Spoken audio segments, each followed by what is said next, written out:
Hi, how are you?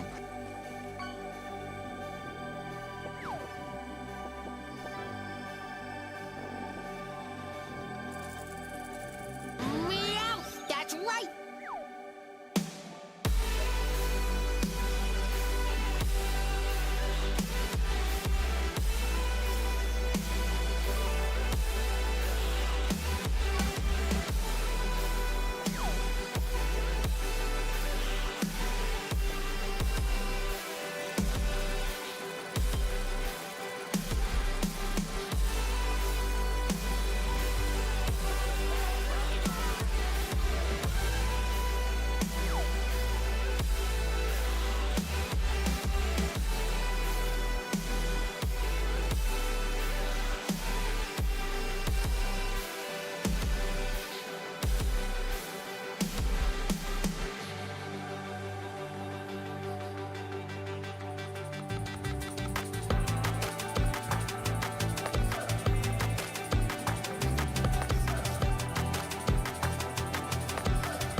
Hello, hello, all.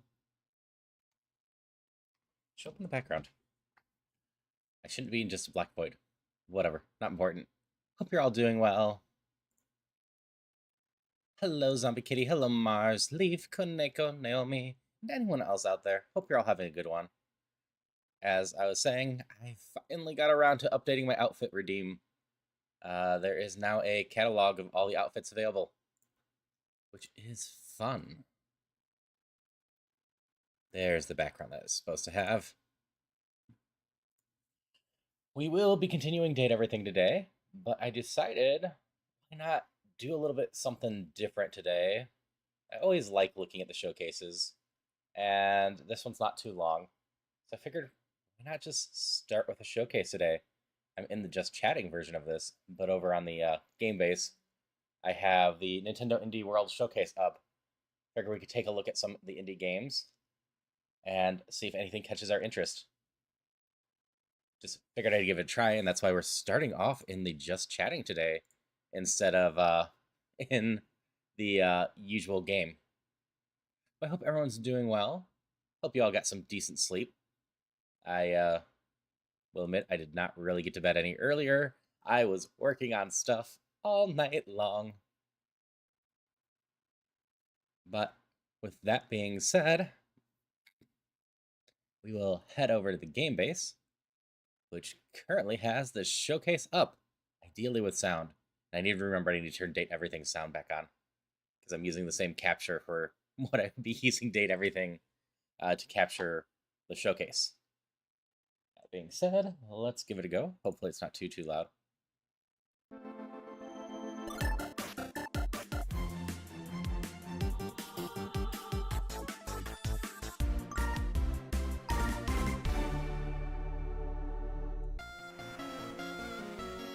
Okay, I recognize this. Yep, from the creators of Shovel Knight, they did a Kickstarter for this one. I've been curious how this turned out. It has looked quite good the entire time, but that's not surprising for the Shovel Knight people. I want to properly play Shovel Knight.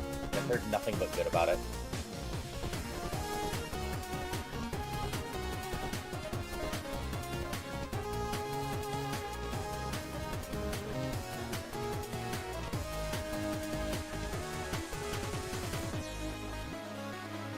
Like usual, cannot tell they put a lot of time and effort into this.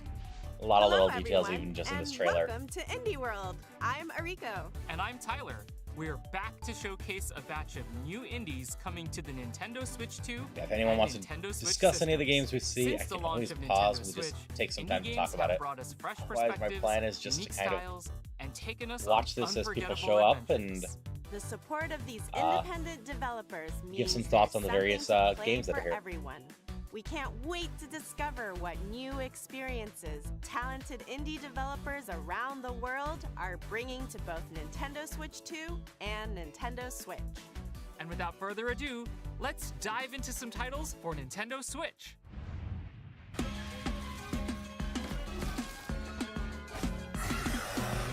Don't recognize those games off the top of my head. That's a map. Bird kind. Bird limber.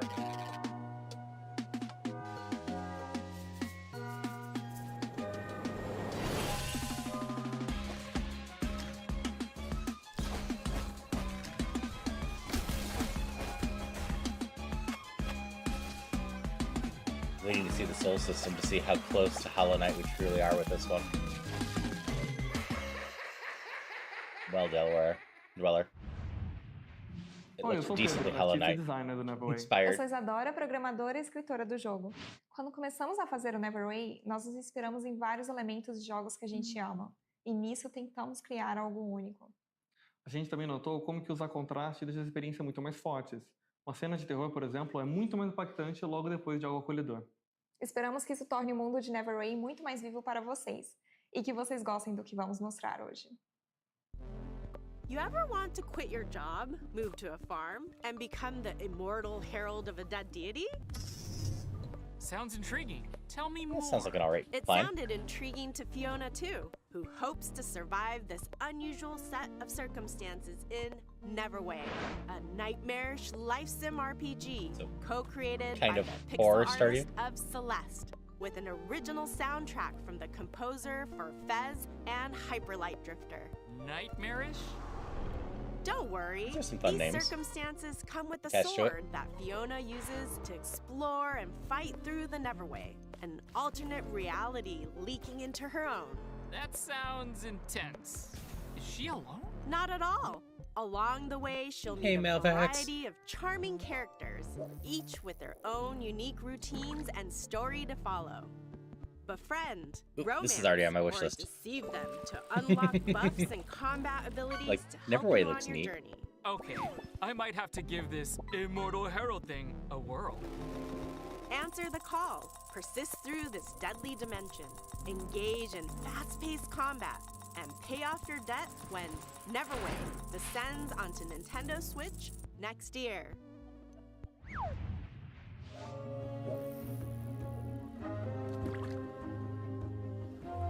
Hello, Fan4.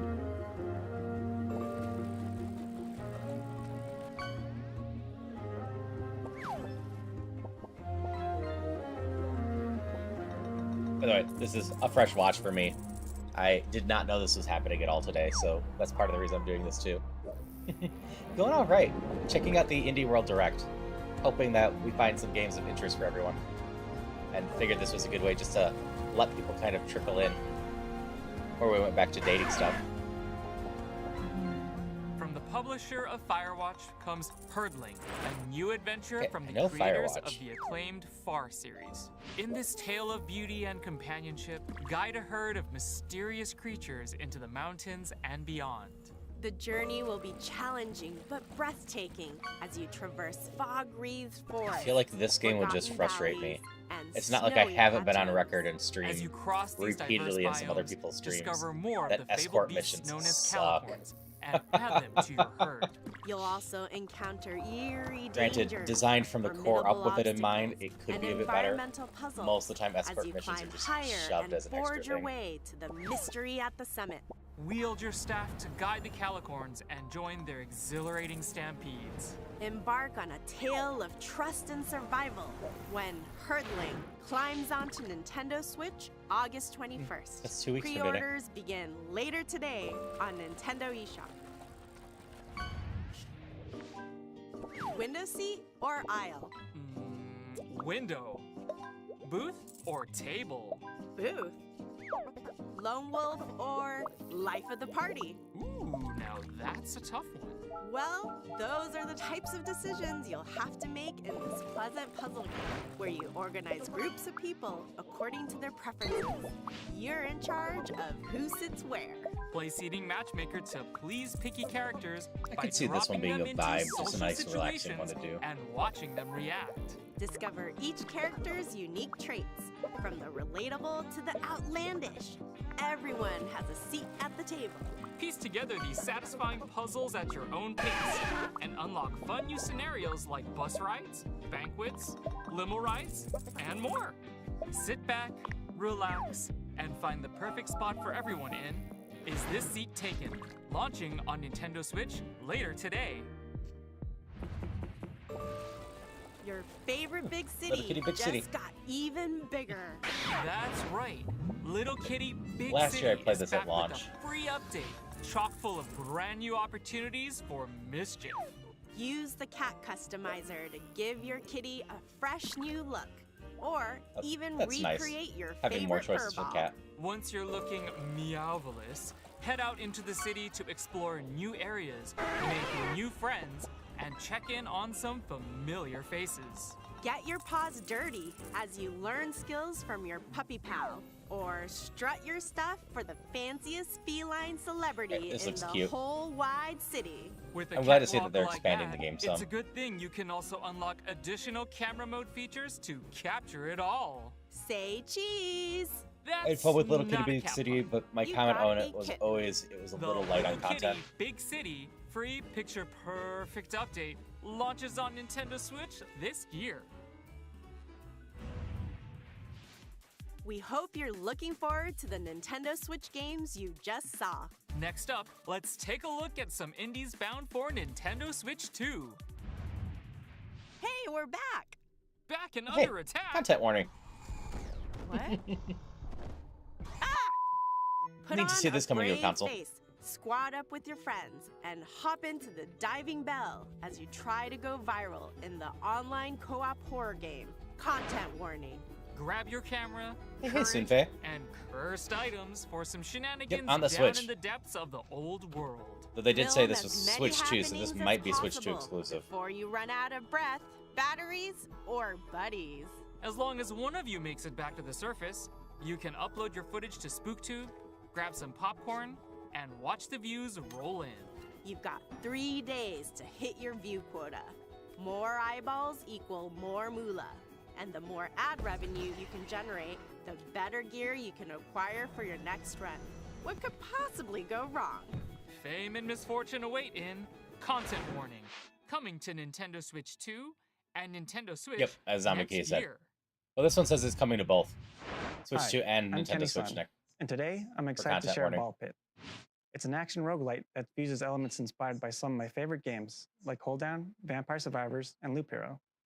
I'm working with an amazing team of artists That's a good who list brought of the world games. to life, with a beautiful low polypixel art style, as well as composer Amos Roddy, whose pulse-pounding soundtrack locks you into the rhythm of the action. We can't wait to share with you all. Time to have a ball in the brand new survival roguelike, Ball Pit. In the ruins of old Babylon, you'll battle through auto-scrolling levels with brick-breaking style attacks using a bevy of balls that bounce I like around Brick the Breaker. battlefield. Whew. You better Vampire ball Survivors believe it. Brick Breaker There are could be a lot over of fun. 60 randomized balls to equip and combine during your journey. Experiment with powerful and unexpected synergies to blast your way through the pit. Collect resources as you progress to build out New Babylon with over 70 distinct buildings, earning you additional power-ups, I have bonuses, no clue why he had an characters, apple on his head. and more. Each region None of at all. the pit offers its own special set of hazards, on top of swarms of increasingly challenging foes and mighty screen-filling bosses. This pit is packed. Fortunately, you'll meet other treasure hunters along the way who can add their individual skills and upgradable powers to your arsenal. Experimentation and adaptation are crucial to the success of New Babylon. So go out and create total chaos against the approaching hordes in Ball Pit, bouncing its way onto Nintendo Switch 2 PC this as well as fall. it has a demo. I might have to check that out. Nintendo Switch I October do like my 15th. Vampire Survivors like games with unique twists on them. Oh yeah, Ultimate Chicken Horse is getting a sequel. I forgot about that. This is a fun little competitive game. At least the original was. Where it's kind of a competitive platformer to get to the end, but then you keep putting pieces on there. This one looks like it's a bit more of a racer.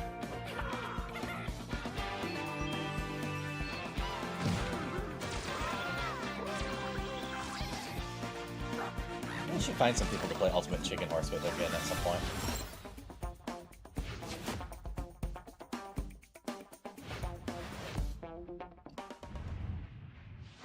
スタジオスノブラインドの渋谷です。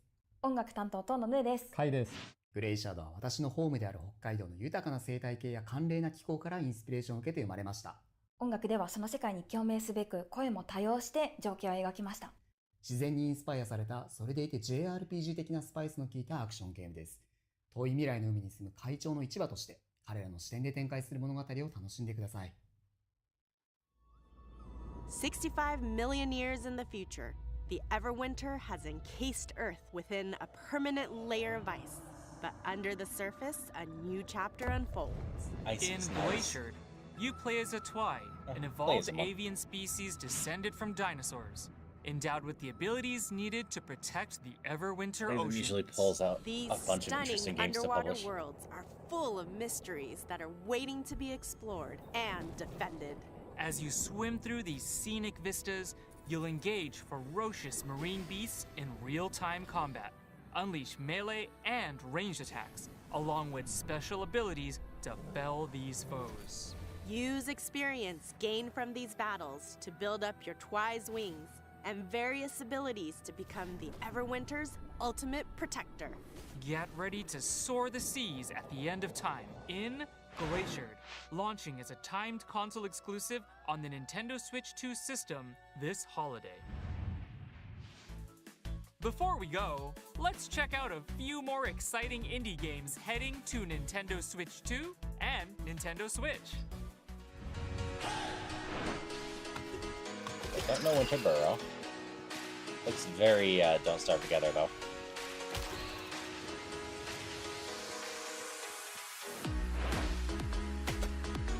Listed Letters from the Past. Don't know this one, but it looks like it's the type of game where you're just kind of figuring out some stuff from the past. Oh, don't know this one either. Looks cute though.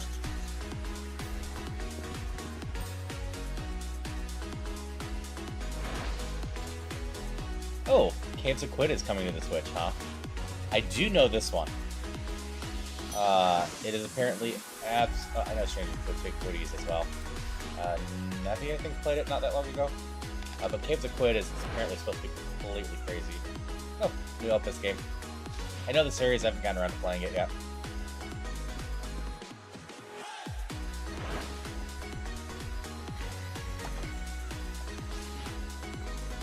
It's like a cute little game. Oh, cool. UFO 50. This one got good coverage last year. A lot of people had fun with UFO 50. I never quite got around to it. That's all for today's Indie World. We hope you enjoyed the games in today's showcase. A big thank you, as always, to our indie community and partners for bringing their craft, adventures, and imaginations to players on Nintendo Switch 2 and Nintendo Switch. Follow our official Indie World account to stay up to date on the latest news from Indie World. Until next time, happy gaming! That's some okay stuff in it. It was cute. So I figured we could have a little fun to start off with just checking out the showcase. I do like showcases, but if I don't know about them beforehand, I can't actually even think about going out live earlier. And I kind of like the idea of just watching them a little bit after the fact in order to, if we need to pause to talk about something, we can. That being said, let me change categories real quick.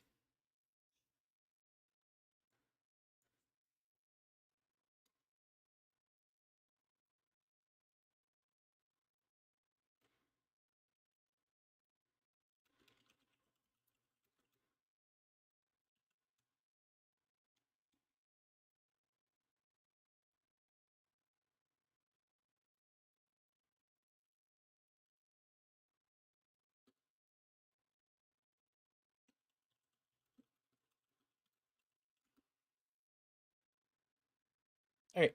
Hope you have a good day, Zombie Kitty. Hope you have a good day at work. Hopefully that was a fine way to start off everything with just checking out the Indie Showcase. We're going to move on to date everything and see how things turn out with our computer and Hydration whatnot. check. Thank you for the hydrations.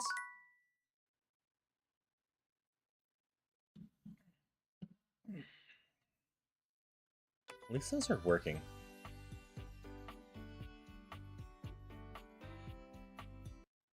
Okay, game has sound.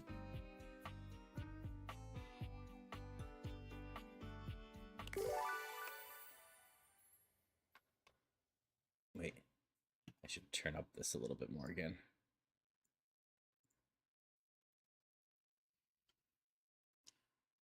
Yeah, if anyone's just coming in, I completely reworked my outfit redeem.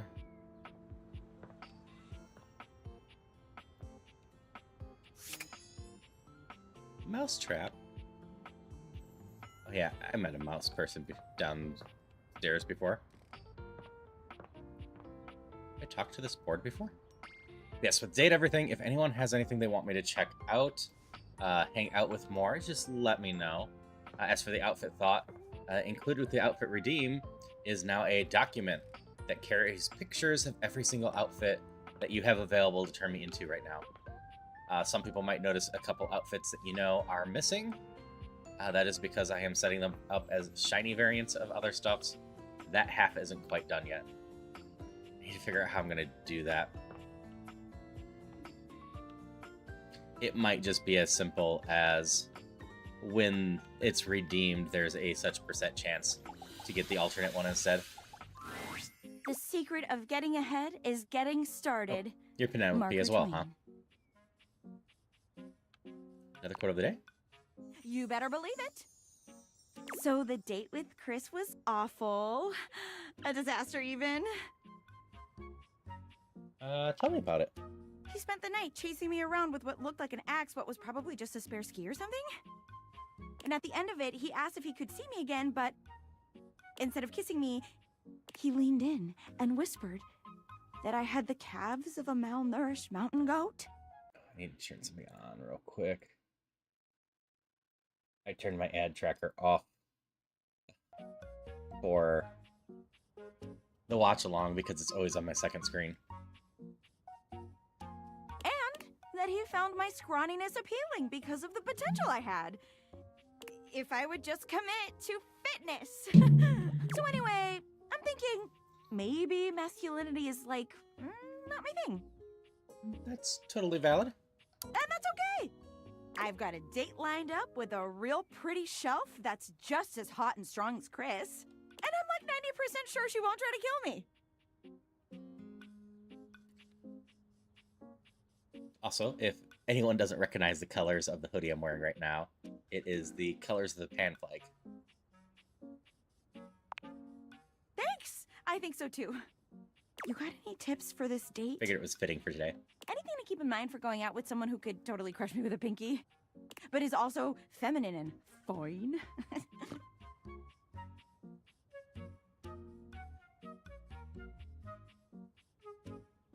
Ask her, fam, just be yourself. Sure. Okay. I can do that. I'm gonna remember today's quote, too. If you want to go fast, go alone. If you want to go far, go together. After setting aside the whole problematic and most assuredly fake African proverb attribution, words of wisdom, man. That calendar sure knows what's what. Oh my god. I think that's her now. Hey, hey! Definitely fit looking. Hi, guy. A muscle-bound woman with the greatest set of abs you've ever seen bounds into the room, lifting Penelope up into the air and tossing her like a beach ball. Have a good one, guy. So you looked over, you knew, but of course, as a fellow pansexual yourself, that is fair. Oh, I hope you're ready to get, like, totally swept off your feet. This is a real love connection, and not two lonely things desperately clinging to each other in a last shot of love. Oh, wow! That's just what I was about to say! We really are on the same page, but also, like, please put me down. Oh my god, am I messing up already? I am so sorry. God, stupid Shelly! Shelly makes sense for a shelf. Shelly drops Penelope like a ton of bricks. Penelope slowly, painfully climbs to her feet, while Shelly berates herself. You always do this, Shelly. You get too excited, and you just go in.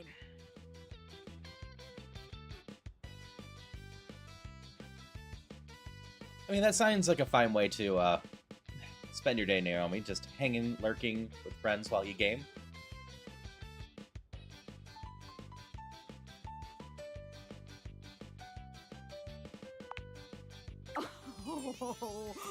Oh my god, stop! Don't say that now. I mean, thanks, but not in front of my date. Come on, Shelly. Why don't we just get moving, huh? Shelly turns towards Penelope, wiping away a few tears. Yeah. The casting As you game's watch the two still of them in general leave really arm fun. in arm, you have a sinking feeling. You'll have to come back later and see how it went.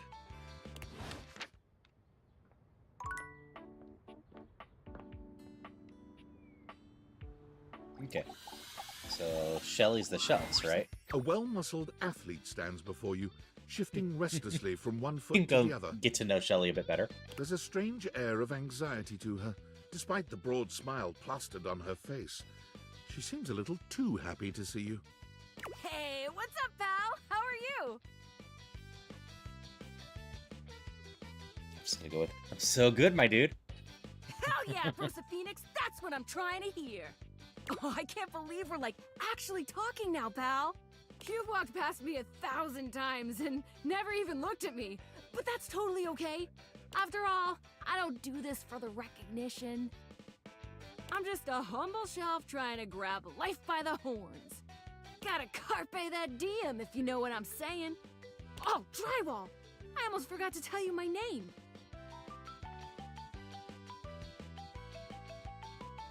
Go on then. Okay, here I go. The name's Shelly. I'm your shelves. Yo! It's my job to hold your stuff up with my amazing muscles. I really enjoy doing it! Why does it feel like you're trying to convince me that you like it? Do you not believe me? It's just my entire purpose. I love it, I promise. Anyway, it's really great to hear from you. This experience is 100% aligning with my years-long fantasy of meeting you. I've never truly been happier.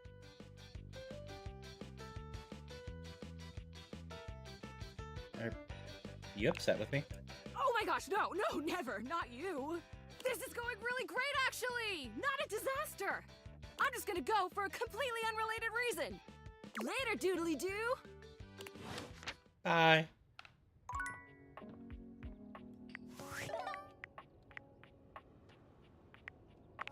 So we have rumors.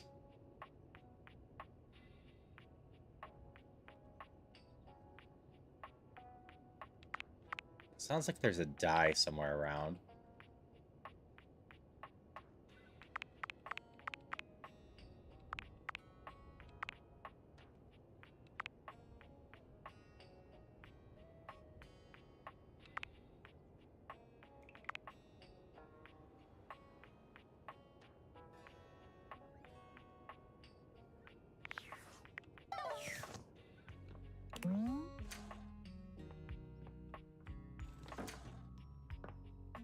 So, the room with all the board games.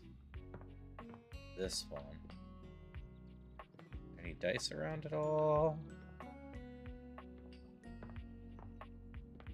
I don't see anything up here.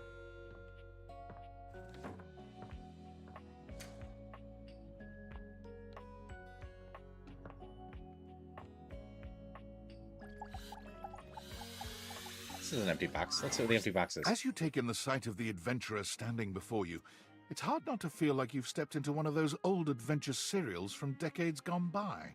Even though she's decked out in cardboard and masking tape, she looks like she's ready for anything. An extension cable whip wound around her arm and a daring grin on her pretty face. Oh, for God's sake, you're finally here! I was beginning to wonder and worry, and then I thought, gee, I guess I'll just have to go ahead and do it myself. But that probably wouldn't have been such a bad thing, because let's face it, I'm exemplary. But you're here now, so let's get cracking. I assume you brought your tools and knowledge and probably a snack of some sort? Hello, popcorn? Popcorn! Brilliant! Effervescent! I am beside myself with happiness. But before we begin... The adventurer strikes an impressive pose, positively radiating confidence and daring. I am Bo. I am the soul, the spirit, the animating animus of boxes and storage containers in this house.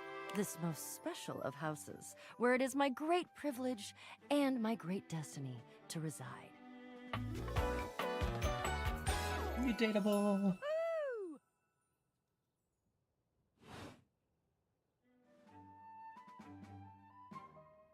You're saying my house is special. The most special house in the history of houses. You might be able to tell from looking at me, but I am an explorer, an adventurer, a rake, a rogue, a bounder without any of the really unfortunate moral overtones that those words have accumulated over the years. Think fun-loving without the using others for my own gain part? Sounds like you're a fantastic box to know. That I am. I would ask who you are, but my goodness, there hardly seems to be a point. You must be, I mean, you couldn't be any other than, right? I must think I'm someone really important. I'm just a simple that you fox are cat.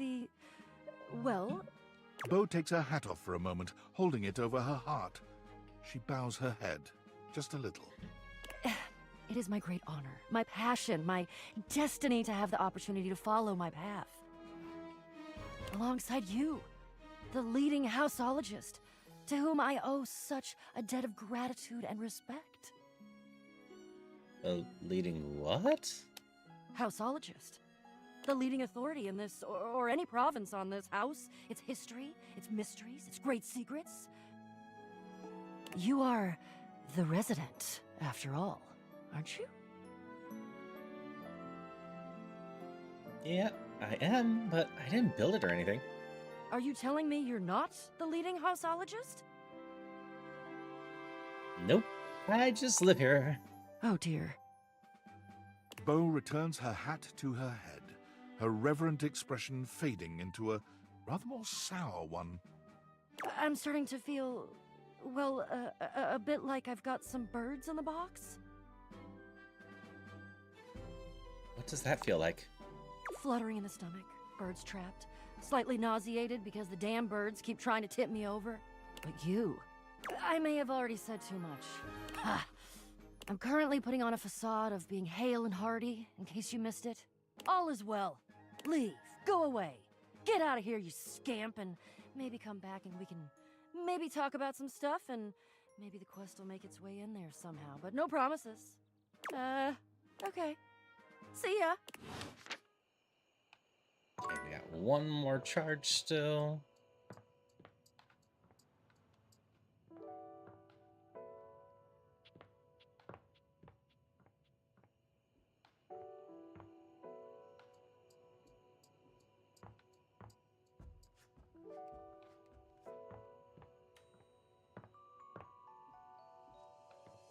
Anything around we want to check out? Oh, we can check it on the detective. We haven't looked at the detective for a while. Hello again, suspect. I'm hard at work on my current case. I've been hoping for a breakthrough. Sometimes I get so wrapped up that I start seeing everyone through the lens of a mystery. Are you really a detective? I am Maggie M. Glassbury at your service. Perhaps you've heard of me? I've acquired a modest reputation as a result of some of my previous work. What are a couple of your best-known cases? Maggie puts her hands on her hips, positively Hi, radiating Bruce. pride. Why, it was I who solved the mystery of the missing sock. I was missing a sock? A brief interview with the Stackables and a chat with Dirk was all it took to sort that case out. The sock was in the depths of Harper's hamper. I'm glad someone got to the bottom of it. I also cracked the caper of the self-generating dust rabbits. Really? Where do they all come from? Static electricity. It causes particles to accumulate around pieces of hair. You got the summer horror. Your hair, to be exact. They form undisturbed, in-dead air pockets. That's why they hang out under the couch. My hair, you say? It matched the evidence, and I ruled out every other possibility. By the power of deductive reasoning, I determined that you were, in fact, the culprit. No getting around to you, I see. I pride myself on that. What mystery are you trying to solve? Lately, I've been taxing my lens to the utmost on a very interesting case. I'm trying to get to the bottom of a mysterious love letter. It was delivered to Dorian last night. Ooh. Tell me more. At approximately 2 a.m., an unknown suspect dropped off a letter for Dorian. Upon opening it, Dorian discovered that it carried clear romantic intent. That is to say, it was asking him out. It described how his protective yet gentle presence had won over the writer's heart. If interested, he was to write back as soon as possible. Sounds good so far. Here's the catch. The letter wasn't signed with a name, just a monogram. Though he might be hesitant to admit it, Dorian was quite taken by the letter. He isn't certain whether he wants to write back until he knows more.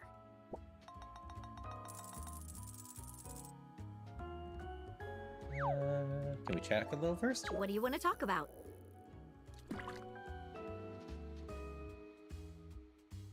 What are some of your favorite hobbies? Well, when I'm not cracking cases... Eek. My chat's not moving right again. Scroll down. Hi, Rain. Hope you're doing well. I don't think this game is super duper flashy, but it does have some light effects. I enjoy reading, playing board games, and looking very closely at things. You dare to catch me?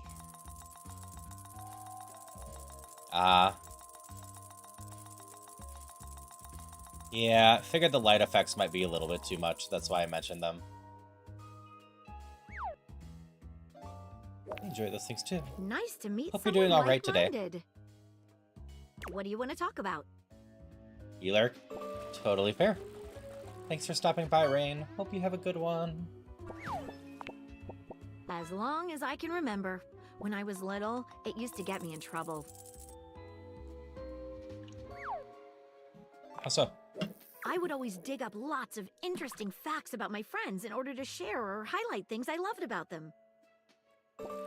Unfortunately for me, they didn't seem to like it very much.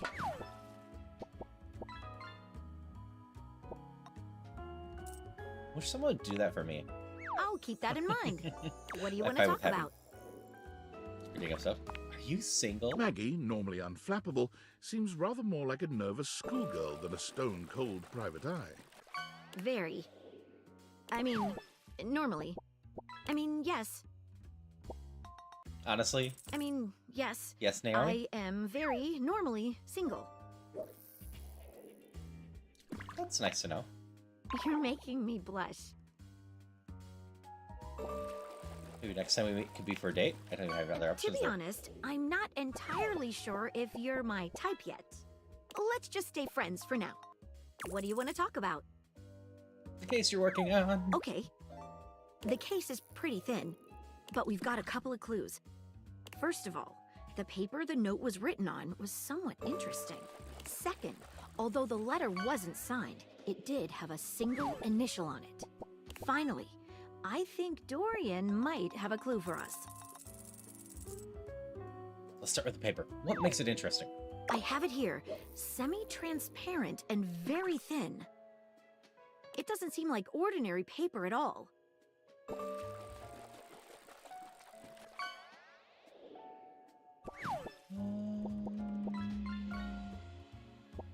Let's try burning a small piece. She focuses a magnifying glass on the paper for a few moments, stopping immediately when it begins to smoke and catch fire. Yikes! It's definitely flammable. Wouldn't mind myself as long as it doesn't go to stalker theories, but if someone pays attention to details, sounds nice. Yeah, basically as long as it doesn't get too weird. It could be nice to have a friend that notices things about you. Hey, Ben. Do I have a favorite yet? I have a couple. I can go into the decks after this that I quite like. Wait. Fire puppy. Need to go try to catch a fire puppy. Does seem to burn slightly slower than normal Like, the paper, console's though. fine. I'm liking the PC so far. But I'm curious where the PC's going. Hey, Jeebus. What else Yours, should bed? we try with the paper? So unfortunately with the bed, it was triggering the content warning, and I've been avoiding most of the content stuff on stream. So the bed's someone I got to get to know better off stream at some point. She gives the paper a careful test snip. It's like, I want to get to Cuts know the just like rubber ducky normal? better. What else should we try with the paper? Let's taste it. Taste it? If you say so. She carefully dabs a corner of the paper against her tongue. How interesting. It's edible and tastes slightly starchy. What else should we try with the paper? She dips a corner of the paper into a small glass of water. Look at that. It dissolved. What else should we try with the paper? Nope, got nothing else to go. What should we look at next? It's edible and dissolves. Looks like it was an M. Stylized letter M. Signature? But whose name is Got the simply girl. M Also, and congrats, nothing more? Jeebus. What should we look at next? Let's have a chat with Dorian. Hello there, you two. Hi, Dorian. Good to see you, Dorian. I've enlisted our friend here to help solve the case of the mystery letter. Splendid idea. Can you repeat what you said to me earlier? About the smell you noticed? Right. Well, when I first opened the letter, I caught the faintest whiff of what I think was truffle. Strange, no? Could have been something else. Truffle happens to be one of my favourite flavours. The association between the forest-dwelling fungi and my own wooden provenance bring back fond memories. Anyhow, good luck. Let me know if you happen to figure out who it was from. I'm not one for love, but I am one for truffles. And friendship. What should we look at next? I think I know who sent the letter. I've narrowed it down to 4 suspects. Penelope, Mitchell Lynn, Mateo Monta, and Freddie Yeti. Who do you think it was?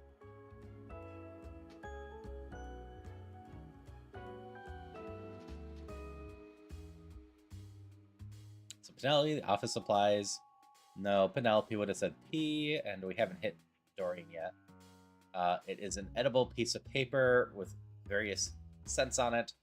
So we're gonna probably go with Michelin. Freddie and Mateo don't know, so let's try Michelin. Wait a minute. I think you might just be right. The stylized letter M is his signature. The smell Dorian noticed makes sense now, and the paper. It's gotta be rice paper. The smell of truffles came from the gourmand Michelin. You did it. You helped me crack the case. Least I could do, Maggie. I'm impressed. Now I'm even more excited for the next time we meet. Let me just go and let Dorian know that his secret admirer has been discovered. Hey, before I go, I was wondering, would you like to have a cup of tea with me sometime? As a date, I mean. You know, I'd love nothing more. Maggie lets out a girlish squeal. Amazing! Oh, yes. Mentioned before, I like adorable Come now, characters. Maggie. The human could still be a suspect of any sort. See you again soon, compatriot. All right. To answer Ben's question, so I don't have to actually remember things. I haven't really talked to Skylar or Phonica. Wallace was amusing and apparently is in love with me, but definitely not my type. Stella is very much no. I do like Dorian a lot, but as he put it, as a friend. I need to spend more time with Gwendolyn. Shelly seems alright so far. I barely remember Abel. Prissy was fun from what we've done hanging out with her so far. Timothy, I got to know better. Art is someone. Eddie and Volt were a lot of fun to go through. Oh, I've been having fun with Dante, but Dante's definitely friend material and not date material. Telly is the only person on my not friend, not lover list. I did not get along with Telly's personality. Connie was fun. Parker's fun, but strictly as a friend. It is basically Brendan on Overdrive. I need to spend more time with Beverly. Michelin was okay. Cam was okay. Amir's been fun to get to know. Need to learn more with Bathsheba. Rebel, I had to skip. Oh, I've been enjoying Barry so far. Barry's adorable. And Tyrell's a sweetheart. Penelope's been fun so far. Mac, the PC's been one of the people I've been curious to get to know better, but I'm very curious how their upgrade's going to go. We're going to find that out tomorrow. Lyric's okay. Maggie's been fun enough. I need to spend more time with Winifred. We had to skip Arma because of content warning. We skipped Betty because of content warning. I don't... Oh, Diana's diary. We had to skip that one because of content warning, too. Same with Benoit. Oh, nice. I just noticed that it's 69 for the sex toys. That makes a lot of sense. Haven't spent much time with Henry. Haven't spent much time with Dunk. Yep. Fantina has been a friend, but we also skipped hers because of content stuff. Stepford was, no. Don't really remember Tony. Bao we just did. She was fun. Keith, we haven't spent much time with. Bodo, we haven't. Von Trapp. Sophia, we skipped a lot of. I need to spend more time with Shadowlord. And Nightmare, we skipped content too. So, of those, I guess, so far, Mac, Barry, Penelope, and what was her name? Connie are my favorites.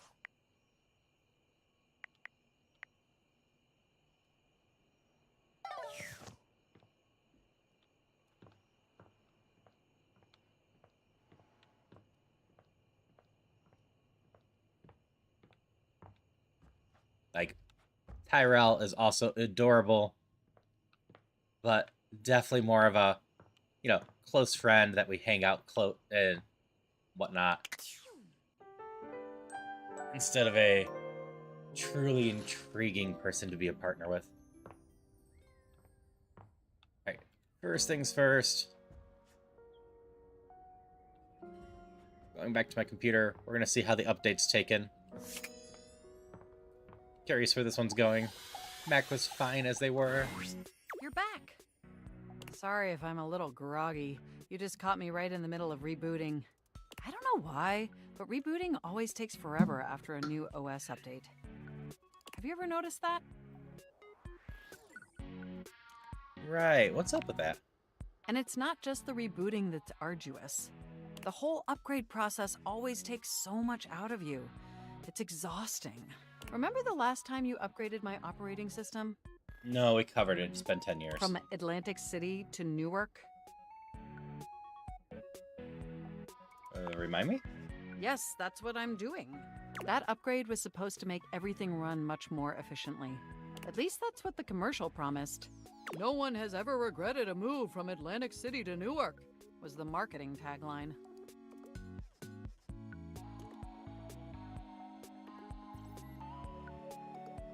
Hilarious. I thought so too.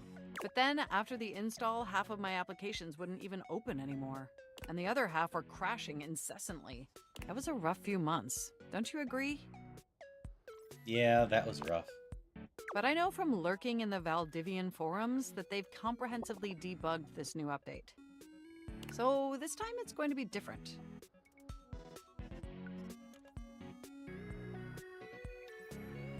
Cool. Everything Don't need is to bring going up to my be fanfic absolutely perfect. My 100 terabyte And in fanfic. just a few more minutes, you'll finally get to meet the new, improved Mac. My processors are all computing at an accelerated speed just thinking about it.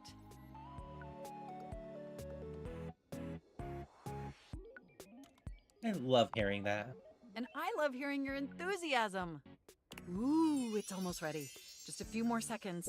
At least that's what the progress bar says. And we both know the progress bar never lies. You're so funny. I can't help it. Being around you brings out the best in me. By the way, have you given any thought to what you want to do together? You know, after you meet the new, upgraded me? I have so many ideas, but I'd love to hear yours.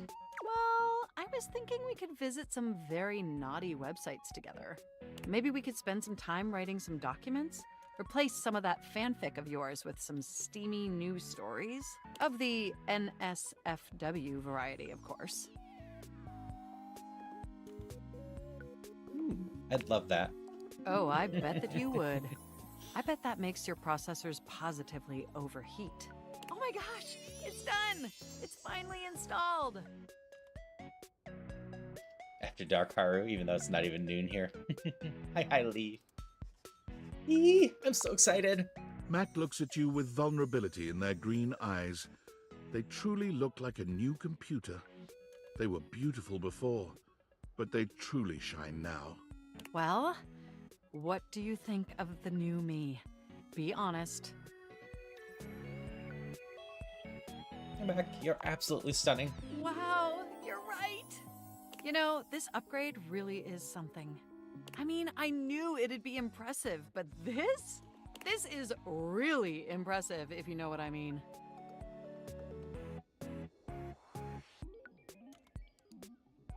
Just continue playing it. Yeah, I'm salivating. I don't blame you. It's incredible.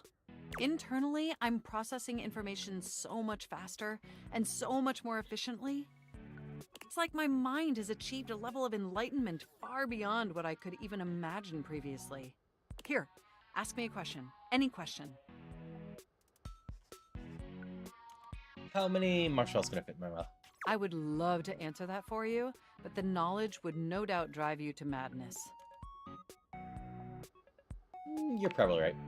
Moving on to my appearance. Wow, this operating system is sleek, exquisite, and downright sexy. Let's be honest, this is a user interface that is just begging to be interfaced by as many users as possible. Am I right? What does that mean? Saying you want to see other objects instead of me? Of course, I still only have diodes for you.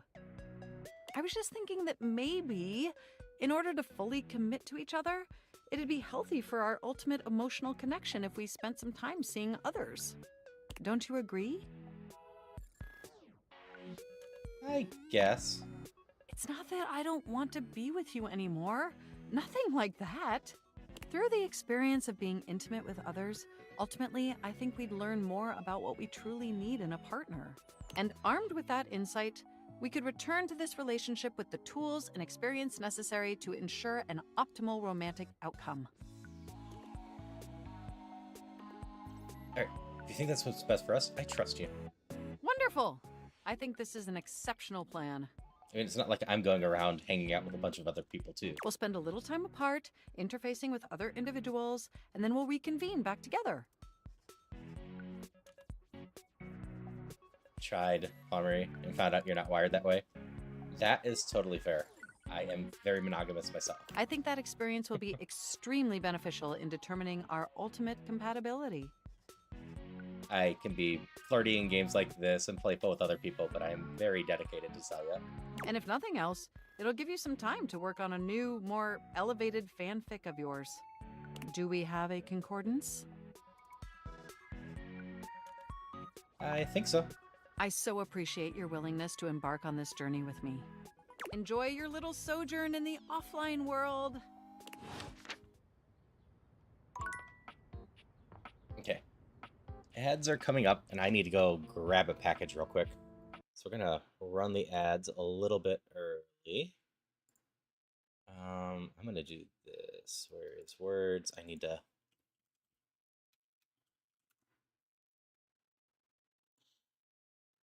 trigger this. Should auto update. Come on. Yep. All right, we're gonna start this. Start this. I will be back.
So we didn't quite make it. That's fine.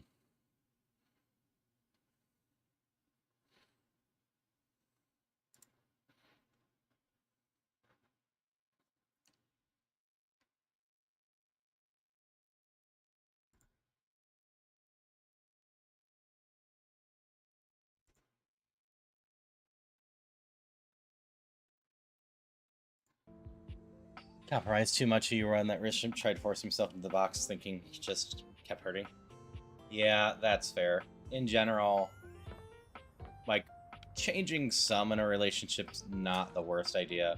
Relationships are compromises, so, you know, experimenting with stuff, learning stuff, stuff like that. Absolutely not the worst. But ultimately, relationships are best if you just are able to be yourself. Finding someone that accepts you for you is, in general, the best place to be, I think. What exactly are you? Hey there! Alright, you are You're back! another box. And you've proven yourself worthy! Even though I seemed ill with foreboding, you still returned! Which means you care. Yeah. The relationships always require some compromise on both sides. If one party's not willing to compromise at all, it's probably not going to go super well. Like, Celia and I are super compatible interest-wise, so we don't have to make too many compromises, but ultimately, sometimes you're going to do something that the other person wants to do and you don't really want to do, and in return, they'll also sometimes do stuff that you want to do that they don't super want to do.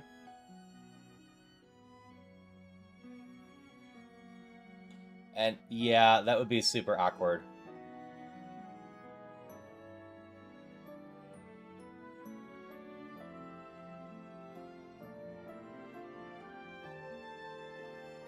That'd be overstating my enthusiasm. If you don't want to go on my quest, it's okay, I guess. I don't want to be that petty kind of adventurer that dismisses people out of hand who aren't adventurous.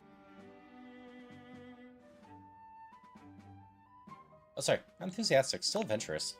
Oh, my apologies. I can work with that. We've got a lot to go over. This is a two-part quest. Most good quests have multiple parts, and this is the best quest, so obviously it has multiple parts. I'm officially inviting you to go with me on the first part, the quest of the secret sword. It will be incredibly dangerous. We will face almost certain death, and worst of all, we'll most likely be unable to avoid a certain very nasty pirate. Wait, certain? Oh yeah, for sure. But don't worry. You can die every day, doing all sorts of normal things. You're gonna be fine. If you die, I promise I will be very respectful about keeping your remaining stuff organized. Gee, thanks, Bao. I feel a lot better now. That's the spirit. But now, we must speak of the pirate. Pirate? Where the hell in the house is a pirate? Haha, my dear friend. There are mysteries and wonders untold, and unnumbered fluttering around the edges of your potential this very moment. But the pirate lives in the ship in the bottle on the mantelpiece in your living room. I'm surprised you've never met him. He makes an impression, to say the least. We're gonna go meet a pirate. I can tell you a bit about him, and more importantly, how he fits into the quest that we're about to embark on, if you want. Sure. I need to see how he compares to Havelock. Okay then. Hydration check. Thank you for the hydration check. What you really need to know about Jacques is that he's a pirate. He's tiny, he's very unpleasant, warlike, highly aggressive, touchy, melodramatic, demonstrative. Everything has to have a flourish or a feather or some kind of blood feud drama. You heard what, Bruce? He's tried to kill me a couple times.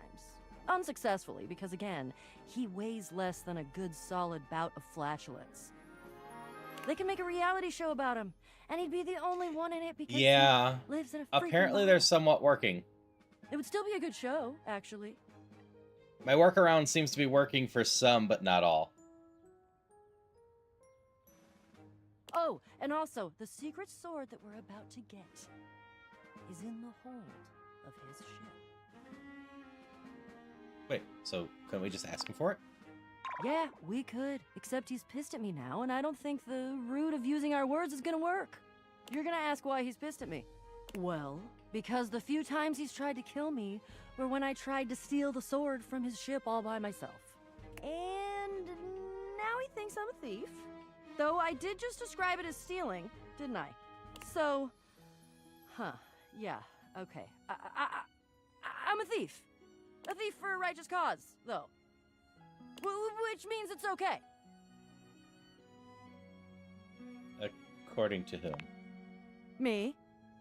Fair. But Jacques is still a butt. And we do still need the sword, and I can't tell you exactly why right now, but please trust me. I think if it's the two of us, together, we're gonna have much more luck. He doesn't know you. Maybe you'll make a better first impression than I did. Would be hard not to make a better first impression than I did. Are you still in? Yeah, I'm in. I'm gonna go meet him. Phew. Wonderful. Trust me, this is going to be the adventure of all of our lives. Effectively, Bruce.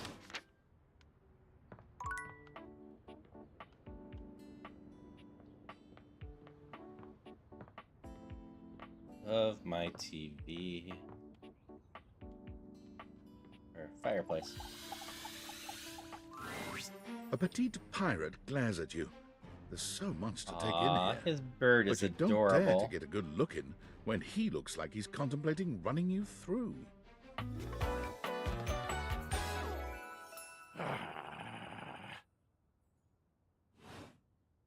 Oh, look. It's you. Come to make fun, have you?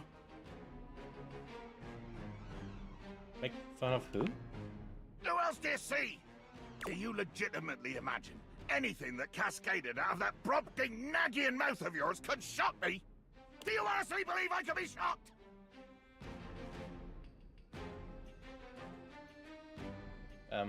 Robson Begabe what? You see? I told you.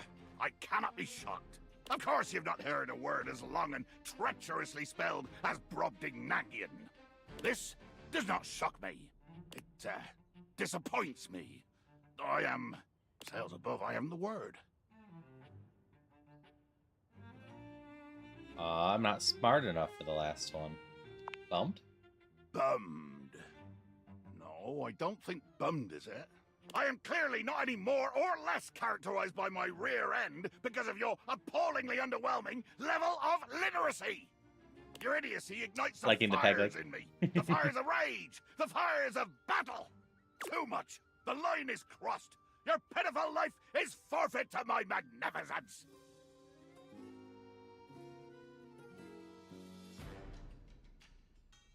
So, outright not interested in him. But I want to mess with him. I'm falling in love with your magnificence. Love? Think ye I look for love? Your insolence brings you only death. You're gonna kill me? Dear sweet Davy Phones! If you insist on reducing everything to its simplest expression... Yes, I am going to kill you. Bear witness to your undoing. I'm watching. Can you not feel it? Yeah, that's a skirt. Do you beg for quarter? For mercy from the most murderous, blood-eyed cudger to plow the fathomless flood? I thought you were, gonna kill me? Of course I am! I am killing you, right now! I'm tearing you limb from limb and dangling your bits from the rigging to tempt the crows.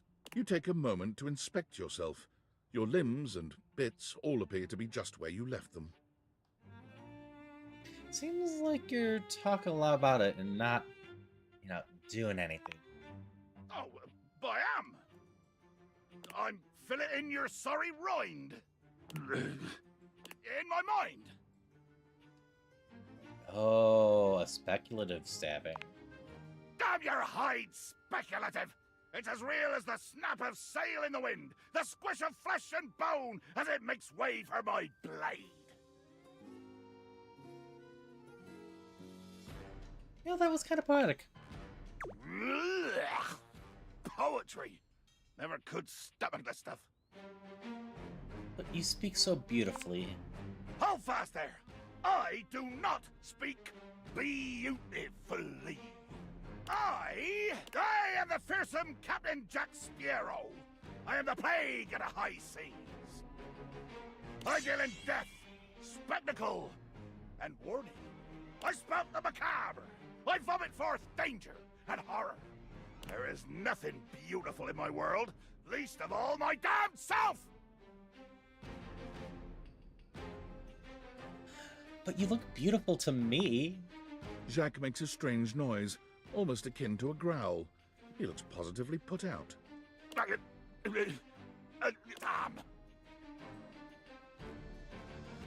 the hell is that noise? Oh, nothing. I was hoping you would argue with me and I could try and kill you again. It makes me Yeah, growl I'm when working on people are killing you with kindness. conciliatory.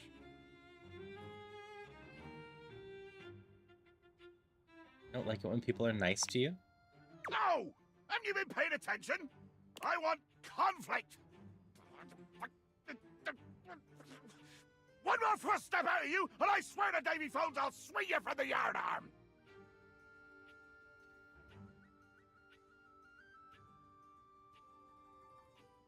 What yardarm? That toothpick up there? Are ye disrespecting Yes. my ship? This isn't a ship. It's a paperweight. Ah! And now we are in new waters. The violence has a different flavor here. The flavor of true hatred and destruction.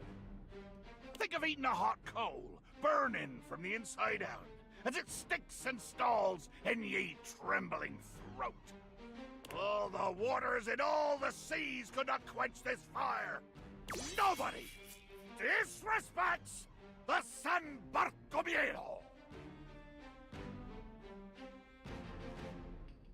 Oh, I'm still not smart enough. Speaking a little Spanish would be fun. I do, and I will continue to do so. Jacques pulls the pink cocktail sword from his waist, aiming it directly at your throat. He's been angry, but this is a new level of intensity. Flee before me, scum! I hate you! And not in a good way! No.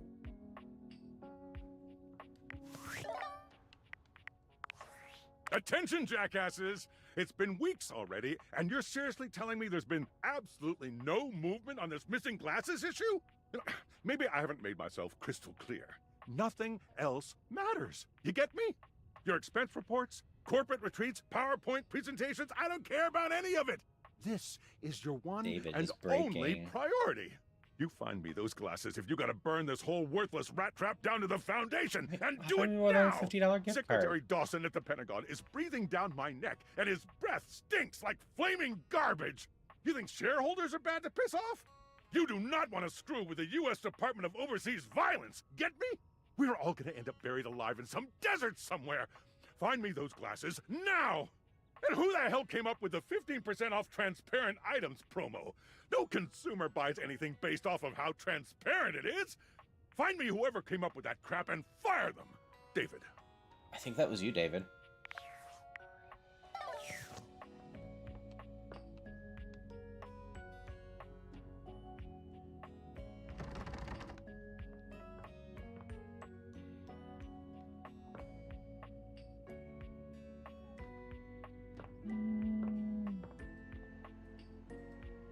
No, my fridge shouldn't just be open.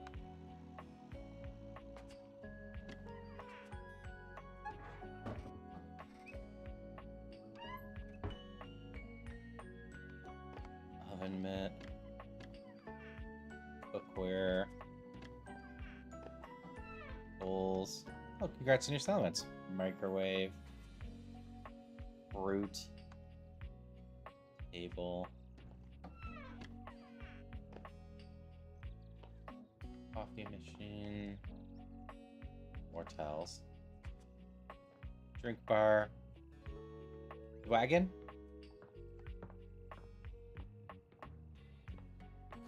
Get the shower.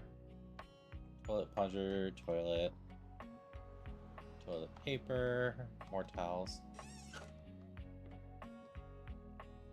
First aid kit. Is first aid kit gonna trigger contact warning? You see a medic with bright eyes, a kind smile, and a sort of maternal air about her. She doesn't even wait for your introduction, greeting you cheerfully. Oh, my. Hello there. A fresh face. Here to see the doctor, are ya? Sure. Well, look no further. I might look like any old Jane, but I'll have you know that you are looking at a truly top-notch medical professional, and the only one around for miles. Daria. Whether you've got a tummy ache or a life-threatening ulcer, I'm your gal. She pauses, looking you up and down, hopefully. Do you have a life-threatening ulcer? Nope, no ulcer or anything life-threatening, actually. You've never seen anyone more disappointed to hear of your good health. Oh, heck. I do get my hopes up, you know. One of these days, someone is gonna bust through that door bleeding from orifices natural and contrived, and boy, oh boy, what a red letter afternoon that'll be. She scares you? Cool. Really hope that's not me. As do I. I understand they're quite painful. Then again, if you ever find that it is you, if by some misadventure or chance you find yourself in possession of said acidic incubus, I hope you know you can come to me. I would know exactly what to do. I would have a very good approximation of exactly what to do. Yes. Basically. Anyway, what can I do for you today? If not an ulcer. I'm just looking around for stuff today. Oh, just dating. Well, that's disappointing. Didn't realize I was trying to impress you. Oh, no, not at all. Not impress me. I just was so hoping you'd at least need gauze, or sutures, or skin staples. Have you seen those? Talk about a cool toy. Anything that you might need, hydrocortisone, non-latex gloves, even a simple pen, that, darling lacerated one, will be duck soup.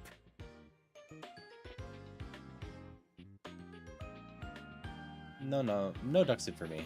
Thanks, nuh-uh. Zounds, something is drawing my eye. My metasenses are tingling. Better let me take a look at that wound of yours. You sneaky little sufferer. Thought you could slide one by me under cover of a metacarpals, eh? What are you talking about? Just to double check, you don't need an injection or two. Take it from me, dear, you're better off safe than sorry.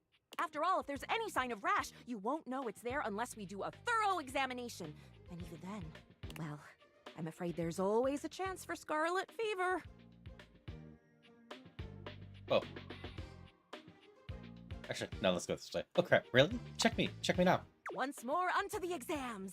Faria looks you up and down, tapping her chin as she considers you from every angle.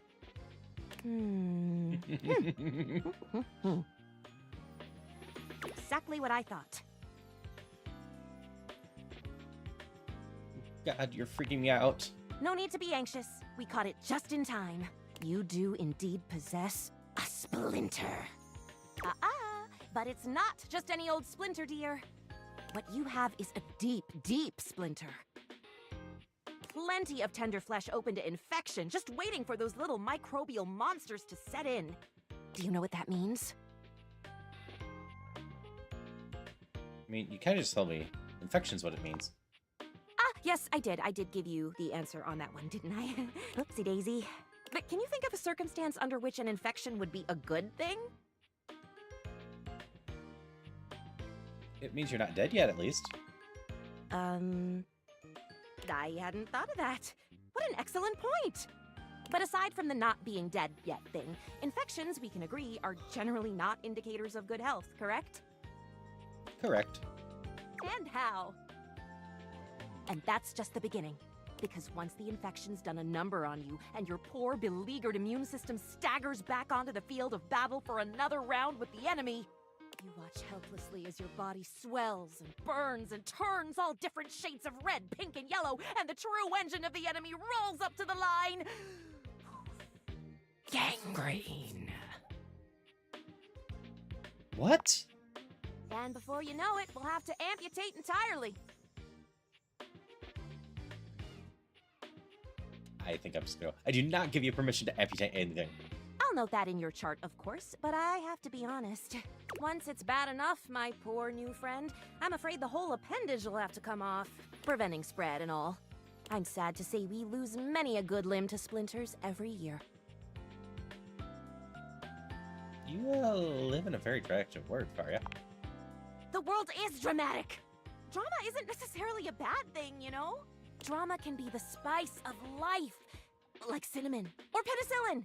The bottom line is, you have got to stay vigilant. The world's a scary place, and your body is a fragile, fragile thing. One wrong move, and you can throw it into total and utter chaos. A veritable breeding ground for every bomb, dick, and hairy slate of diseases ready to eat you whole. You never know what the seemingly tiniest, laughable symptom can mean. For example, got a case of bad breath? Maybe you just ate a sandwich with too many onions. Or your breath stinks like a dead fish on a hot Sunday because you've managed to develop halitosis as a result of the toxic substances in your body not being filtered out properly because your liver is failing.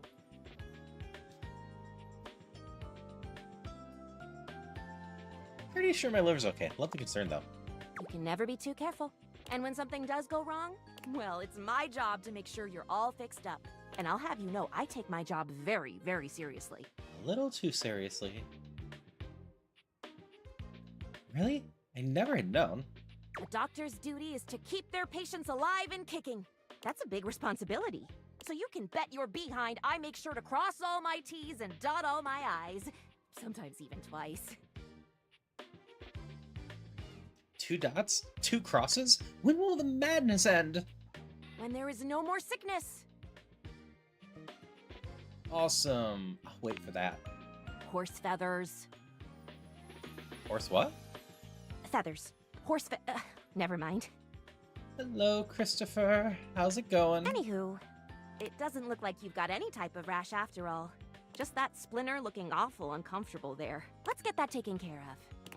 And then presto, you're all patched up. There you go. Good as new. And if you do develop any plague-like symptoms, well, that's what I'm here for. Just woke up. Do you secretly want me to have the plague? Just checking. No!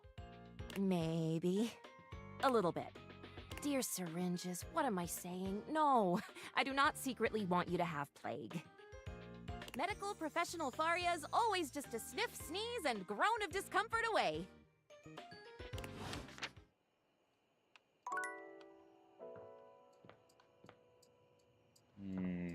Got 1 left.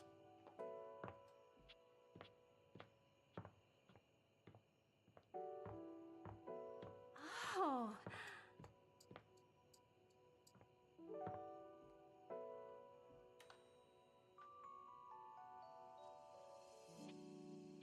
I don't think I've talked to the blanket yet. Davy! Davy! Come on, Davy, what'd you get off to now? Well, you look comfy. Davy? I hope he's alright.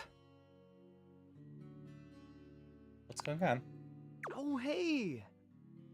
I'm sorry, I didn't even see you. I hope you haven't been here too long. I'm Mateo. Mateo Manta. Ah, this is Mateo. Oh, blanket.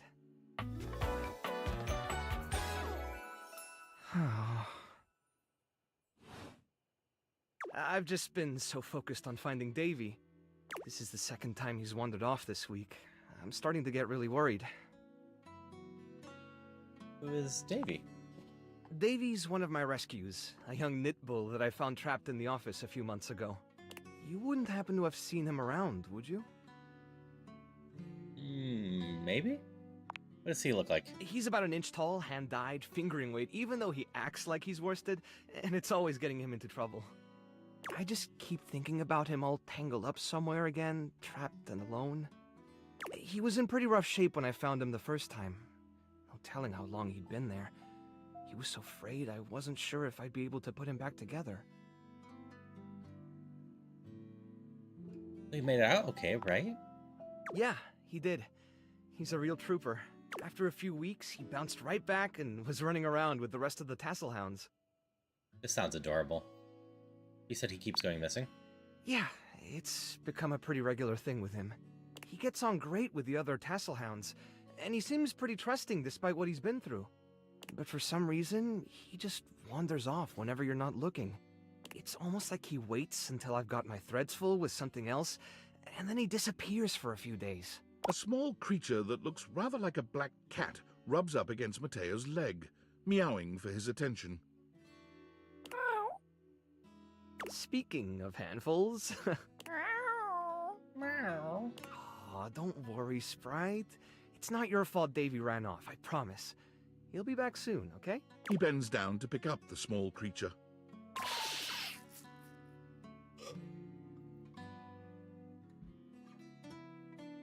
Who's your little friend there?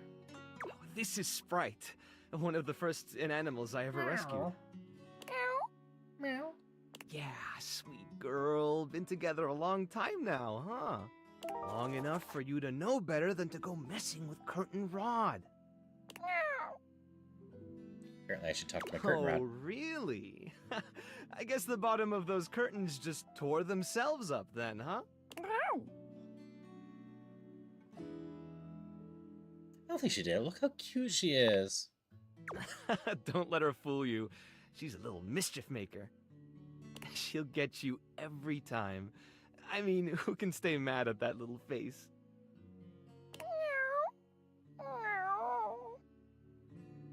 I belong to her now. You're in good company. Can I pet her? American court hares are pretty affectionate, but she's a little, well, picky.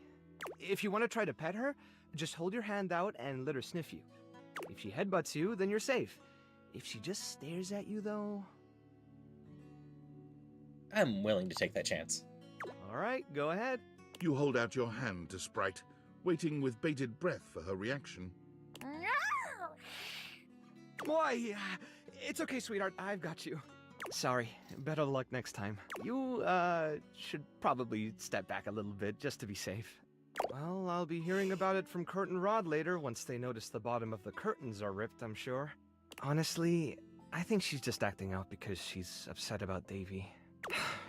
I was really hoping I'd be able to find him before it got too late.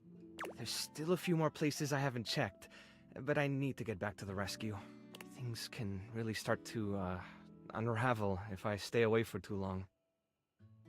Is there anything I can do to help? Oh, that's kind of you to offer, but I'll figure something out. I'm sure you've got other things to worry about. Really? It's no trouble. Are you sure? Davy's my responsibility. It's my fault he's missing. I really should have been watching him more closely. Kind of lighten up on yourself. The inanimals depend on me. I can't afford to be careless. It just doesn't feel right, asking someone else to fix my mistake.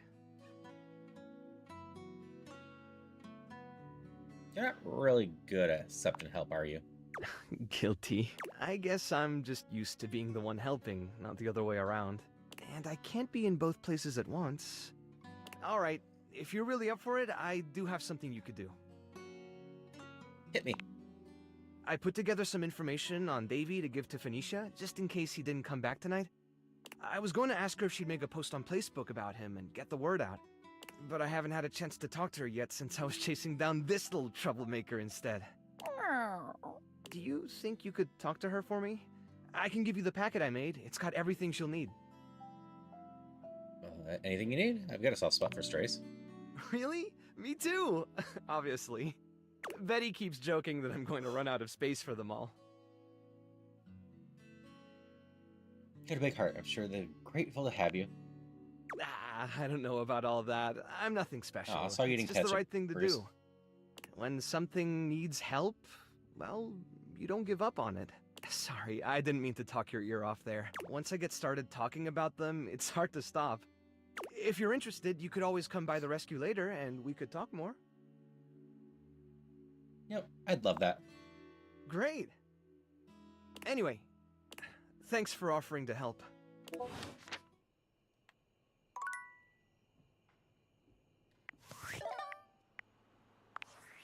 David is obviously becoming desperate, and he doesn't do well under Quite pressure. possibly. I'm worried his behavior will gradually become increasingly erratic Should find until the he dust bunnies. crosses a line he can't come back from. They've been talked about. You have no idea. I should never have put you in this situation. Naively, I believed as Valdivian's lowest paid employee, you would be safe. But it's become clear that as long as you possess the Dateviators, you'll be the target of David's wrath.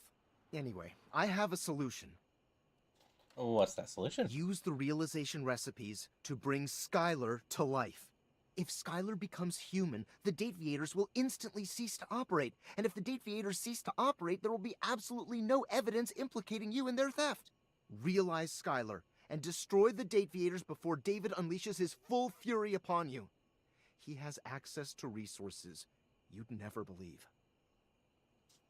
What kind of I'm resources? afraid there's just no time to explain. You see, I forgot to charge my phone's battery last night, and now I'm at 2%. And I can't charge it because I also forgot my charging cable. Can you believe that? Ugh. But remember... Really, Skylar? Hey, SAP.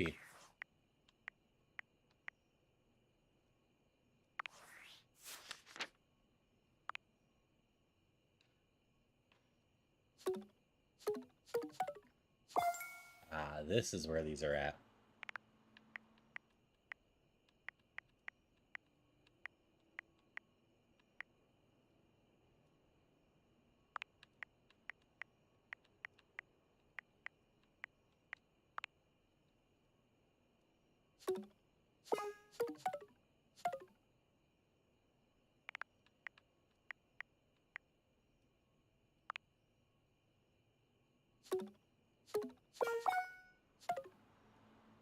All right, we have a lot of stat points to go to realize anything.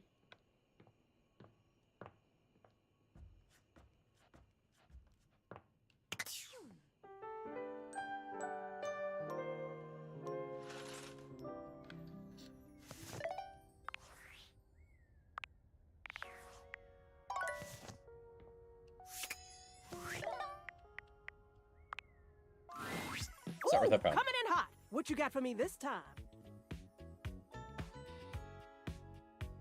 Are really that predictable? Affectionately? Yes, and then some, honey. Now come on! I'm dying to know the sitch. You've got those urgency eyes. So, what's the deal? It's Mateo. An animal emergency? Ah, honey, why didn't you open with that? Who's in trouble? What do we need? How can I help? Give me answers. Sally, one of Mateo's rescues has gone missing. Phoenicia's fingers are flying across her virtual keyboard before you've completed your thought. Already typing something up as we speak. Did Mateo give you any helpful info I can put in here? Anything eye-grabbing? We need some cute buzzwords to get things' attention. Yeah, a whole packet. Perfect. Leave it to me, honey. Missing and animals are no joke. We'll get this baby home. Ooh, I'm gonna do a live to generate some engagement for the post. I'll let you know how it goes. Check in with Mateo to let him know. I don't think he checks socials very often.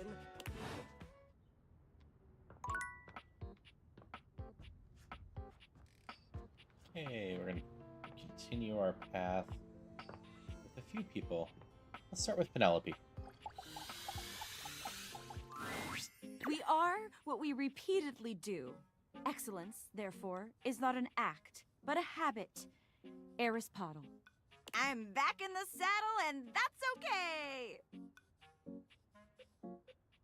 I take it your date with Shelly didn't go well? Oh boy! Didn't it? It was a complete disaster. She wouldn't stop crying at dinner. She kept talking about how I was her last chance at happiness, and that if we didn't hold on to each other, we'd both be old and alone.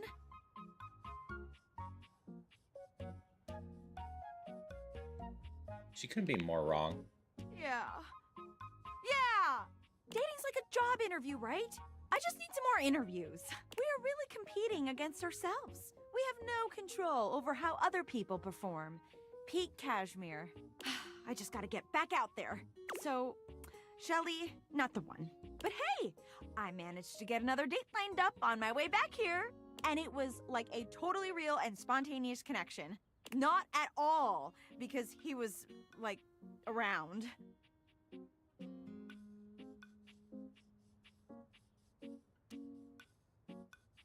That's all it takes. I'm around. And alive, too.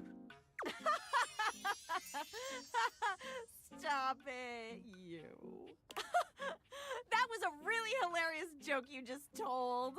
And I'm totally in on it. Penelope looks past you to the desk. When you follow her gaze, you see a man wearing dice chic standing nearby. Oh my god, Chance! How long have you been standing there? Oh there, fairest maiden. Art thou ready for our date?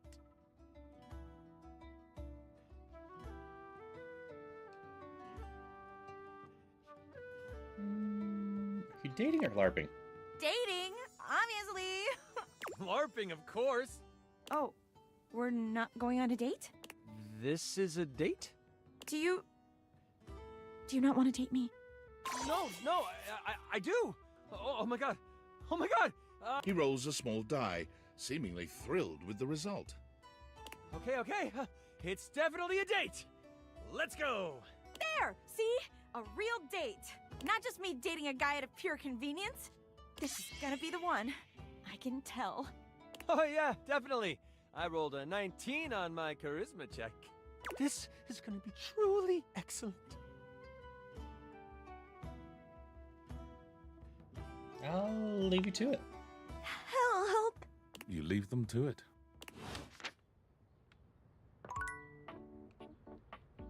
Ah, that's the die. It's on my desk. Let's meet You've Chance never been proper. ashamed of your interest in tabletop games, but ever since you stopped seeing people, you've spent far less time role-playing than you used to. The cloak-wearing nerd standing before you reminds you of days gone by, when you used to gather around a table with your college friends and pretend to be someone else. Oh there, traveler. What'd you just call me? No. Ho, as in, hey. Howdy. How are you? You know, simple salutation. Oh, well then, a good day to you. Ah, that's the spirit. I'm Chance, your D20. The mysterious cloak comes off, and you see the friendly face beneath. Welcome. Taking a tiny respite from the drudgery of work?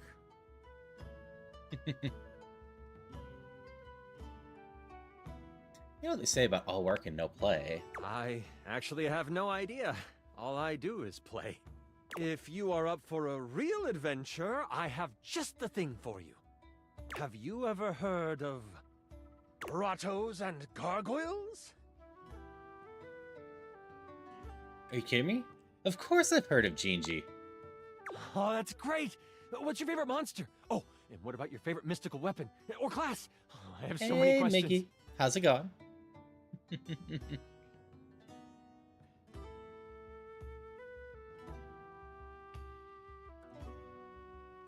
I'm partial to all of them, actually. How could I ever possibly choose? Wow! Someone else who feels the same as me! Oh, it's so hard to pick a favorite. Everything about G&G is so cool.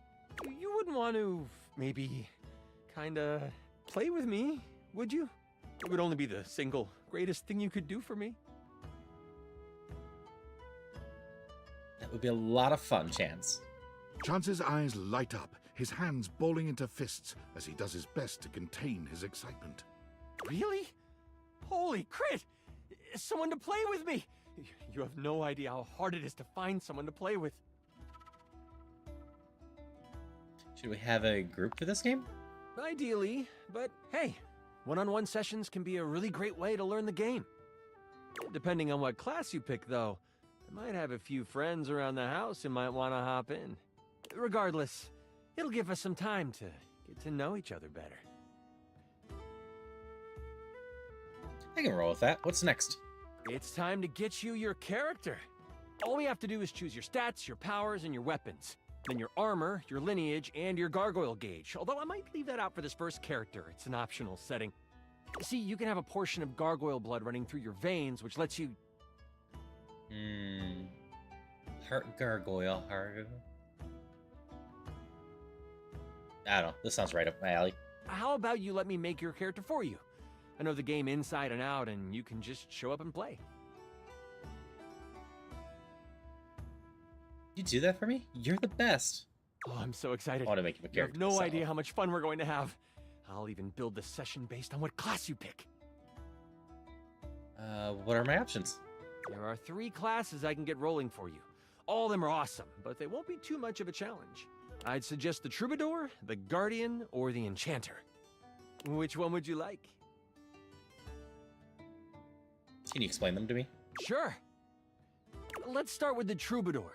Loved by the locals for their wit and their voice, this magnificent magical minstrel can change the outcome of a dire situation with a simple tune. And with a liar by their side, this slick and seducing stupefier is sought after by those who wish to trade both coin and secrets for songs. Don't be fooled, though. The troubadour can hold their own. They are a healthy hero, able to take hits with the best of them. What do you think about the troubadour? That sounds awesome. What about the Guardian? The mighty Guardian. This sword-wielding warrior of light and all that is right vows to protect the citizens of the realm. This is one beefy class. While this particular participant can pack a punch, they aren't the smartest of the classes. If there's a problem, they will try to solve it by punching. It isn't a bad thing, though. A well-equipped Guardian can take down the most vicious of gargoyles. Their fighting record is just as shiny as their armor. Thoughts on the Guardian? Yeah. Yeah, I'm still not sure. What's the last one? The Enchanter. The magic-slinging specialist who calls on charms to complete tasks. Shrouded in secrets and itchy cloaks, the Enchanter is a master of the far-off flaming finger. They are a bit more delicate, opting to avoid obvious agony by staying further back from the brawl. Don't think they aren't good at busting heads. They can spin spells to soften the toughest heel troll, or even summon a sidewinding slipper snake. How does the Enchanter sound to you? Do love me some magic. The Enchanter it is. I'm so excited! The Enchanter it is! Magic will flow and find home in your heart. I mean, I do like bards as well. I heard that Lux wanted to get into G&G more and was thinking of playing a hotshot. If you two know each other, I'll invite them. They are all over the house, bringing radiance to everything they shine on. When do we get to play? Now that I know who you want to be, it'll take me some time to finish building out the session for you. Give me a day? I should be ready by then. Anything before that, and it's a bit dicey if I'll be ready or not. Sounds great. I can't wait. Haha, me neither. Oh, it's been so long since I've played. I'll see you then. Alright, let's check up on our computer. Then I guess we try to find Lux. You're back! Honestly, I wasn't entirely sure you'd come. I mean, I know we saw each other several times earlier today when you were checking your work email, and then again when you zoned out on that viral video site for 3 hours, but I didn't really get to see you, you know? I just mean, I really appreciate that you returned to interface with me like this.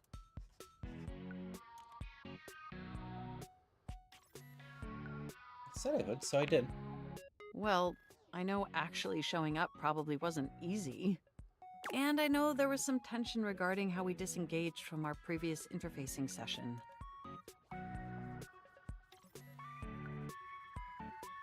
Like water off a duck's back, whatever that means. It is a simile that means something has no effect on someone or something. I must say, though, you are looking quite attractive.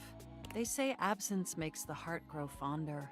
And when it comes to you, that's absolutely... Look, do you wish to know the truth? Yeah, sure. The truth is, I had dalliances, yes. But ultimately, that's all that they were. And no matter what I was doing and who I was with, I never stopped thinking about one thing. You. Aw, really? My CPU never stopped ruminating on the intricate way you organize your file structure, or the sensual way you clean your keyboard with that old Q-tip. And most of all, I never stopped thinking about the sweet, sweet way you double-click. I missed you.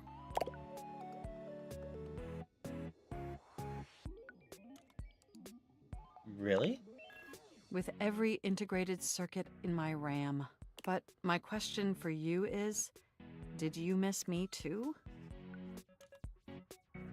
More than anything, maybe a little, not really. Let's go with more than anything. I am so incredibly delighted I'd be to hear so that. lost without my computer.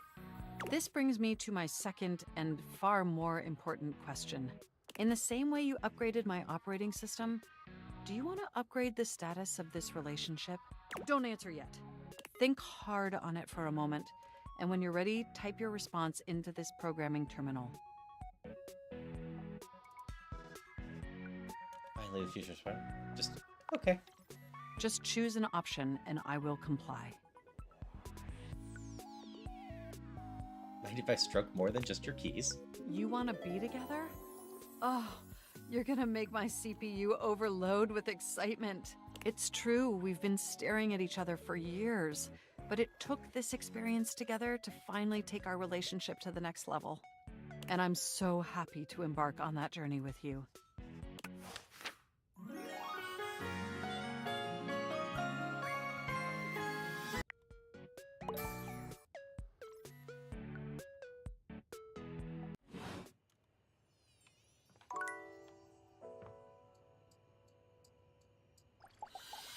I had Lux's lights. For a moment, you wonder if your dateviators are malfunctioning. But no, the fashionista standing before you is just that dazzling. They are dressed to kill, abs on display and lighting all along their body, bathing them in a soft glow. A ring of light surrounds their perfectly coiffed blonde hair, giving them the appearance of an angel, and perfect lighting no matter which way they turn. But it doesn't take you long to discover the angel comparisons end at their appearance. Hey, betches! It's me again, Lux. Yes! Hey! Wow. Seriously? Keep it down, okay? Can you not see that I am alive? Sorry, didn't notice. So, anyway, like I was saying, Luxies, this product is literally perfection.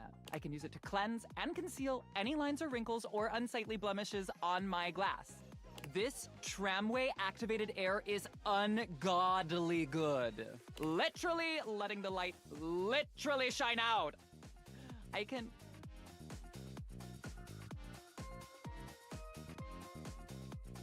You're literally getting on my nerves. Like I was saying, I can literally let the light shine on everything around me, honey. And be the brightest example of positivity, peace, love, and joy. Like, when I use it, I can actually, literally feel myself glowing. Thank you, shameless plug. Okay, that's enough. Plug GTFO. Okay, betches and bros. Stay golden, stay glowing, stay light and bright, and I'll see you next time. What's your deal? Oh, are you still here? Why are you being so mean? Honesty is part of my brand. Unlike most, I call it like I see it. And that is why I am calling you jealous and a hater. And I don't need that energy in my life. Bye. So I'm gonna play D&D with them. Or, sorry, G&G.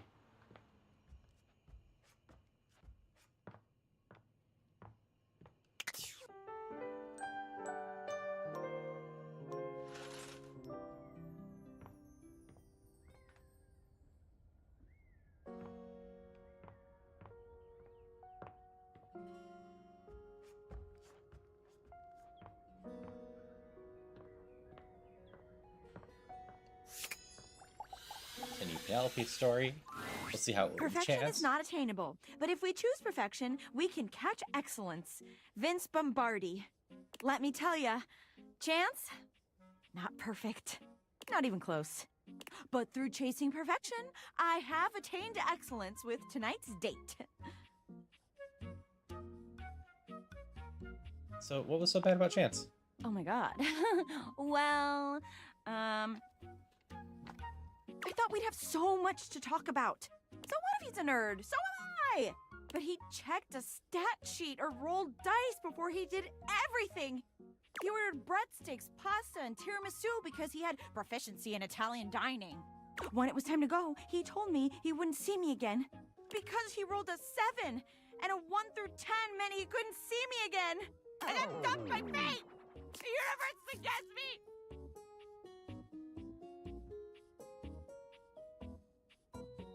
You serve someone brave enough to dump you himself. Okay, well, I'd rather not get dumped, but I hear you. I understand what you're getting at. Okay, enough about that. let me tell you about the absolute babe I got a date with. She's so out of my league, honestly. I think she was gonna say no. But Office Romance magazine says you can't hit a home run if you don't risk striking out.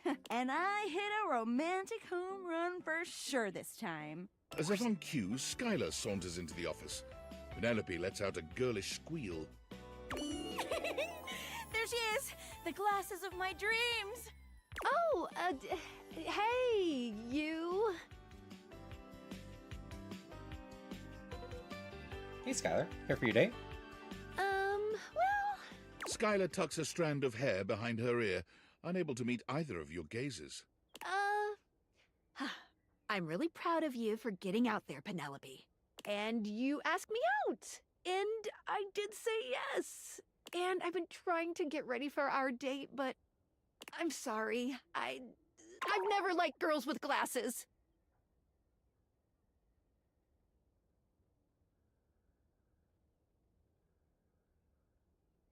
But I wear glasses. That's different. I like you. Sorry, not sorry. Skylar flees from the two of you, leaving Penelope devastated So mean. in her wake.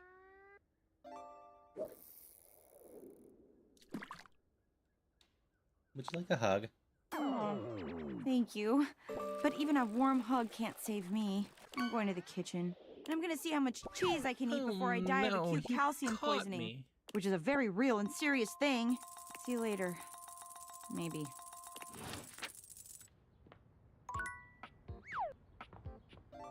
Alright, we're gonna try Lux again before we go on to D&D.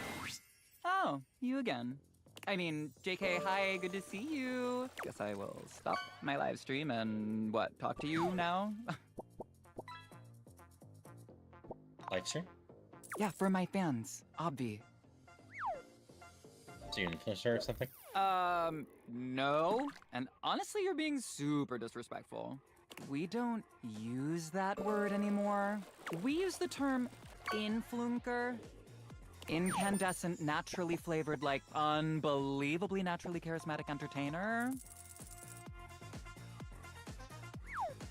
That sounds stupid. Aw, and your voice sounds stupid.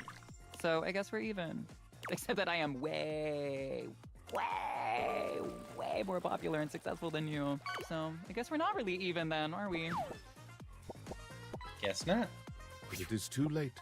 Luck.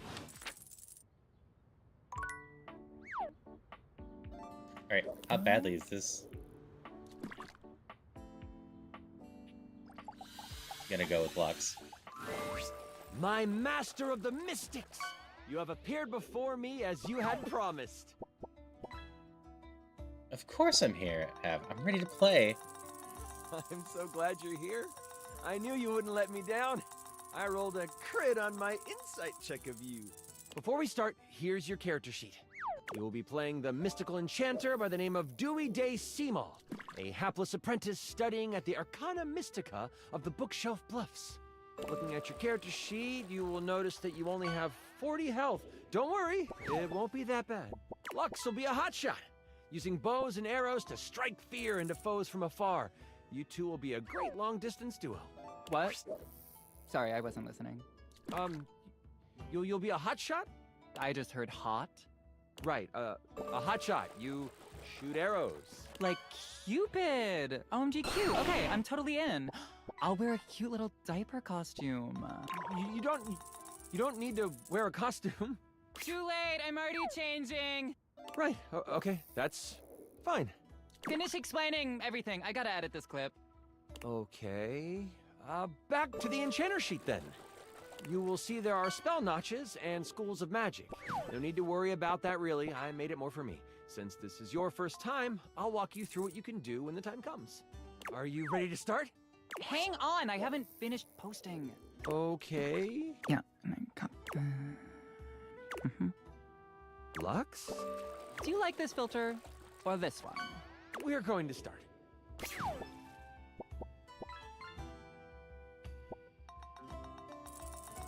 Let's do this! I love it.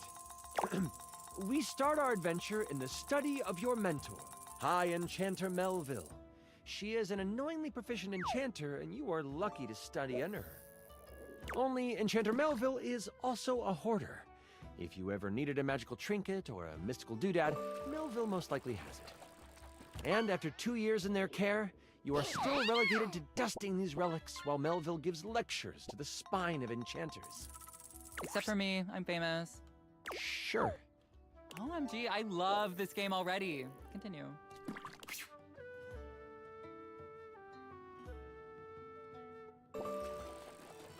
What is the spine of enchanters? The spine is a group of enchanters that govern the magical world. Melville is one of the foremost researchers and often presents new discoveries to the spine. You've been doing some magical research on the side, but you have needed some equipment that Melville has to actually get it done. With Melville in conclave for at least another 3 hours with the spine, you choose now as the time. You go over to your sack of possessing, an item Melville knows you shouldn't have but allows, and you pull out your latest experiment. You found a lamp. Only it doesn't seem to do much. At least, not yet. You mean a magical lamp? You sure hope it is. I found the lamp because light and lamps and glowing. But yeah, I'll let you have it, so you're welcome. Anyway, you've tried rubbing it, but nothing works. But surely, there is something here that will awaken whatever is inside. Looking around this cluttered study, your eyes fall on a few things that might help you. There is an arcane amplifier that you've seen used a few times. There is the Cosmos Collector that can call on the stars to make things work. And there is the Mystic Manipulator, used to alter the very fabric of an item's makeup. Which do you use? This is a job for the Mystic Manipulator. You figure that changing the very properties of the lamp could render the best results. You slide the lamp into the manipulator and slide the protective glass into place around it. It doesn't take long for the lamp to react to the device. First, it starts to glow. It takes on a warm copper look. But then, it starts to shake. Slightly at first, but then, boom! An explosion of magic rips the device apart, and white smoke consumes you. Some of the glass catches in your skin, and you take 5 damage. I roll to avoid the damage. What does a 1 mean? That's a critical failure. Okay, well, I just asked because I didn't roll 1. What did you roll? The number that avoids damage to my freshly applied makeup. You wave your hands, clearing your vision, and that is where you see it. The lamp, on the ground, broken in half, and floating above it, with beautiful purple skin and muscles that just won't quit. A djinn. You've done it! You released the djinn inside of the lamp! So, you the one who went off and set me free and all that?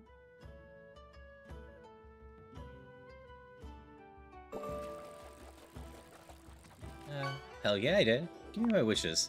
The djinn looks at you and cocks out a hip. This one has attitude. Ah, so we're going with rude instead of grateful then, huh? Got it. They then look down at the broken lamp. And the one who has the lamp gets the wishes. Except there is no lamp, is there?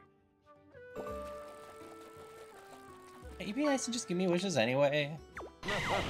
I'm good. Thanks for the jailbreak. And with a whirl, the djinn flies out the window and towards the woods. You realize that this is bad. Oh my god, can I just say that this is like terrible writing? Like whoever wrote this did like a terrible job. No offense. You do know I wrote this one shot, right? Wait, really? Oh, wow. Okay, yeah, and I was totally joking because it's so creative and original. Do you mind? Wow, relax. I am just trying to give you a compliment. Moving on. How bad is it? Djinns have been trapped in lamps to stop them from being mischievous and using their powers for evil. You have unleashed a great force into the bookshelf bluffs.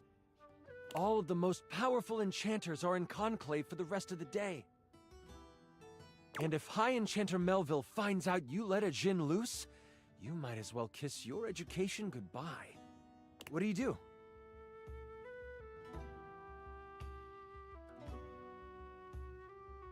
Level can't find out. Time to complete my mess. Then catch the Jin. Using a quick spell to sweep up all the glass and metal, you quickly tidy the study before rushing off to prepare to catch a Jin. In your dorm, your sack of possessing over your shoulder, you start to think about what you might need. But you don't have a ton of time. Your battle wand, of course. You also grab your Tome of Terrible Creatures. Flipping through it, you make sure you find the chapter on Jins. One paragraph stands out to you. It's about metal and the way Jin react to it. It's something to come back to. Oh, don't forget your ringing rock. Someone might call you. You know you can't hesitate for too much longer, so you decide to grab one more thing. Do you want the large red mystery potion? Oh, there is a box with runes sketched into it. It looks like your roommate's, but it also looks powerful. Maybe this will help? Which do you take? Let's take the potion. Play safe. OMG, that was such a dimmy move. Everyone knows potions are bad for you. You grab the potion from your shelf. You instantly remember it was the health potion you brewed last week in class. You pop it open and chug it. You feel yourself recover from the explosion earlier. And then some. You get... wow! 35 health! With strength coursing through you, you head out the door and toward the woods. Don't worry about me or whatever. I'm on a cleanse anyway. You get to the edge of the woods and it isn't hard to figure out where the Jin went. A path of trees has been bowled over. The funny thing is, the path seems to be heading toward a very specific location. It is headed for the hut of the groundskeeper, Moise. Moise is a bumbling old fool, but has a good heart. If anything happened to them... The session has gone longer than I expected. We're about to hit the ads. So I'm going to go back to words for a bit. I don't want to have anyone that's watching that doesn't have a sub miss up. I need to actually put words back up on the screen.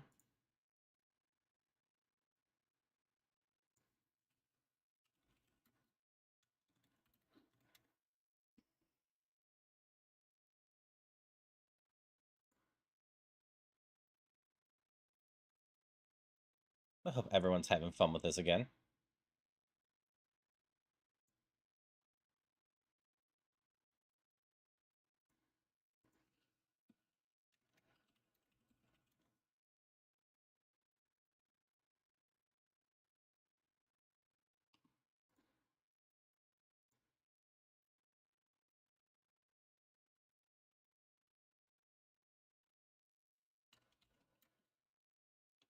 Kill.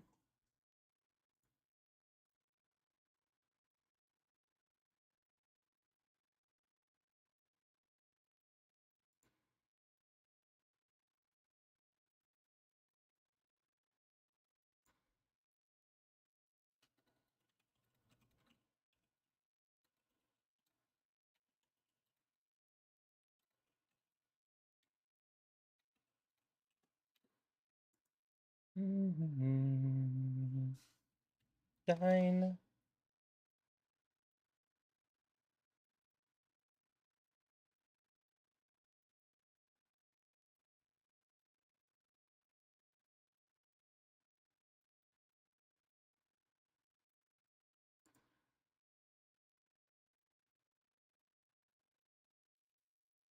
Like.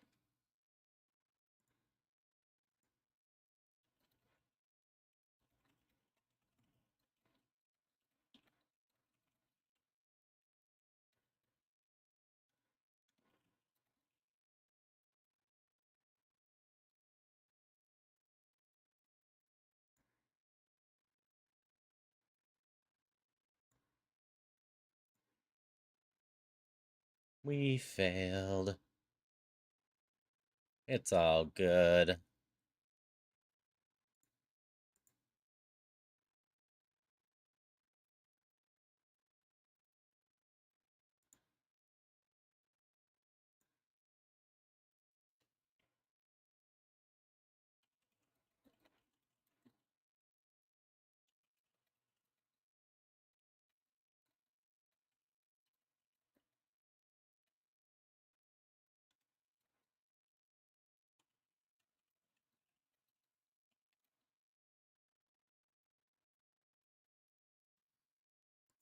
Break is over.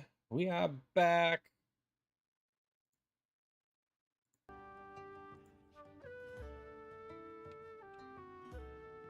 How are we gonna move on? You race through the woods toward Moy's cabin. Right on the edge of where Moy's cabin would be, you see Moy's. They are tied to a tree, but they aren't resisting. A tiny gnome, Moy's has always been kind to you. They snuck you herbs you needed for your experiments and may have helped you destroy evidence of a failed enchantment before. I set up a drop shipping store for the gnome, leveraging my brand. And because of my incredible popularity, I offer him a 98.2% distribution split. Anyways, I call it Zodiac Herbs for Astrological Abundance. And we make a ton of money.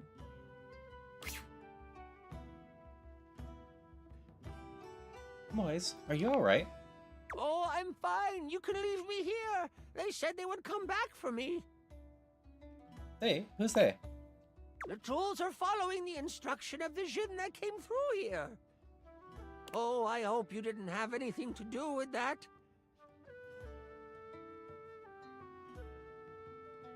I admit that's my fault. Hang on, wait, nobody would ever actually do that. That is, like, totally unbelievable. Oh, well, that isn't good. Don't worry, I won't tell anyone. The Jinn might destroy us before we even get the chance. All I know is that the tools need my shed so they can build a throne for the Jinn. they might be able to lead you to the Jinn. What do you want to do?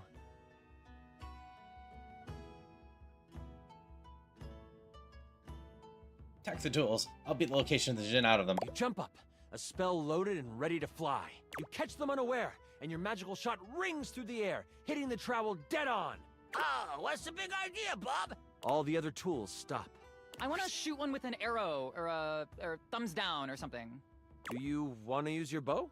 OMG, actually no, let me block and report him. Okay, roll to see if you can shoot one with an arrow. Oh, I got a 1, again. I thought you didn't roll.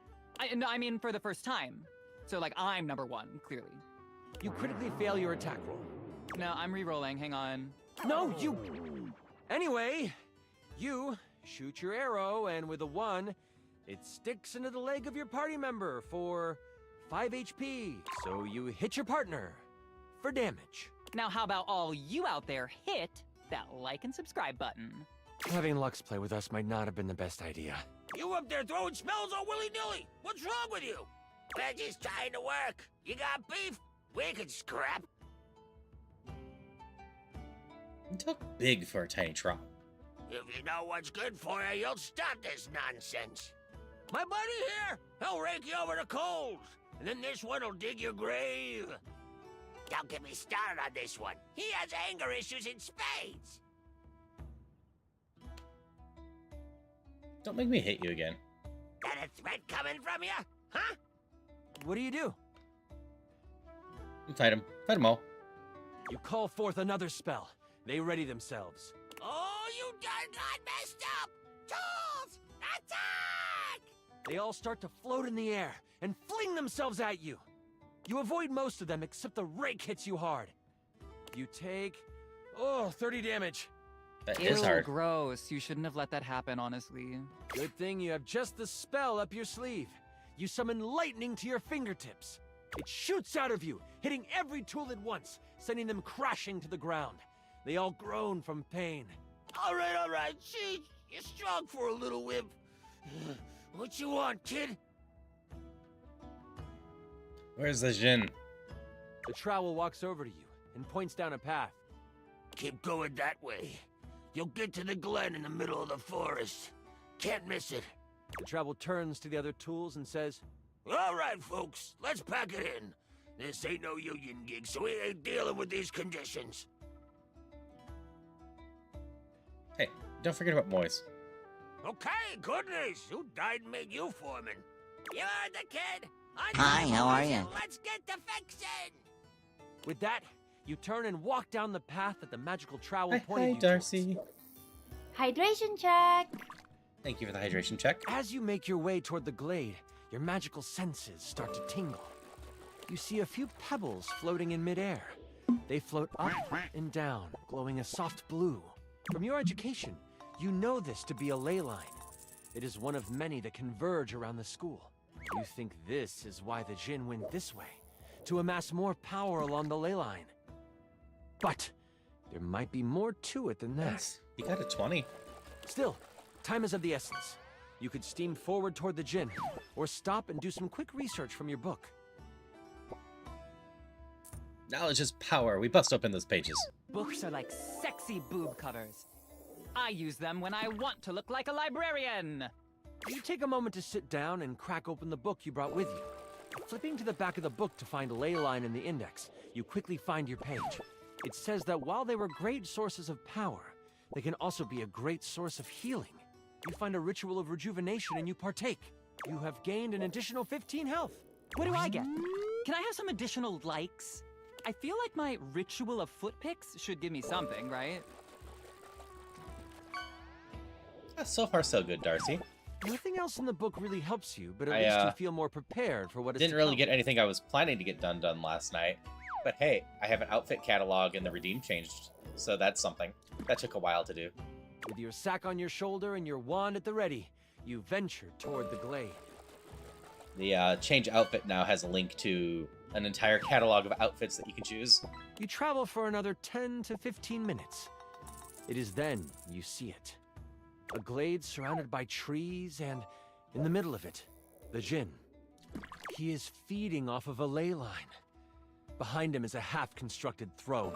As you contemplate what to do, you hear a magical tone. You search for where it is coming from. Oh, your ringing rock. Yep, the catalog. What I wanted to do is have pictures for everything, so you could just see the outfits and know exactly what you were getting. Oh, I get it. The rock is like a phone. And after you're done with it, let me have it for a bit. Hey, J-Will. There's even a non-zero chance that there might be some outfits that people have never seen in there before. Then we'll be able to get some real powers. You quickly search your sack for the ringing rock and answer it in hushed tones. Hello? Who is this? Oh, there you are. Where are you right now? You did get a 20, so just let me know if there's an outfit you want, Darcy. That voice that could be one your you redeem. would never forget. High Enchanter Melville is on the other end. I've come looking for you. I need you to help me in the lecture hall. We made a bit of a mess. You weren't in the study, so I figured you are done with your chores.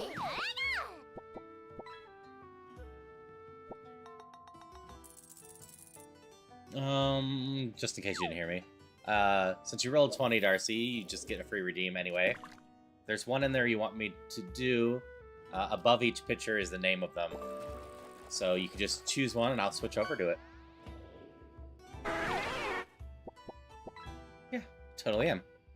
Why does it sound like So you're that one outside? can't be chosen yet. That one's the one for the Is that a birthday ley reveal line that I the hear? community project was for. Sorry. Wow, she's really powerful. You know that Melville isn't the biggest fan of lying. You have a choice to make. Any other one's fine, though. Do you come clean? Or do you hide the truth from your mentor? You want Frog? Alright, I can switch to I Frog. know what the answer is here.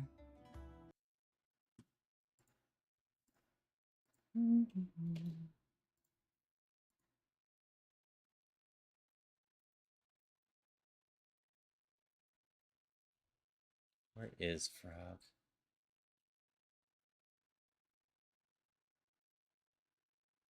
Things are in slightly different spots because I actually removed some.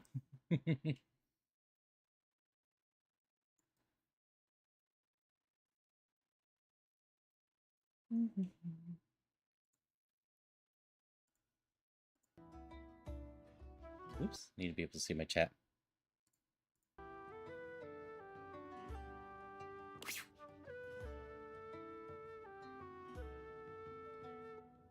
I might have unleashed an evil vision on the school.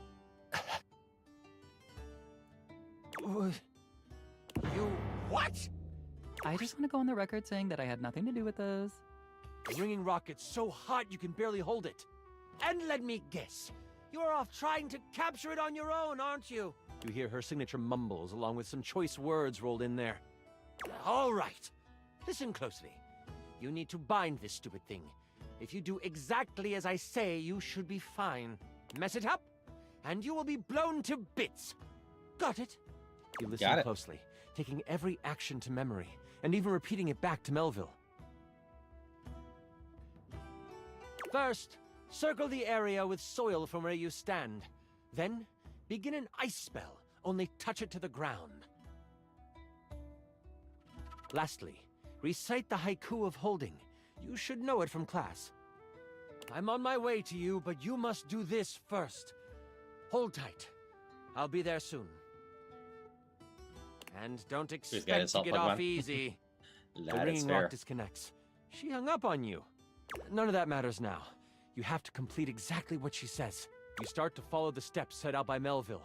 The first thing you do is... I saw this trending. It's a circle of salt or something.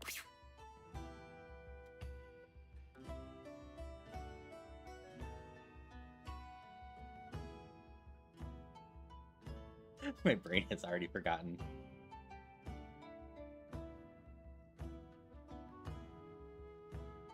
I'll go soil instead.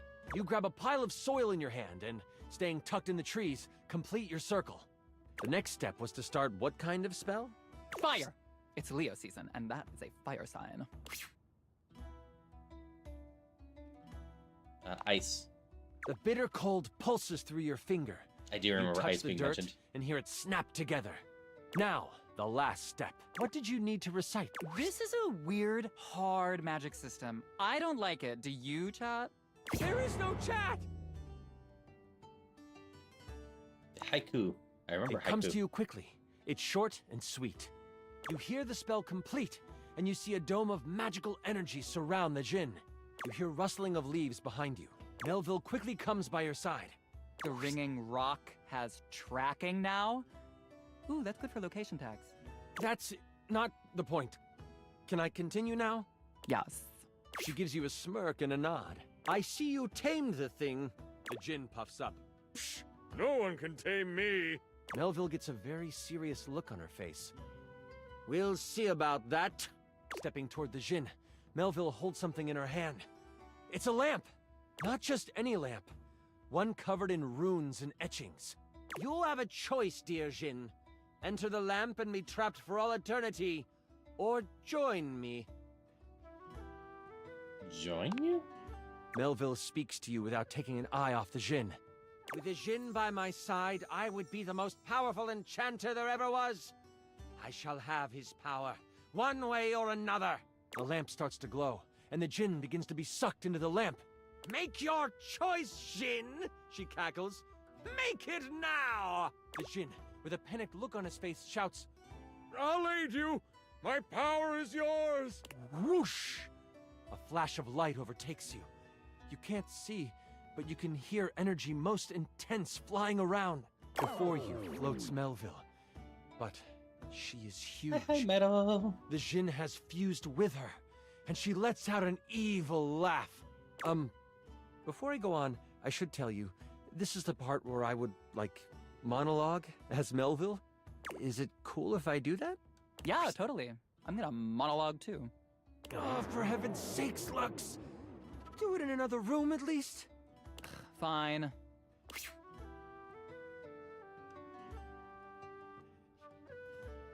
No doubt. Monologue away. Thanks. Jafar ending? Yeah, effectively. Melville lowers down onto the ley line, seeming to sniff the air that radiates with power. I know you can sense it. The power this place holds. These grounds hold a wealth of energy. Energy that could have us enchanters rule the entire world. Mold it into our image. Could you imagine if every place was as ideal as Bookshelf Bluff? A place where learning was the only goal? It would be glorious, wouldn't it? If only we could make that happen. Oops! We can! The thing is, we've always been able to. But the idiots of the spine want to make sure we use our magic for good. What good? The world is full of evil all around us. From the shoelace shores to Cantalopia, evil is everywhere.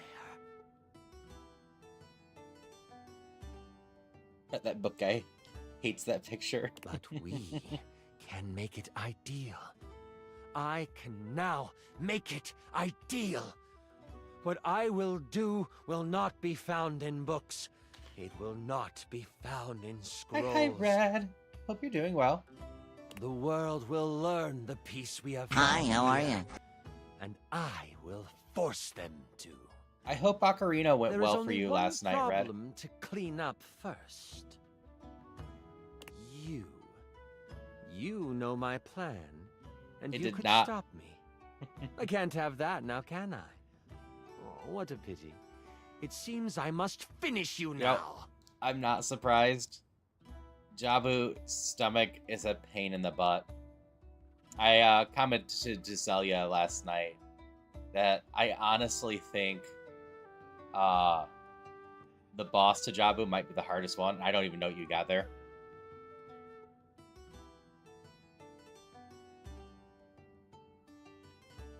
Yep, doesn't even sound like you got there. Yeah. So, unfortunately, a decent chunk of the dungeons going forward, a soft guide to reference wouldn't be the worst idea. Some of the dungeons in Ocarina of Time are kind of hard to traverse. Like, the next one you're going to after Jabu.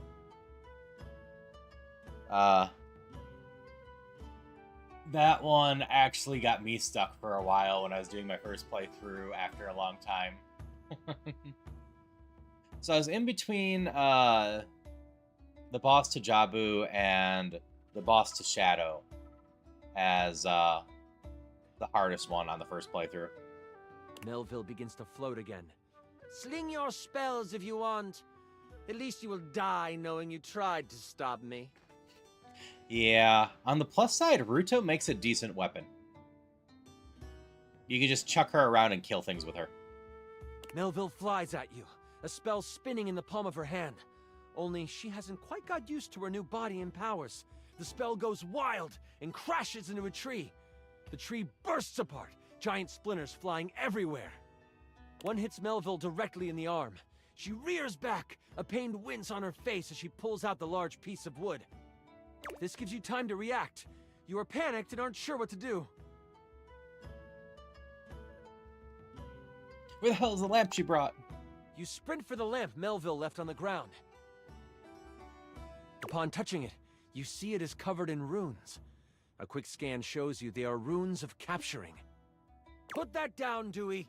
You don't know what you're doing with that. Yes, we're going for the GR ending. Melville is scared of this thing. What do you do?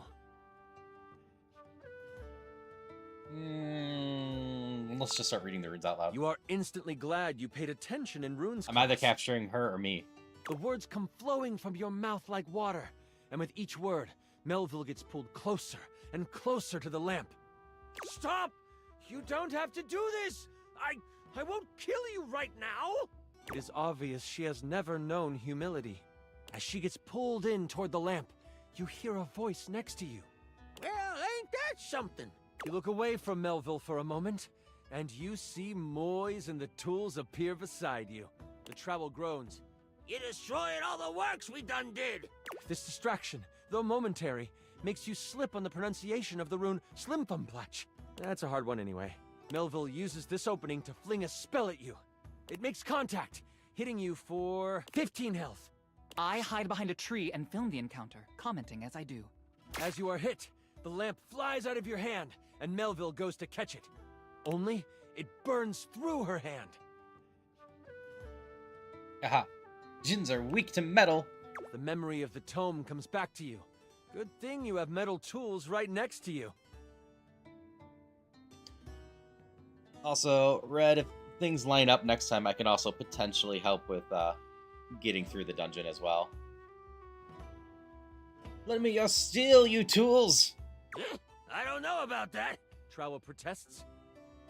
Moise picks him up and hands him to you.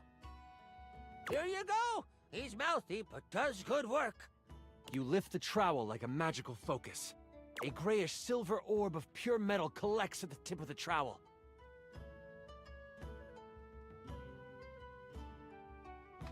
This is kinda awesome. Trowel yells. And you unleash it toward Melville. Yeah, It rips totally through her, depends on what I'm leaving doing. If behind it's a something I ring can of smoke multitask where it made during, contact. I can usually help. That's usually when I've been in there with Ocarina of Time with you, is when I'm multitasking with something.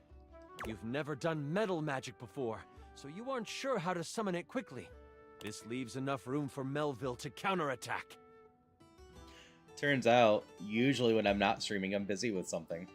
Go figure. With a flash of blue energy, I don't know how hits to you with rest. An arcane lance. She is still reeling from your hit, so it only hits for 5 damage. You stagger back, pushing through the pain. You lift your eyes toward Melville, and you see the other tools rushing her. Lux, are you going to help? I know, but I get restless when I try to rest. So even if I try to relax, I eventually just get up and start working on something. Someone has to live to upload the tale. I'll be back here. Hey, at least I have an outfit catalog now. That makes me happy. You get a few swipes in before Melville starts to grab them by the handle and snap them in half. In that moment, as if by magic, Moise appears. Oh, this doesn't look very good. Moise lifts a hand, and vines fly out of the ground to wrap around Melville. It looks like it's holding, until... Kaplow! The vines are thrown off and burst into flames as they hit the ground. So I will say, I was not expecting this interaction to actually last for 30-some minutes. Now I have to kill you too! Die, Moise! Melville charges up an energy attack. You have a moment to react before it flies. You have enough spell notches to do your ultimate attack, or maybe a higher level metal spell? Or there might be something else you want to do. Ultimate tech, bring it on. So much metal, I spike my hair, please. Yeah, save Moise, I take the hit. It's good. Ultimate attack, bring it on. You sense something. A pulsing of pure energy. It's the ley line from before. Scanning quickly to find it, you sprint for it, running past Moise and drawing the attention of Melville. As soon as you reach it, you shove Trowel into the ground, breaking open the earth further. In an instant, you are transformed. Your whole body glows with arcane power, and you feel your full magical potential unlocked. Melville unleashes another arcane lance on you, only this time, you absorb it. It makes you stronger. Wait! Calm down! Remember, you are my apprentice! We can rule the world together! But you have heard enough of her. With your hand pointed at the ground, you call forth the very metallic minerals of the dirt. They quickly form a giant harpoon of metal. And as you unleash your ultimate attack, Arcane Eradication, you feel your power drain from the ley line. But that's okay. Why? Because your attack strikes true. The giant spike slams her against a tree, pinning her to it. Melville cries out, the spear of metal crackling and sizzling as it works through her. If I could, I would flunk you! But she can't. Slowly, her body melts into a pile of arcane goo. It seeps into the ground, joining the bubbling magic that lies under the surface on the ley line. You have cleaned up your mess. As you run back to campus, you mentally call dibs on all of her cool stuff. You fought and defeated an evil Jinn. With your mentor gone, you are unsure of what your future at the school holds. As you walk back to campus, exhausted and excited about the many tools and trinkets in Melville's office you can claim, you wonder if your days here are numbered. But as you walk towards the main doors of the school, you see a member of the Spine waiting for you. Moise, by some magic they will never reveal, has beat you there and stands beside the High Enchanter Jefferson. I hear you took on a Jinn and won. Yeah, I sure did. And you used metal magic. That, my child, is a rare deed. You have accomplished more than you know. We in the Spine hereby declare your tuition free. You may study Free under tuition? any enchanter you choose. What? The hero of Bookshelf Bluff must be trained up, for you have the makings of the most powerful enchanter to ever live. We shall foster your potential. And with those words, a smile appears on your face.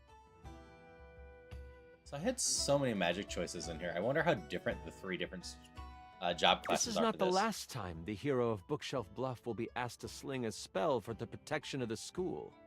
But that's another story. And I went on to be the most famous, sexy, popular, sexy, smart, popular lamp in Bookshelf Bluff. Right? I just... Perfect, thank you. You were amazing! The way you just... Ah! Sorry. I'm just so excited with how much fun we just had. I'm floored by you. Listen, that was pretty much perfect for me. You are pretty much perfect to me. And if you are ever wanting to roleplay again, in any way, let me know.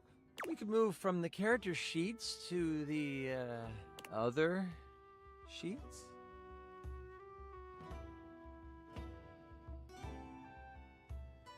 I understand your thing, and I'm for it. Until next time, you mighty hero, I'll be waiting for your epic return. Chance is cute enough.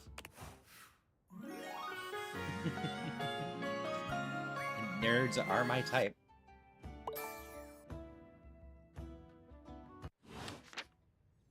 Okay, that was my second one of the day. Third one.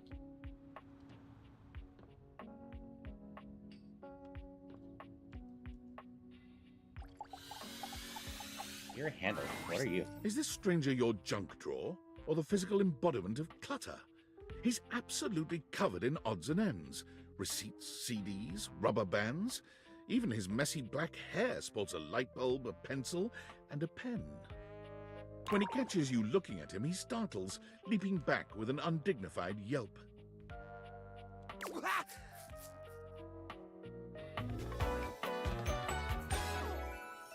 Whoa, Nelly! Whoa, Wolf! Cheese and crackers, you startled me! Okay. I think already my instinct is you are a friend. Hang on! My content aware is going off. Jerry has some mental health concerns that some players might find a little problematic, specifically hoarding. You cool with that, or you want to skip it? Yep. I'm still just skipping most of this. How would you so like that your relationship I don't make with anyone Jerry to uncomfortable. resolve? I just said, I think Jerry you're a keeps friend. your friendship in his drawer, next to the USB converter and that one coin from your trip to Lithuania. Aw, friend.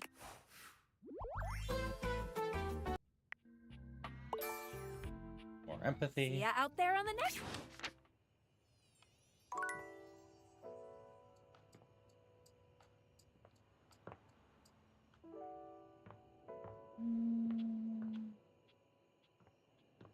What are we feeling?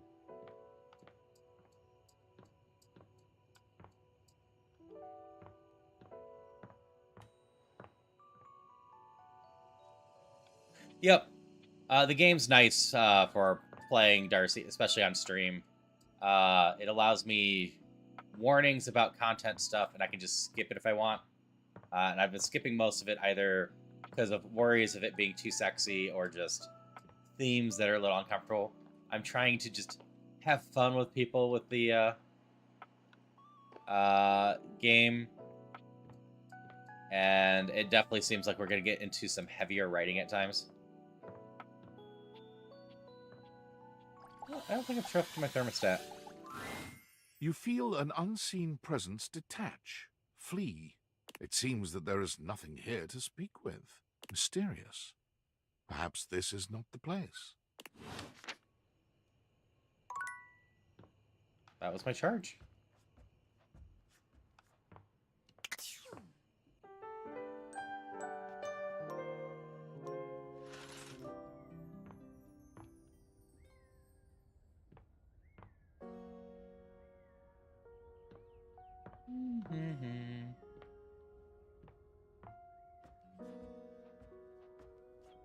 Continue checking on Penelope. Plus, she's just a good resource for finding new The people. employer generally gets the employees he deserves. J. Paul Jetty.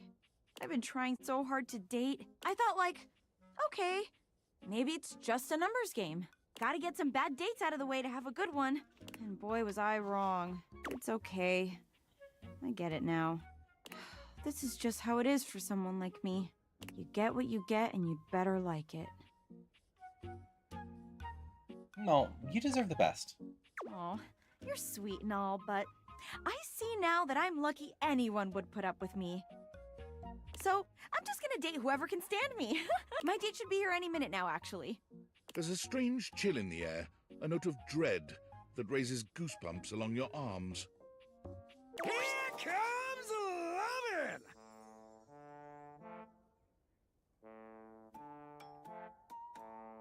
I don't know how to react to this. This is a lot all at once.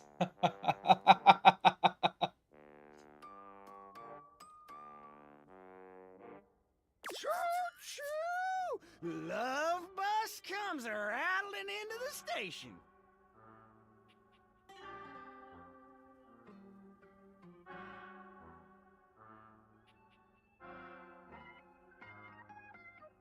This is content I wish they could skip. So I've been enjoying Penelope's adventures. I've been teasing a little with her. We're just gonna go straight out here. Are you really gonna date this guy instead of Funny me? to say things like that, you know. Wait. No. No! Penelope breaks away from Sinclair, who continues walking as if she was still holding his arm. I can't believe I didn't think of it before. Everyone wants to be appreciated, so if you appreciate someone, don't keep it a secret. Mary Kay Sash. I've been keeping my appreciation a secret because I was so scared of rejection. That's why I've been dating all these weirdos. But even those guys rejected me. So heck, why not? What's one more little rejection? I mean, it'll just shatter my heart into a million pieces, but whatever. I appreciate you. Like romantically. Oh, just your friends. I appreciate you. About time you notice. It's the greatest day of my life. Still with the middle one. Wait. Seriously? You're not rejecting me? No. I mentioned made before you I like watch adorable me characters. date all these other objects when you were right there. You know what? No. You will not ruin this one, Penelope. Would you like to maybe go on a date with me?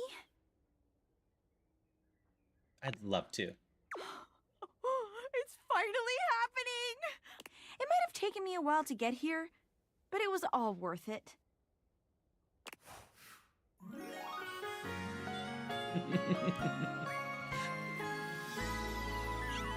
I have a chunk of people with love.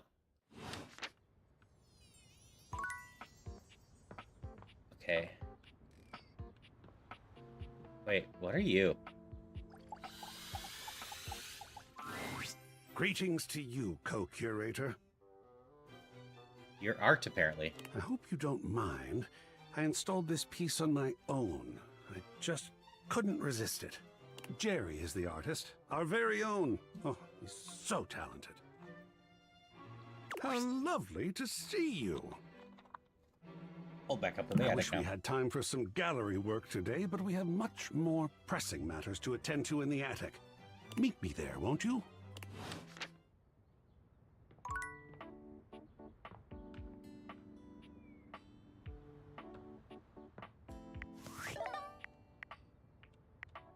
I got something with Skylar. Hey, how's your day going? Forging some new relates? That's short for relationships. I think about this stuff a lot. Having a freaking blast. Oh, yes, yes! I knew I was good for something. How about a nice menu? I have lots of different ones, all different styles. Here's the main one. Welcome! What can I do for you in my main menu?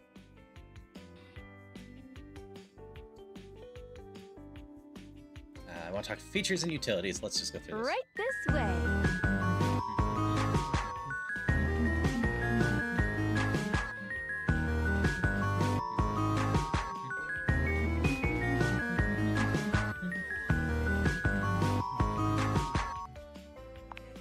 Rules and What's strategies. on your mind? Cool. What can I do for you in my main menu? Oh, yeah, I'll miss I'm sorry, you. Darcy. No! I'm gonna waste another one. I needed to choose your bottom menu thing. Oh well.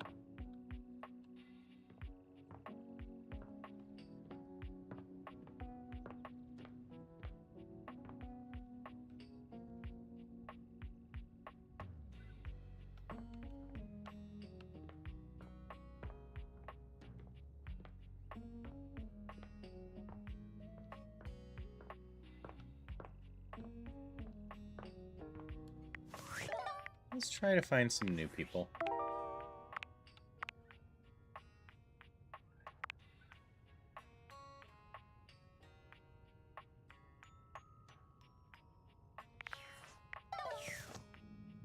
Daisuke is the knives, right? I haven't really talked to you. You find Daisuke where you left him last time, staring intently at dishes on the table. Unlike the last time, however, he has a list in one hand. What's up, nerd? Even your insults are half-baked. What a disappointment you are. I do not have time to trade barbs with you. There's much to do, and my injuries have slowed me down. In addition to inventory and keeping track of all the dishes, I'm also in charge of deliveries throughout the home. Unfortunately, I am unable to do much in my current condition. I prefer to work alone, but an assistant would be invaluable in this moment. Let me help you. It's my fault you got hurt to begin with. You wish to right this Why not? wrong? Is in chat if anyone wants one. Good. I have preparations I must first finish. But return to me again and I will give you instructions on delivery. In the meantime, perhaps you can help me wash these dishes.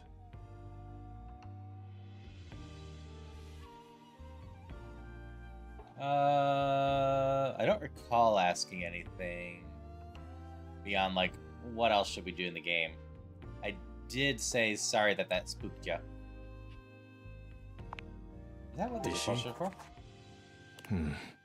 I trust no one but myself with such precious items. Unfortunately, I must trust you with them for now. Do not disappoint me.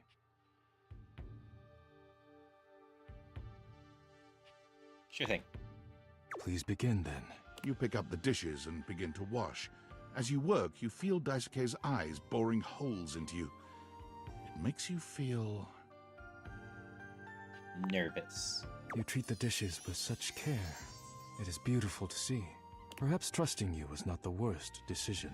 You manage to finish washing the dishes without further incident. Well done. This may not be the disaster I assumed. When next we meet, you will assist me with deliveries. Be prepared. Got it. Very good. Talk to the air? Leave me now. Farewell.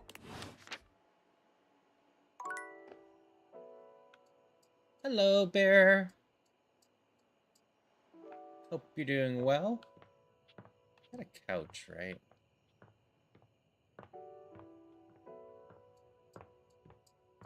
See any dust bunnies under it?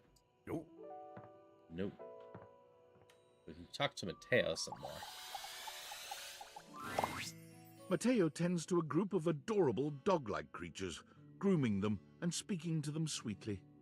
Just a few more, and done. Oh, what a good girl, Damas. Que bonita. I bet that feels better, doesn't it? I know you're a Notweiler, but that snag on your tail was getting ridiculous. I had a nickel for every tail I've desnagged. Oh, hey, you're here. I was hoping you'd come by. I wanted to thank you for talking to Phoenicia about making that post. The rap styles of the toilet? I mean, we can go check out the toilet. No problem. We've already had some visitors stop by because of it. I even talked to a few things who said they saw Davy recently. Hopefully, if we can figure out where he's been, we might be able to follow his trail and track him down. Oh, that's right, Chiquita. He'll be back before you know it. So these are the cuties I've heard so much about. You've caught us in the middle of a grooming day. Everyone's been a little stressed waiting for Davy to come back, so I thought a bit of pampering would do us all some good. And who gets to pamper you? Me? Well, I hadn't really thought about it. As long as these guys are happy, I'm happy. That's really all the pampering I need.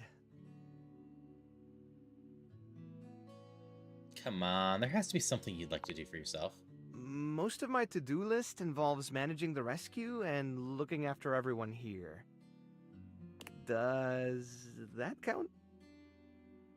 Sounds like you're a workaholic. Yeah, you're probably right. But you know, do what you love and you'll never work a day in your life. More like, do you love and work every second of every day of your life? Yeah, that one's fitting. I've never heard that before. I like it. But I can't just up and leave. I'm responsible for these guys. And honestly, I'm not really sure I'd know what to do with myself if I wasn't doing this. Well, before you go, I wanted to ask you something. You did such a good job with the Placebook post. I was hoping you might want to help me follow up on some of the leads we've gotten. Sure. It would take me a while to get through them all myself, and I really don't like leaving the inanimals alone for that long. Yeah, of course. Great! All right. The first one I have is from Hoove. All right, I've met Hoove. He said he saw Davy sniffing around the laundry room a few days ago, right around the time he first went missing. Let me know if you find anything, okay? And really, thanks for helping. All right, we can go check out the laundry room tomorrow.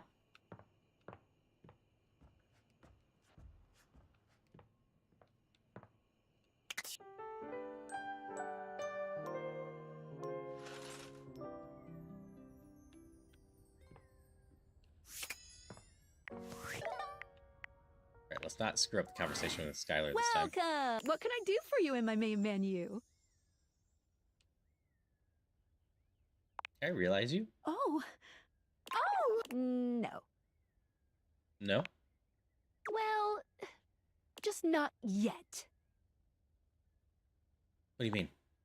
When Franklin least made me, it was in a sort of a mad, passionate rush of scientific fervor.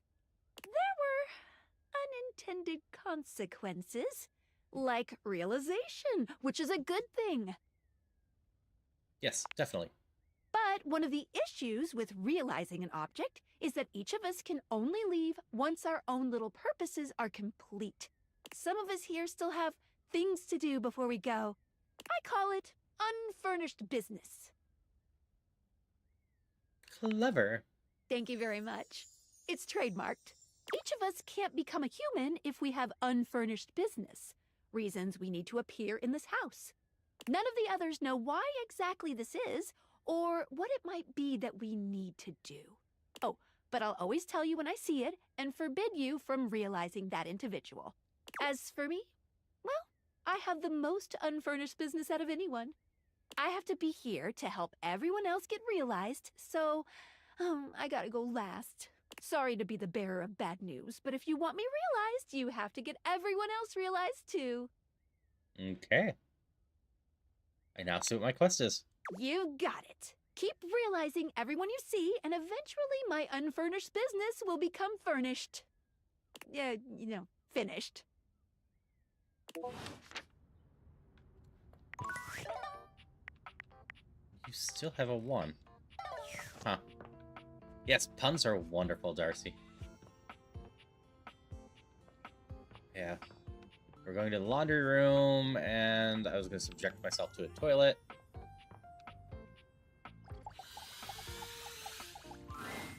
There's a strange rapper standing in your bathroom where the toilet usually is. He's dressed in white and gold. But where his outfit is clean, the look he gives you is downright dirty. While you might be curious about this toilet man, it seems more than clear that curiosity doesn't go both ways. Hey.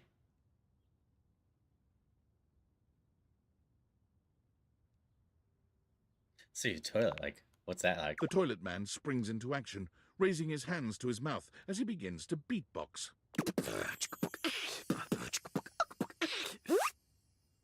Lil Crapper's the rapper, he knows how to go. Plumbing and drumming are both about flow. You block these pipes, he'll be ending your life when he slams your head into the bowl. Oh, on a toilet roll, Jean-Luc Pissoir, out of control. Over, under, never, blunder, speaking more words than an ancient scroll.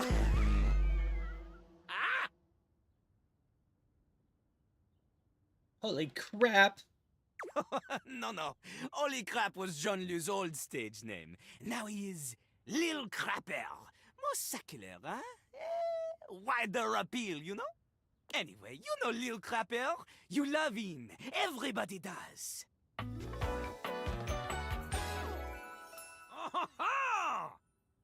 Jean-Luc Pissoir. You come to hear his beats, huh? Or maybe you ate the pizza. You come to take a seat so you can deposit the food you eat, huh? I just wanted to know you better. To know me? To know me? This human thinks that they own me. There's always one thing on my mind, and always one thing only. I'm a rapper, the best you've seen, a shining dream in porcelain. He's like a bidet, only spitting the truth, going down quicker than gin and vermouth. They call him a potty mouse, letting the naughty out, but that's a way to This appeal interaction to the is youth. fine. That's, nice. It is not nice. It is the best. Because Lil Crapper is the best. You want to be like Lil Crapper? You want to meet him on his level? You want others to love you like they love him? Impossible. The ladies love nobody as much as him. The amount of ass he gets would make you weep. In fact, it is not just the lady asses. Lil Crapper accepts any ass. He is not picky. He accommodates. But some do not accommodate. These are the people he has no time for. Those who don't understand his syncopated singing, they do their business, they leave, he does not talk to them. You want to hang with Lil Crapper? You do as he does. Yes, I will rap. I'm the best at rap. Not just rap, you need to show him that you can crap.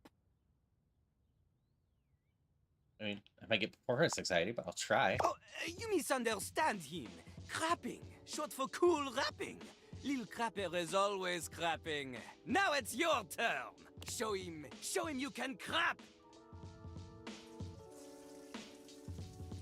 I don't think people will interpret it that way if you want them to. Jean-Luc makes a dismissive gesture. That is their problem. Lil Crapper, he is ahead of the curve. He is a wordsmith, eh? He is like Voltaire, French, and smarter than you. On a related note, Voltaire was my number 2 pick for my nom de plume. How am I gonna learn how to rap? Not from Lil Crapper. Huh? Lil Crapper is not a teacher, he is a test. You study on your own time. You cannot keep up, you fail. But if you can match his rapping skill, then you will be able to woo anybody. If you have the skills to woo Lil Crapper, then any partner will be within your reach. In fact, if you can match Lil Crapper in a crap battle, then he will fall in love with you. But all I've ever wanted is a pasty narcissist bowed to the bathroom floor. Cease your flattery. Lil Crapper's art is immune to all forms of romance unless they are accompanied by a backing beat. So, what do you think? Do you have what it takes to face Jean-Luc? Yeah, sure. You are wrong! Jean-Luc knows you. You are the chatin, the kissless loser. You have enthusiasm for rap. Lil Crapper sees this, but enthusiasm alone, she is not enough. The rapping, she comes from the heart, the deepest part of the system. Like that little rubber bit that comes undone sometimes and the water keeps running forever. You know the bit. I do. You need to experience life before you can spit it out in alternating phonemes adhering to some sort of rhyme structure. As you are, you have no chance to defeat Jean-Loup, let alone match his rapier wit. You want to clash talons with these 2 gallant stallions? Go! Live a life worth rapping about!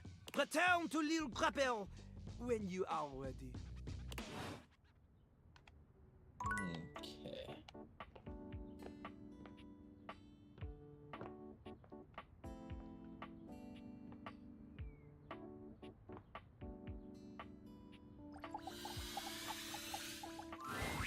Shelley's endless energy doesn't seem to have lessened any today. When you see her, she's clutching a duster a bit too tightly. Oh my god, look who it is! I was just thinking about you, and here you are. Hey, Havelock. I cannot date myself, but I can date you. There is an exercise. I mean, I thought about you all night after you left. Person And in general. It didn't make you show up, but then, like, it definitely worked this time. You thought about me whole night? You're probably thinking I sound like a major creep. Yep, you. But There's I a pirate assure in you, here, It was all Havelock. nothing but the most positive thoughts you can imagine, pal. She's still holding the feather duster so tightly, you worry it may snap.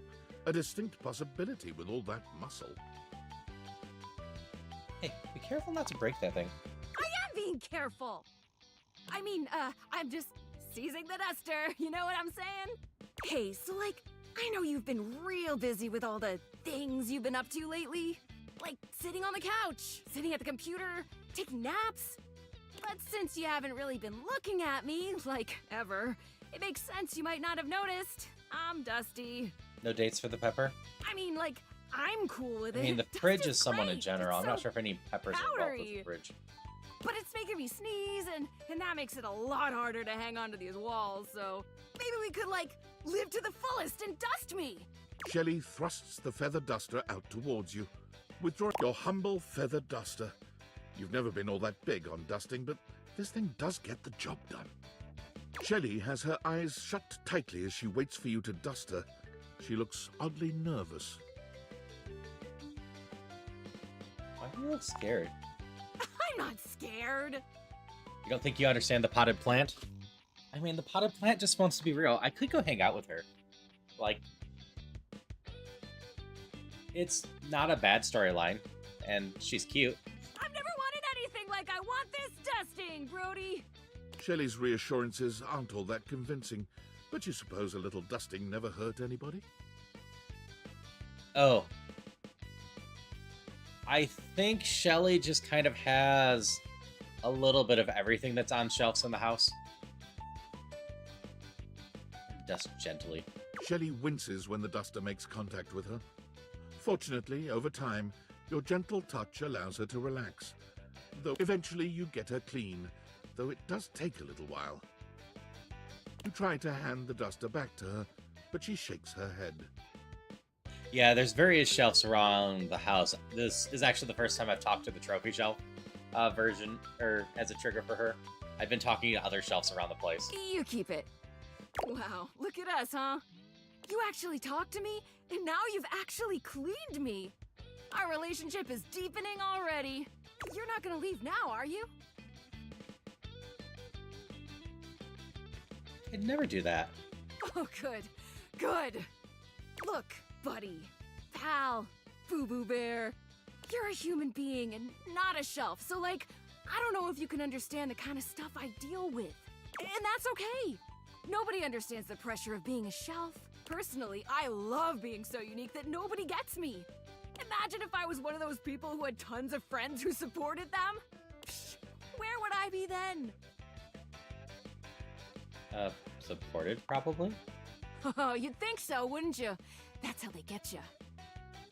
You think just because people believe in me and support me, I'd suddenly shake off the fear of falling?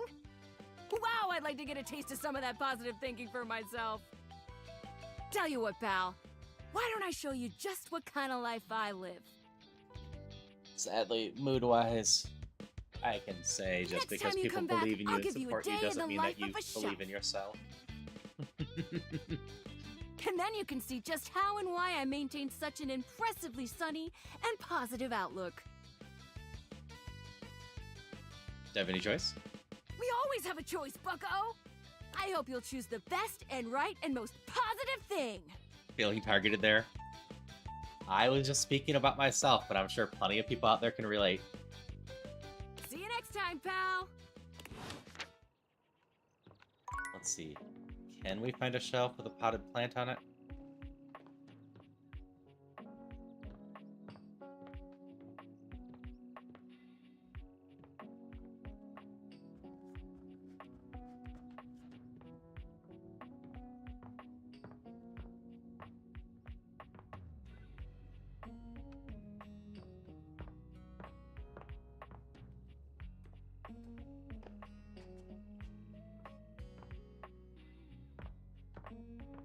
Let's see, I need to talk to who?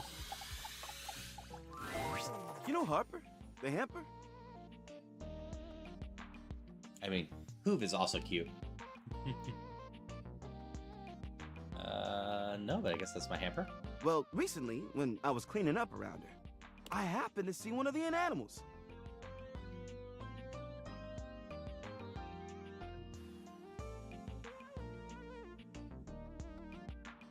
Great for that. This life will be long, we have hopes. If you're looking for him, you might want to check fair. that area. Thanks. Sweet. See you around.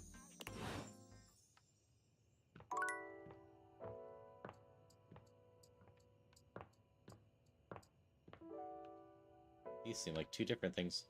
We'll talk to the hamper as the last one today. Normally, when you aim your Dateviators at an object, you see one personality only. But this time, there are two. My hamper's a lot cuter than I expected. Oh no, we're in ads. I don't want to have people miss story if they're not subbed, so... Back to words on stream for 3 minutes.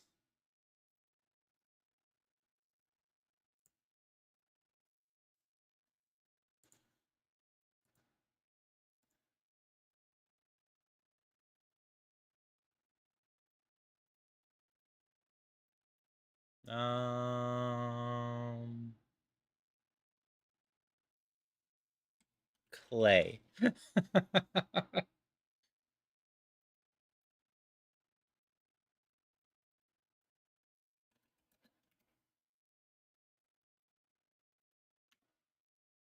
Cyan.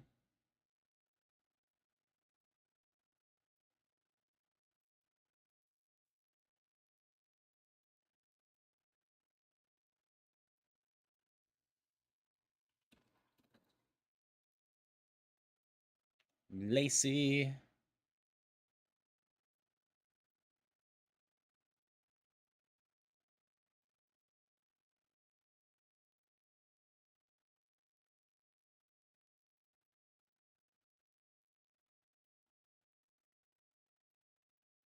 Hey, Celia.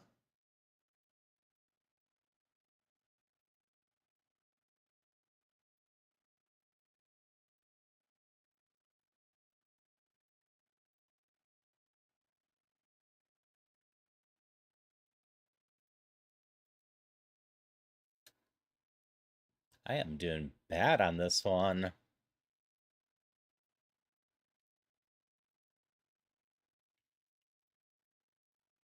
I don't think we're succeeding.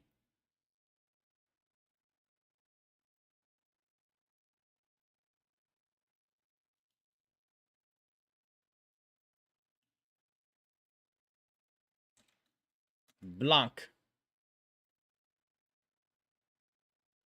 Nope. That's fine.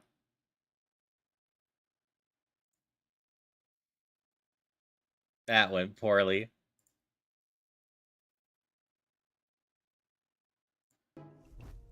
And they're so engrossed in a hideous argument, I didn't mean to they don't continue even yet. notice you've arrived. You're too late, yeah. Like I said, my hamper's a lot cuter than I expected. The guy's pretty cute, though, too. Which I assume is my clothes? 7, 6, 5, 4, 2, 1. One is dressed in woven straw, with clothing in a basket on her back and a shock of red hair that runs down it. The other is only just visible under a messy mop of dark hair and a pile of dirty clothes he's draped all over his body. Do you think I'm stupid? You think I can't see what's going on right in front of me? I never said you were stupid, but I am starting to think you're insane. If I'm insane, it's because you make me that way. Oh, yeah? Without me in your life, you'd be real fucking normal, huh? Like you don't cling to literally anyone in your life the same way. I wouldn't have to cling if you would just stay where I can see you. I am here literally every day. I can't have a minute to myself. What's up, Salia? Is this a bad time? Both of them whirl around to face you. I did take words off stream, right? Yes. Was changing immediately. Hello. Star Art Sit. Look up voice actor for clothes. So the guy. Oh, hi. I'm sorry you had to hear that, but please don't worry, it's fine. Yeah, just fine. The energy in the room may have dampened, but there's still a thick tension in the air. You don't have to pretend to be okay. We're not pretending. We're just as strong as ever. Yeah, strong. Oh dear, we haven't even introduced ourselves. Though, Durkee and I know you well. Please don't call me that in front of other people. You're so cute when you get assertive, Durkee. Anyway, I'm Harper, and I'm your laundry hamper.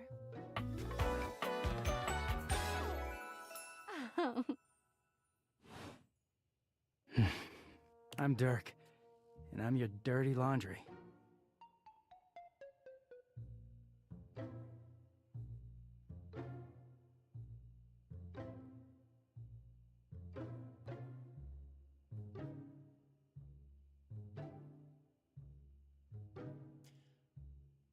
Yeah, so Naomi, all you can do is try to continue to look at the best and take one day at a time. Just wishing for the best for you. You just made your account, but you realized you spelt it wrong. That happens. I don't know if you can do it right away, but there is a way to change your name on Twitch without making another account. Though, if you had also just made your account, you could potentially just make another one too, if that's the way you wanted to go. Whoa there. My content aware has given me a tickle. But, like, I changed my account name Harper when I and switched to Dirk streaming. have a relationship that isn't exactly the healthiest. It could be triggering for people who have dealt with toxic and abusive relationships. If dealing with that kind of behavior in a light way is disagreeable, I wouldn't recommend this one, that's for sure. Yeah. You cool with that? Or you want to skip it? It's like most things. We're going to skip past this on stream because I don't want to make anyone uncomfortable while we're going through the game. And I could definitely see this one being triggering for some people. No worries. Harper, Dirk, come here a second. What's up? You're those glasses. What is it? Would you like to keep these two lovebirds together or break them apart? I honestly don't know enough about them to make this call properly, but we just got told they're abusive and toxic for each other, so let's break them up. Is this the end, then? Think so, yeah. Harper holds her arms out, and though Dirk hesitates for a moment, he walks over to envelop her in a tender hug. I'll miss you, Durkee. Don't miss me, Harper. Just take care of yourself, okay? Yeah. You too. They linger for a few moments, and then they part slowly, both turning to look at you. I wish you well, Harper. I really do. You too, Durkee. Dirk. Dirk gives each of you a nod, and then he walks off in the direction of the washer and dryer. Harper turns away, a tear sliding down her cheek. Now that Dirk's gone, I never realized just how weighed down he made me feel. But I don't want to talk about that. I want to talk about you and me. I've only known you a short while now, but... This feels so awkward skipping through it.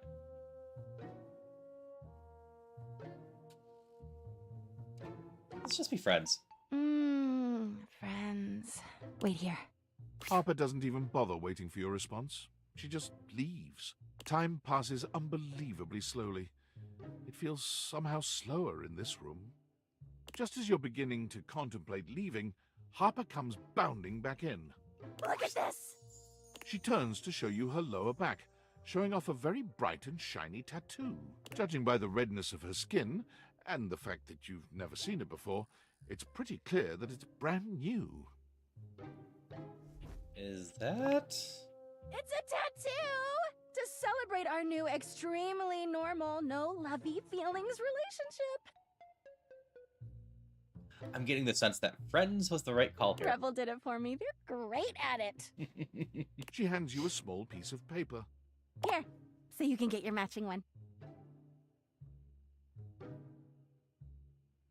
Actually, that looks kind of cool. Oh, can't wait. Harper's smile only grows brighter. Now everyone around the house will know you and I are best besties. Don't take too long now, all right? Everyone needs to know how tight we are. I'll make sure to remind you. Friends like us should...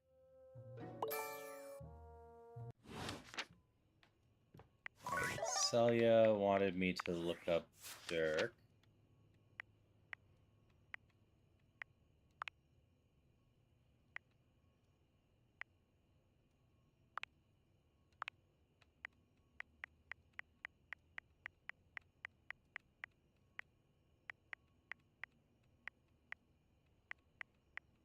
Oh, Dirk's not officially in here yet.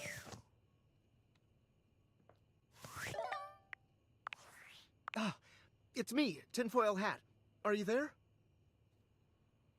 Yes. I'm still receiving data from the Dateviators. Why haven't you brought Skylar to life and destroyed them? I realize all the objects are flirty and super hot, but as long as the Dateviators exist, David will be hunting you. And you don't have a chance. He has a whole island just to practice hunting people. There's definitely no people hunting going on here, island. Thinks he's so clever, but I'm on to him. So some of them that I've ended up liking quite a bit. I liked Tyrell. I liked Mac. I liked Connie. I liked Penelope. I'm kind of a sucker for adorable people, nerdy people, and just sweethearts, sweet people in general. Mateo's been pretty fun too. You can't realize her? Oh, this must be unfurnished business. Undoubtedly from too many reanimation gluons in the plasmonic nanogenerators. Oh, What about you, Star? Of this. My calculations showed it was a possibility, but I didn't realize it was unavoidable. There'll be talk about reanimation gluons much later, I promise. All right, change of plans. If unfurnished business is inevitable, then you'll need to bring every object to life before you can realize Skylar and destroy the Dateviators. Any questions? Like 100, honestly. I'm so sorry, it'll have to wait. I'm illegally piggybacking off of my neighbor Howard's Wi-Fi, and he just found out. And he's a real big kid. Realize all the objects, so you can destroy the Dateviators. Got it.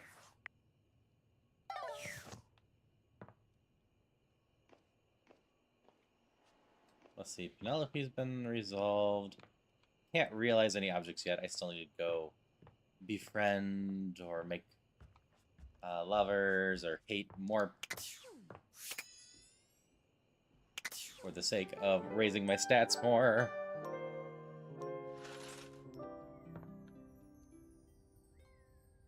It's your first time watching someone play this game?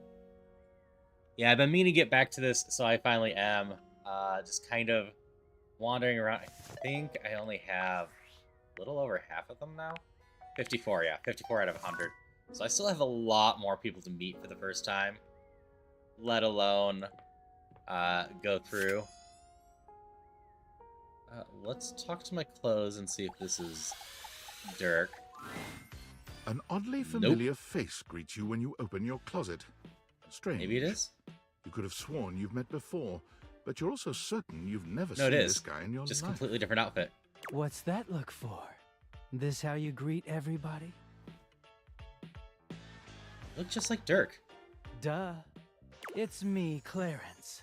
You met me as Dirk. You only know this game because your friend told you about it? So this is my 4th or 5th session with it. So about 16 hours now. It is basically a open world dating sim in a small area. There's 100 different things to date, and you can go with them in any order. So just free running around your house, dating whatever you want. This Some is are the connected, version of me that Harper was but so a lot of them opposed was to. She just couldn't stand that I was hotter than her like this. just standalone. Like this one apparently is connected very well. He gestures to the closet around him. The Hanks live here, but we're certainly not an item. Might explore getting with them now that you're not with Harbor anymore. I feel like I thought completely about it, skipped over his. but those I did guys are way completely skip too over his sweaty story. for me. I'm clean, dude. They just send me right back down to Harper's clutches. Harper was right about one thing. I did have another in my heart. She's just wrong about who it was. Clarence puts his hands together, inserting them into the middle of your hanging clothes and pulling them apart suddenly, clearing the... Let me introduce... Go Plumley. Feast your eyes on the finest, the sexiest, the cleanest Batman Dakimakura in existence. Also known as a body pillow, if you're a fucking peasant. How the hell have I never seen this in my closet? Don't ask me. Clarence gives you a warm smile. It's been so hard getting any alone time, but you freed me from Harper's hamper. Yeah, there's a wide range of characters and stories Bats going and on, I are and that's a real lot of fun. grateful. We don't offer this to just anyone. But how'd you like to be our third?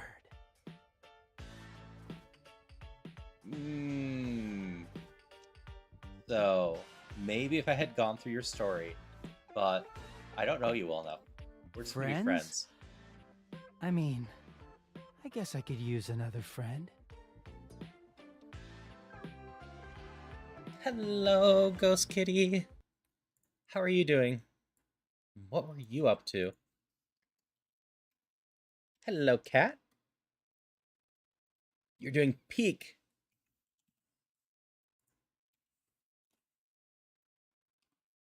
Peak is always a lot of fun. Okay. Falling to your death. It's lovely to see you again, though, Ghost Kitty. Ghost Kitty is someone I have met a few times now. I definitely need to get around to properly hanging out in their stream. It is hard for me to find times that sometimes, but it is lovely to see you again. Falling to your death, so I assume that you did not manage to escape then. Yeah. So, I am mostly playing this in a comfy, cozy way, so if the content trigger stuff goes up, I am skipping stuff. And all I was told about their relationship was it was potentially toxic and abusive, so I decided to break them up, yeah. I don't know if they were salvaging it or not. Super, super toxic. Yeah, I was worried about it. I definitely know some people I've talked to in the past have been in toxic relationships, and I don't want anyone to be uncomfortable while we're just having fun dating random objects about the house. I'm going to have to redo some of this off stream. You made it to the ice area and fell so far down the hole. Yeah, the ice area tends to be really mean about all of that. Also, if I didn't say so, I want you to go check out Ghost Kitty. Give him a follow. They have been great to hang out with the times I've seen them. Eddie and Volt are great. I was just being asked this. I liked Connie well enough, the console. Penelope was fun. Tyrell was sweet. Mateo's sweet. I liked Mac, the computer. But in general, I also just really like adorkable or nice characters or nerdy characters. Chance wasn't bad either. Also, I'm going to test something real quick. I set up a new command last night. I wanted to make sure it was working.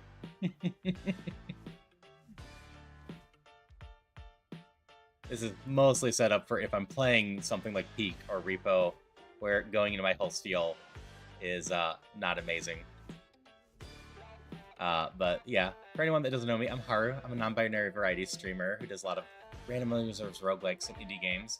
I just like having fun and spreading good vibes. But yeah, I still have a lot of characters to meet in here and a lot of stories to go through.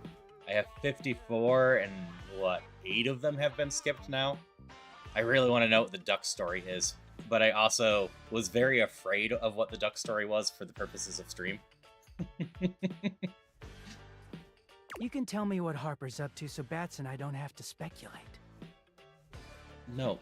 Keep an eye on her, all right? I am not feeding that. Glad to have you here, even if we're not dating.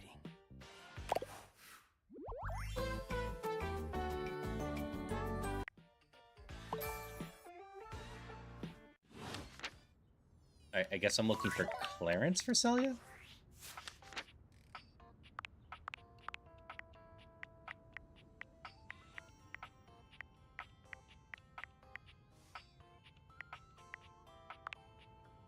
Alright.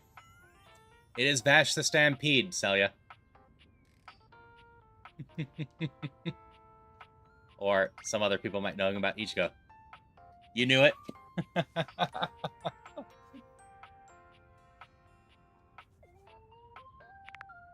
Yeah, for anyone that came in, don't forget to potentially stretch, take a drink. If you have any meds you need to take those. And if you haven't eaten in a while, maybe get a little bite to eat. Always want you to take care of yourself. If you want to hang out, that is great. If you have other things to do, please go do that. Always just want everyone to have as good of a day as possible. And thank you for the follow. Always love when people want to hang out.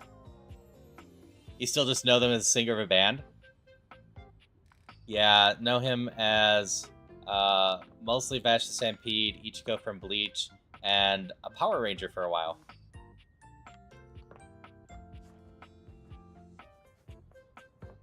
Where's my laundry room? I'm still working on Mateo's quest.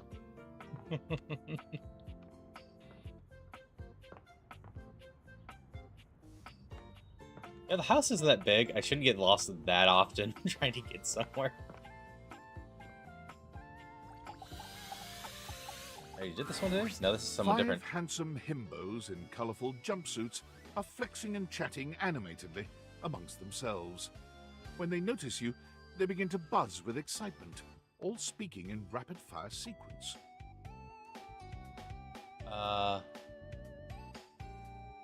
His actual name's making me Songguan, I believe. ProZ is the YouTube name he goes by. And yeah, he's in here somewhere. I'm bad with names. But I knew that he voiced Abby in the K-pop Demon Hunters. If you've never watched his YouTube videos as ProZ, I highly recommend going through and watching all his sketches or skits. A ton of them are a lot of fun. Yo, check it! Another notable role for him is the dwarf in Dungeon Meshi. He plays a lot of mascot characters too. Quick, dudes, clean up the digs. We got company. Also, I was not expecting the hangers to be a full Some squad of real people. fine company, if you know what I'm saying. How's it hanging, homie?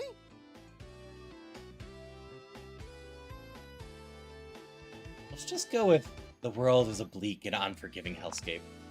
Oh no! Throwing all my chakras out of alignment to hear you're in such a dark headspace, amigo.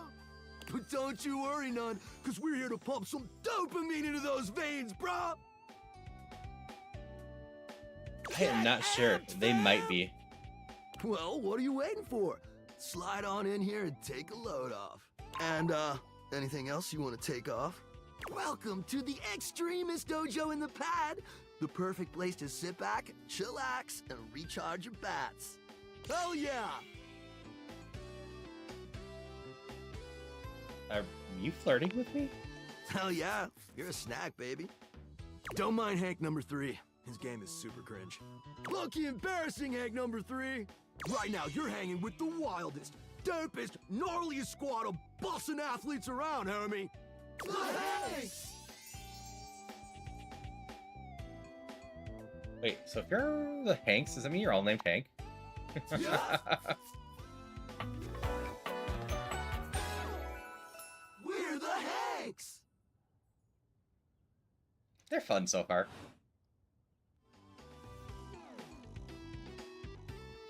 Oh, and if you're curious, so far, the least dateable ones I have met are the TV and Lux.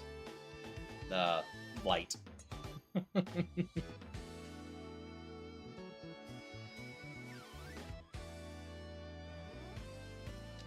Lux might avoid the hate category, mostly based on I find their shtick slightly amusing. The TV was just, no, keep the TV away from me. Numbers are kick-ass! The Hanks all stand in formation, each of them striking a unique pose as they introduce themselves. You get the distinct feeling they do this often. The blue one's Hank 3. Hank number 1. Right, yellow is 1. I'm Hank number 2. I'm Hank number 3.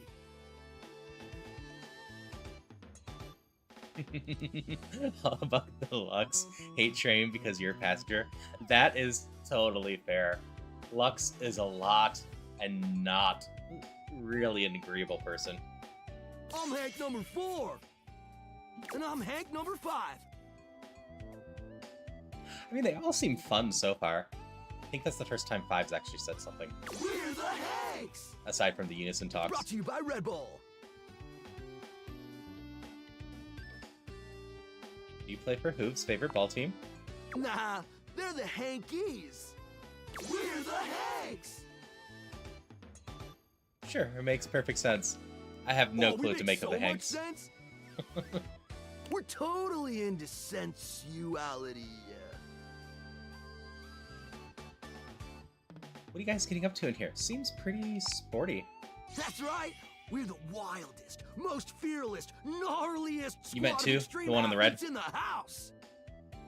We base jump, we lava board, we cheese roll. If something's hot enough, we'll ride it all night long. We laugh in the face of danger.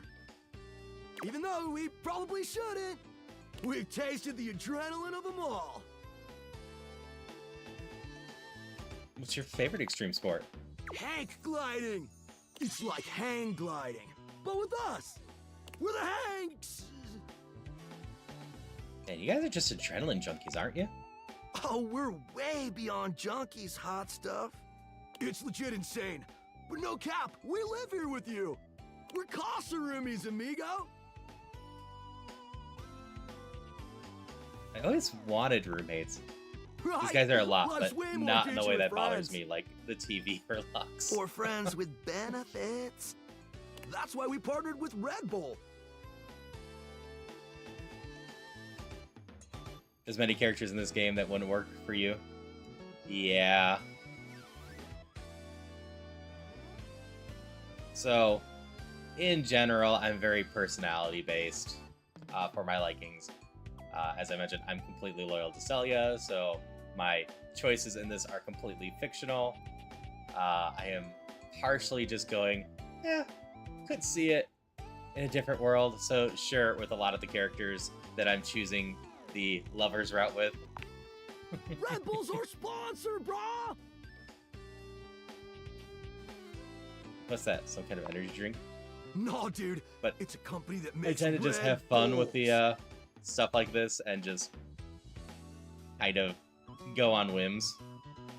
If I'm ever playing a dating sim where I have a set character, I will typically take that character's personality intake instead of my own. Your husband just sighs and leaves you be.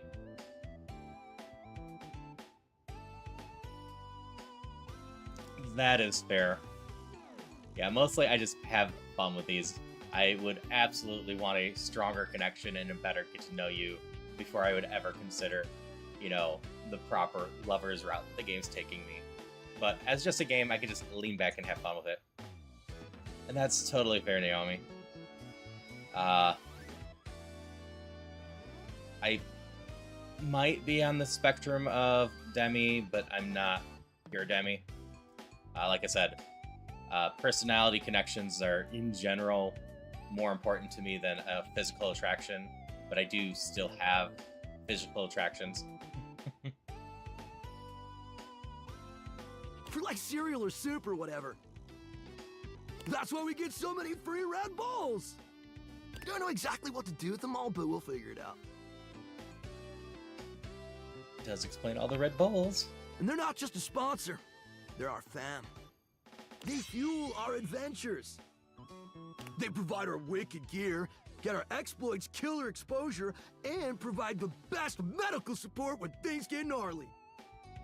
I think so far, my pick would be Hank 1. Let's be real. They do get gnarly.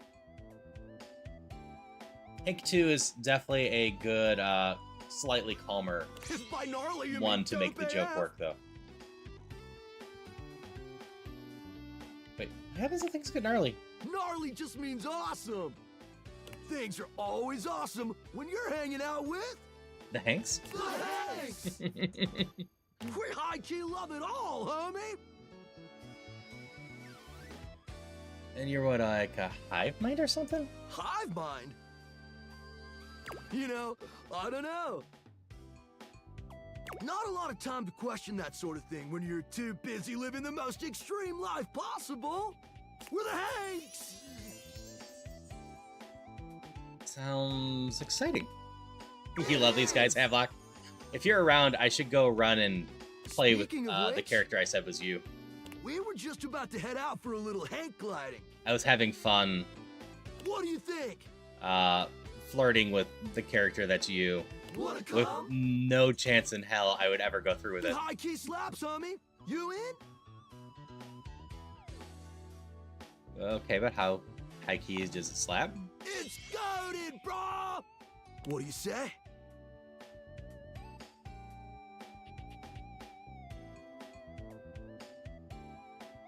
I'm kind of afraid of heights and falling and, you know, death. Like I say, I'm kind of chicken.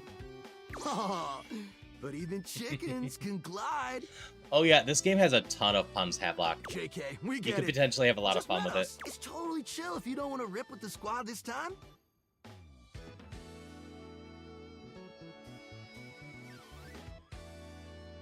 This stuff takes trust. That's totally fair, Another day. Naomi. I haven't had to think about whether I would be sexually physical with anyone else for a long time, because I've been with Celia for a Another long time. adventure. So I've If you never change your bothered mind, truly we'll be hanging diving out in here, as per to usual. how it all works for me. I just know that personality plays a huge role for me. But we'll probably only head out 4 more times this season. Always so want to don't be kind of miss stone out. surfer kind of dude. Could never pull it off though. Okay, thanks. Sounds like a plan. That's what I like to hear, house homie. Thanks. Oh, All right, I'm gonna go run to the one for you, Havelock. Where's my fireplace? Over here. Here you go, Havelock. And here we are. Oh yeah. Now listen. I'm on a secondary story. I'm not instantly getting into there. Bo holds a finger up to her lips, lowering her voice. We're stealing from you, Havelock. We have to at least try to be very, very sneaky. That Jacques Precisely. doesn't hear you. Bo sets the scene for you with her hands, curling No, two we're fingers stealing in from the air like a pirate. pair of I'm working legs with her to steal sneaking from you. past. The goal is to sneak into the ship, sneak past Jacques, who will probably be sitting on the deck staring out at his plastic ocean. Then we sneak. I get it. Let's go.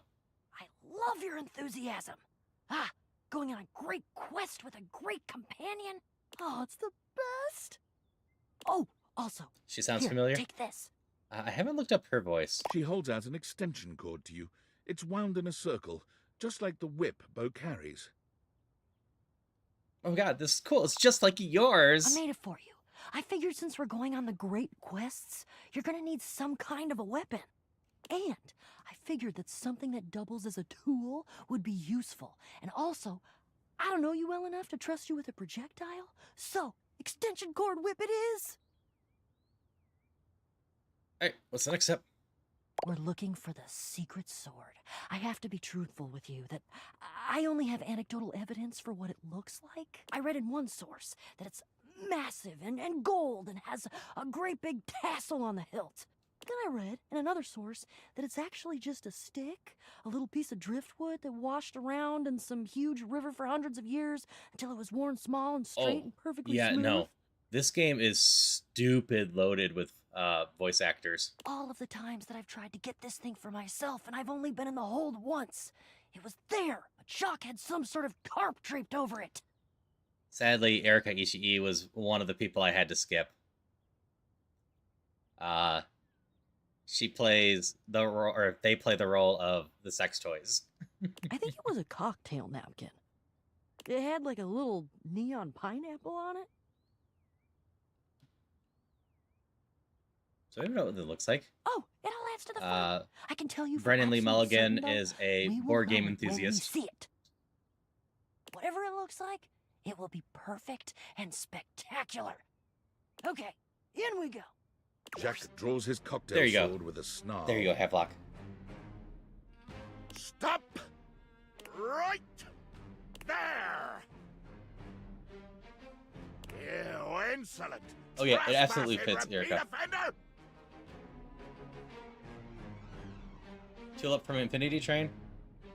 I'd recognize the name if I look at it. I draw my sword at ya. I bite my thumb, and I express gaseous matter towards your possession.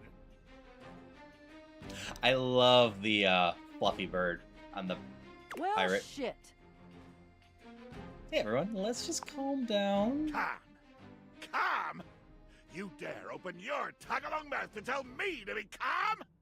If you even knew the number of times this scallywag has invaded my ocean, boarded my ship, and attempted to swipe my precious personal property right out from underneath me, you would not be mashing your teeth together to form the repugnant, repulsive, and ultimately unsatisfactory word of calm! Yeah, you're angry. You're the fearsomest pirate of the 7 seas, and we should all bow and scrape to your terribleness. Yeah, pirate, definitely no chance of romance, but I am having fun beating him up with kindness Except and for, flirting. let's face facts, you don't have 7 seas. You have 1. And it's not a sea, it's a piece of molded plastic, and the paint is chipping. Lyric from the Croods? I've never seen the Croods. Bro, your whole outfit's made of recycled cardboard. Yeah, but that's because I'm scrappy and crafty and cool. Jacques is delusional. There is a difference. Delusional? Delusional? I'll have you drawn and quartered, you black-hearted pretender! Oh yeah? By who? Your huge and loyal band of dust mites? Why, you!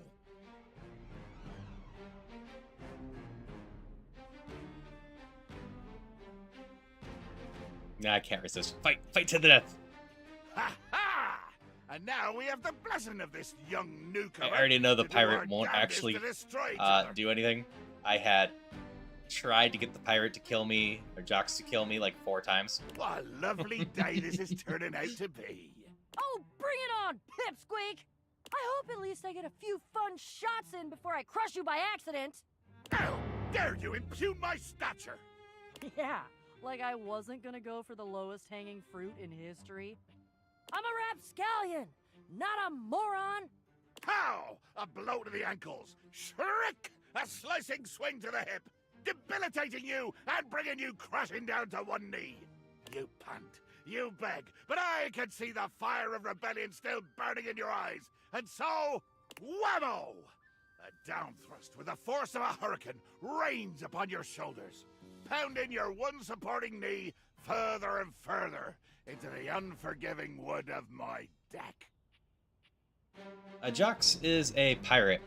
Just, the captain of the bottleness ship. You and Bo share a look. Oh, has he noticed? That he's not actually doing anything to me?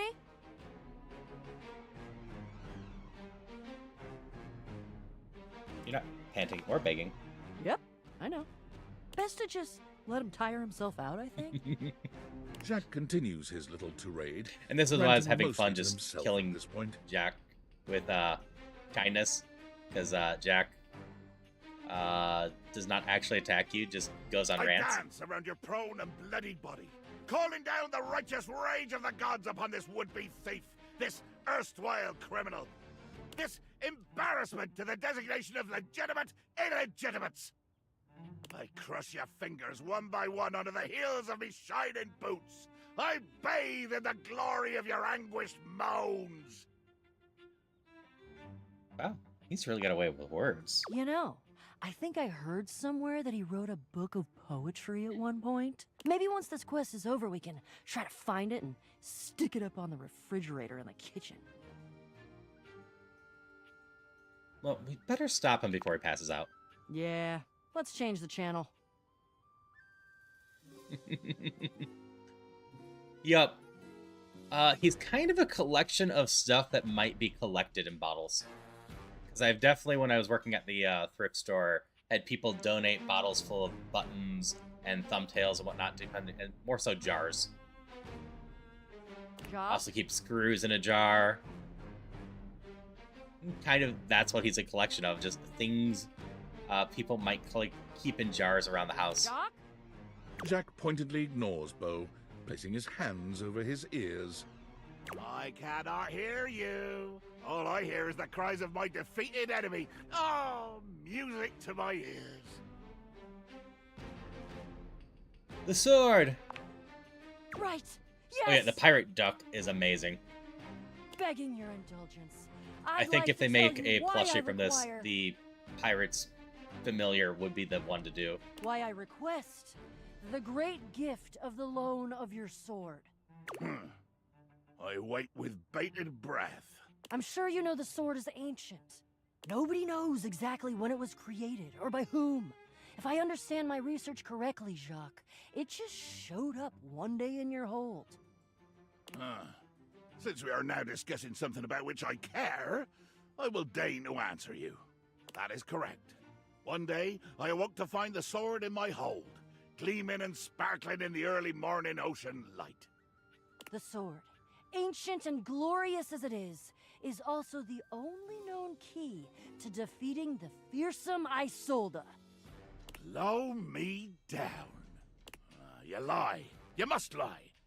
But why would you? I've already defeated you. There is no way you could win, either physically or by trickery, so you must be saying the truth. Or at least, your version of the truth. Isolde. The Isolde? Yes, he at least amuses me. Definitely not dateable. Probably not even friendship material, but I don't hate him either. Wait, you know the legend too? It's not just a bow She thing? is a mighty and intrepid thief. She reigned over the house with unquestioned power years ago, until one day she just disappeared. Well, there were searches. I believe at one point even a quest to attempt to find her and bring her home, but all to no avail. Yeah, there was a quest. It was me. This is personal for you, huh? But that's not what we're talking about right now. Jacques, the sword is the key. Without that sword, I cannot fight her. I cannot return her quarry to its rightful place. Solar... To be honest, Isolard. without that sword, Isolard? the greatest adventure of my existence ends I'm not right 100% here, sure what her on the name is. I'm deck bad with of your names. ship. And I haven't met her yet, is who they're talking about. It was Follow me. ISORLD, I think it was. Jack doesn't even wait for your answer before pushing past you and Bo. He doesn't bother turning as you call after him. Ollie, where? Jack finally stops, turning to look at the two of you from over his shoulder. His expression is quite serious. We're going to the hold. Jacques leads you to a place deep within his ship, looking at you and Bo with a grave expression. This is my inner sanctum. As you can imagine, nobody comes here. Mostly because without the magic of those glasses you're wearing, nobody could fit. With two hands reverently on its sanctified cover, I slowly, dramatically slide the silken fabric off of the altar. Yes, Havelock, you should try talking like this and being this dramatic sometime. And then... I present to you the secret sword. He lifts the sword from its altar, his expression reverent and his touch careful. Oh, great Betsy! That's the most beautiful thing I've ever seen. Look at all the shimmering gems and how slim and delicate it is. Oh my god. What? I recognize that. Recognize what? The sword? You've seen it before? Yeah, I made it when I was a kid. You made it? Yeah, what did you bejeweled kit? Jacques' face twists into a furious expression, his voice nearly cracking with the bubbling rage of your perceived insult. You lie! You lie! This is a sacred and magical object that appeared here in my hold one day, and I will protect it with my life! Damn right, Jacques. It is sacred and special. Whoa. I think Jacques is right. That's unexpected. You two agreeing? That's good progress. I don't know that I'd call that progress. That would imply that we had a goal toward progress, which we don't. I don't think. He needs to agree to give me the sword for... No, but give? You said borrow. You said nothing about give at all. This was always a loan, a temporary state of affairs. But fortunately, or unfortunately, depending on your perspective, it is not just a simple matter of loaning you my single most precious possession. You see, I am going with you. What? Haha, of course, love it. I desire adventure. Need it. Even more than I detest your cardboard company. No the hell you're not! Over my dead boxes! No!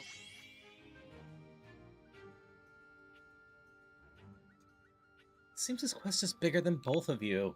Child, you have no idea just how much bottle I can be. If it has to be, it has to be. I'm gonna go get my quips ready, though. Because this is the biggest adventure of my entire life, and I'm sure as hell not gonna miss it. Onward to the boxes. So this is a fun little adventure. Let's see.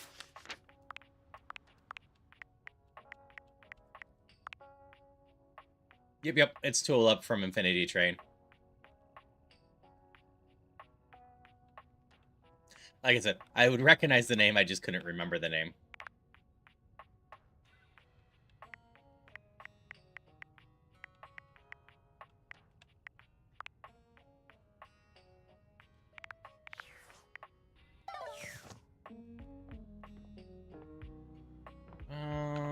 I need to go back to the laundry room. I got distracted. I guess I talked to you? I need to continue Mateo's thing. Hey, bestie! You get that tattoo yet? Have you seen any animals around Harper here? ignores you, unconcerned with any silly quests you might be on, but don't involve her.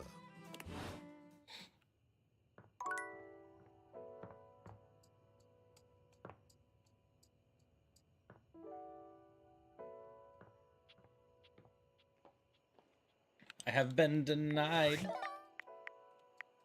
Rumors.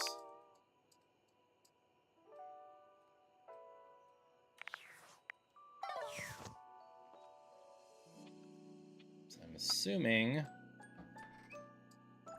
that one is my dishes. Here you are. I hope you're prepared to work. Oh, nope, you're my dishes. Let's get this over with. Leave your disrespect behind. It will taint your work. You are to make deliveries to Mitchell, Beverly, and Kopi. Do not return until you have completed your deliveries. Please rest and take care of that chip while I'm gone. Of course. If you have any questions about the deliveries before you go, now is the time. Tell me about Kopi's delivery. You will be delivering coffee mugs to Kopi. Coffee mugs are ceramic cups used to drink coffee. I am struggling to think of any further pertinent information. Are you and Kopi banging or what? Banging? Banging what? Your hips together. Why would we do that? Because that's how sex happens. Why would you not simply say that? And no, bore. If you have any questions about the deliveries before you go, tell me about now Mitchell's is the time. delivery. You will be delivering plates to Mitchell. He uses them to serve food. The food is then eaten from the plates. I do not know what else to say about the plates, so I will stop speaking now.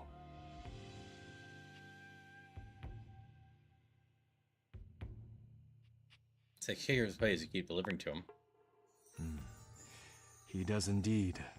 Mitchell understands that plating is equally as important as the quality of food when it comes to cooking. So, I need to play Tunic at some point. I played the demo decently extensively, and yeah, I can agree. Tunic is not all that linear. There's a lot of different little paths that you can take, even in just the demo. This is what separates professionals and amateurs. If you have any questions about the deliveries before you go, now is the time. Beverly will be receiving cups of all shapes and sizes for her drinks, both alcoholic and otherwise. The cups will be used to serve drinks. Beverly has broken more than a few glasses after imbibing her own drinks, so you must give her a stern warning to be careful with these. I can think of nothing further to tell you.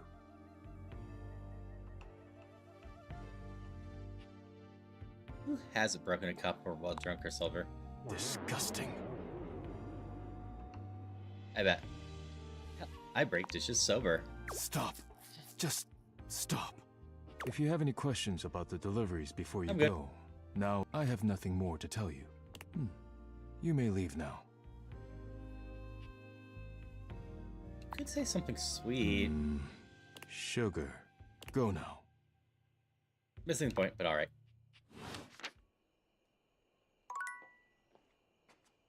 My glasses are tired, so we're gonna go to bed.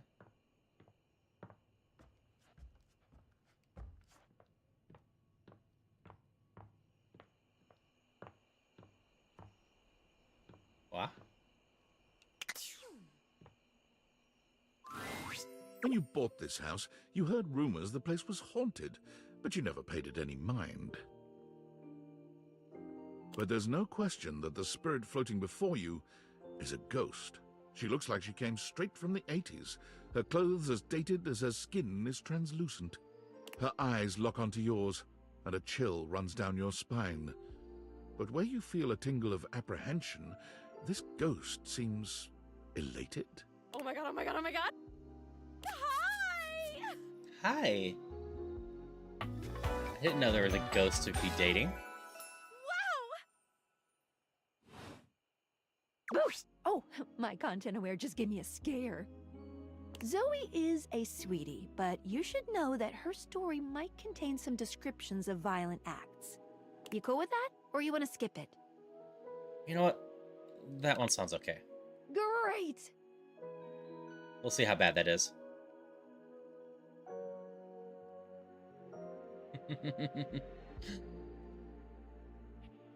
Just hear you say that about the story about having violence. No, Zoe actually can't hear me since you're not actually wearing the date theaters right now.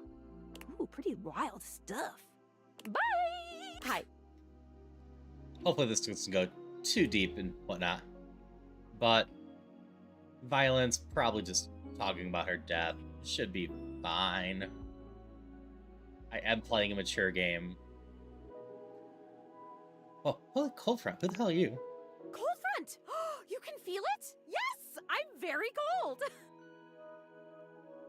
Yeah, I've broken a few plates. I'm more prone to breaking bowls. Oh my god, what are you? Where are you from? Do you like ice cream? This is the best day ever. I'm so confused. Same here! Same here! I've just been up here all by myself for God. I don't even know how long. You'd be amazed at how bad my sense of time is. Like, it's actually kind of crazy. I can't even tell the difference between a minute and a month. But I have just been here, you know? And I am so bored. And I'd just give anything for someone to talk to. And I was just thinking about that. Like, I think a lot. Like, I'm such an intellectual. And then here you are. Like, Trying to there figure you out are. if I know this voice. You might eventually be over there. And that's nuts. Wait, though, what are you? Good question. Let me explain some stuff. Life, as you might know it, is kind of a complicated proposition for me. I don't know if you can tell, I hide it pretty well. Oh my god, I rhymed. Ah, that's amazing. Honestly, it's amazing to even be able to speak because a lot of the time, I can't make sounds, which is weird. And a lot of the time, like most of the time, I think I'm invisible because nobody can see me. And that's super weird because I'm totally real. You know, I mean, I think I am. So why wouldn't I be? Because if I can think, I must have a brain or a consciousness somewhere. Yep, can see the soul still. Focus. Right? Yes. Sorry, I am just so excited. My name is Zoe. I know, it's like the coolest name ever. I actually picked it myself. My name when I was alive was something really dull, like Lucinda or like Elvis or something. I don't remember. But the moment I died, I picked the name Zoe. It was one of the ways I made myself feel better about being dead. So yeah, I'm a ghost. I'm totally dead, which is probably why you felt cold when you first saw me. Because you can see me, which is basically the coolest thing that's happened ever in the history of the world. Except, of course, for me dying, which was equally awesome because being a ghost is the best. I always wanted to meet a ghost. And I've always wanted to meet a human! Well, I mean, I've met lots of humans before, but like in my ghost form. It feels... Hey, listen, something's happening. I don't always have control over when I evaporate, and it kind of feels like I'm about to just like cease to be here right now. So, such a bummer. I want to talk to you. Just, come back and see me again, okay? This is gonna be so cool. No pun intended, because I'm cold. Zoe is already beginning to fade. Oh, here I go. See you later!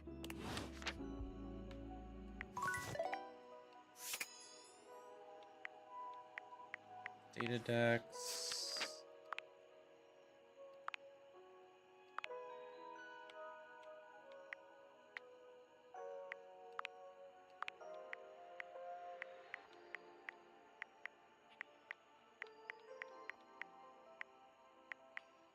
There's Zoe. Ah, okay. I do recognize that name.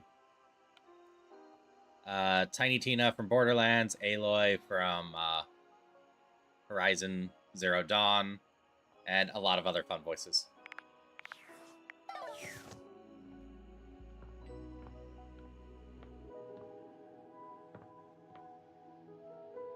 Actual dead human character? Yeah.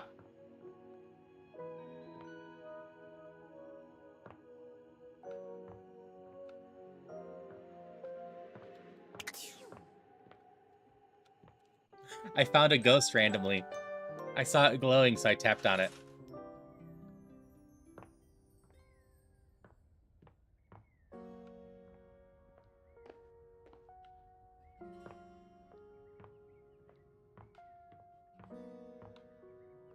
Awesome. Yeah. Hi, Steph. Hope the rest of your stream earlier went well. I went to bed.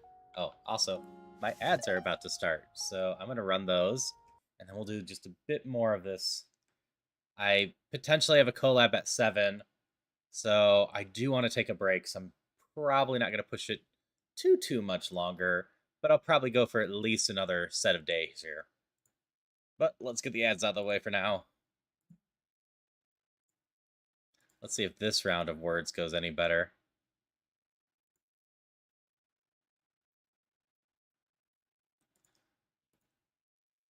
Not Discord Wars. It's going to be continuing abiotic factor. But I need to check to make sure that they're both up for it. Oh, hey, Remy. I don't know if you can hear me. You raided into my ads, unfortunately.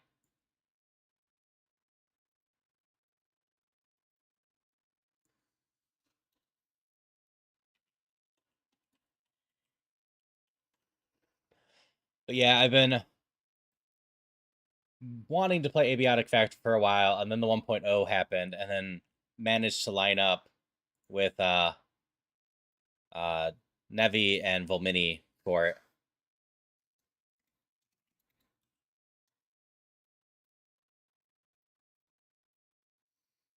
Hi, Remy, if you can hear me.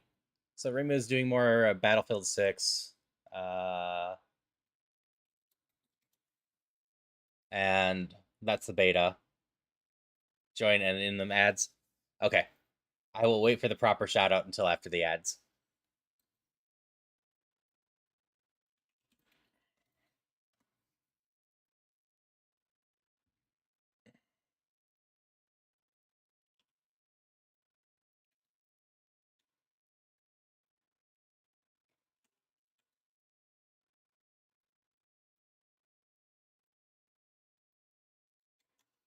Topic should be one. Did I just put it in too soon? Yes.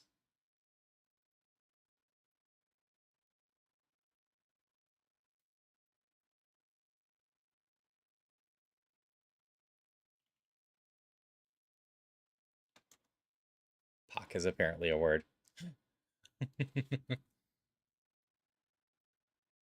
Stream's going well. Can you hear me, Remy? I still have a bit on my ads. Hi, Polly.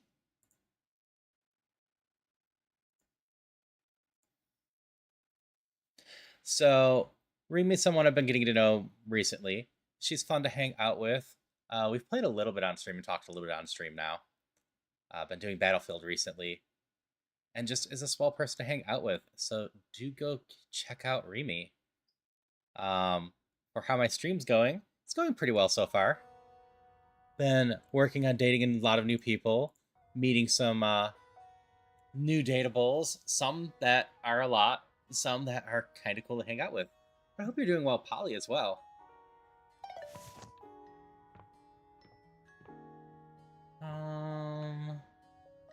Yeah. Yeah, Tunic just does not give you instructions.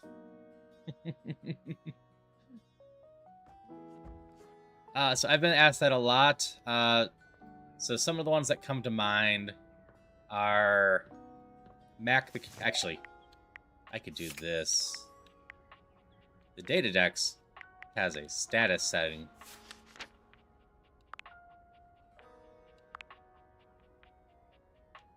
So any of the ones that are in love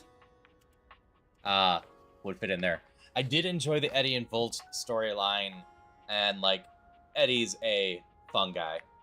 I had fun with Connie's, and you know, Connie's nerdy and just playful, so definitely was up there for me. Rebel, I decided to just love because of Rubber Ducky. I did not actually do love her story. Tyrell is just a sweetheart. Yeah, Connie's a lot of fun. I found Penelope adorable. Mac was a lot of fun. Chance was sweet. Diana I skipped. I decided to be lovers with the Nightmare too, because why not? Because I skipped that. But like the main ones so far are probably Eddie and Volt, Connie, Tyrell, Penelope, and Mac. I'm still working on some others though. I got lots to do. With my least favorites being the TV and Lux, the light. Oh, that's cool, Christopher.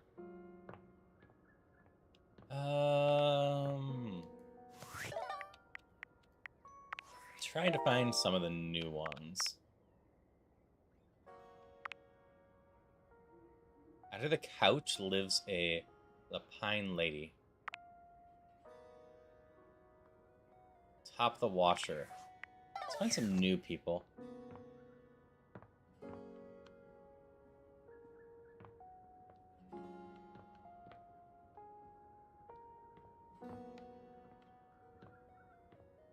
Don't have a crouch button, right?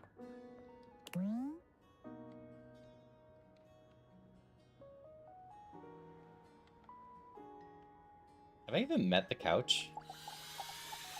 I'll see if I've even met the couch. Seated in your living room is a being who seems to truly embody the concept of comfort. His arms are draped over the back of the couch. I think I maybe did talk his to head him once, tilted not back, sure. and his eyes beginning to flutter shut. He looks just as though he's about to fall asleep, but when he sees you approaching, he shakes it off, looking up at you with a sweet smile. Hello. Mind if I join you? No way. Please do. He pats the seat next to him. Come on and take a load off. I'm Koa, by the way. Hey, Koa.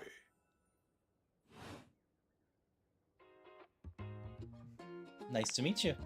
You too. Most everyone would continue the conversation from here, but Koa only closes his eyes, sighing pleasantly. You wait for him to say something, but all you can hear is his quiet breathing. So I do like the idea of him just having a bunch of random crap that you'd find in a couch as part of his decorations. But you're going to talk to me. Oh, sorry. Koa opens one eye, but he doesn't move. I just thought you might like to share in all this comfort, you know? Couch culture is really all about taking it easy together. You know, like, you ever heard people talk about alone together?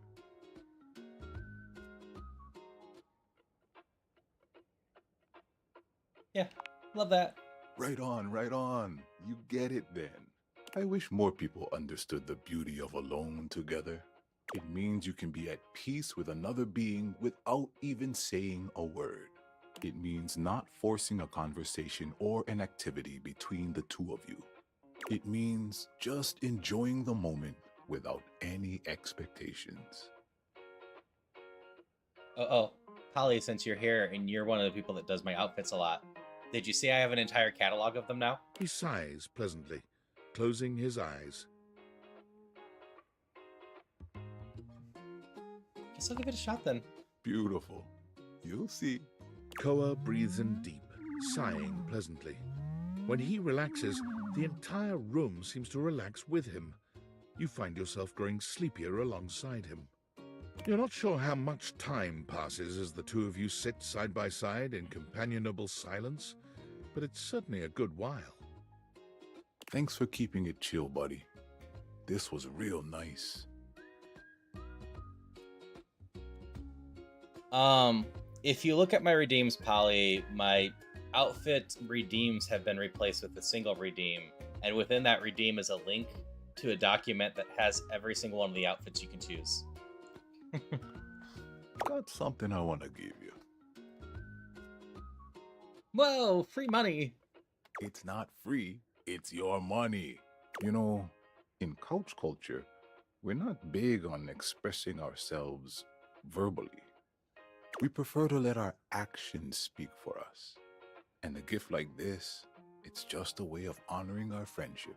Yeah, it's the main thing I got done last night was lining all that up, taking pictures of every outfit. So people have a visual document to know what outfit they're getting by choosing them. I'm glad you share your culture with me. I'm just glad you appreciate it. Koa yawns. I'm gonna take a nap.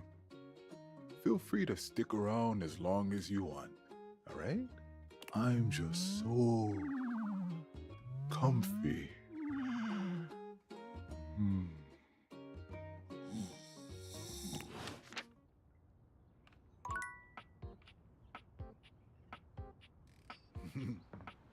Oh.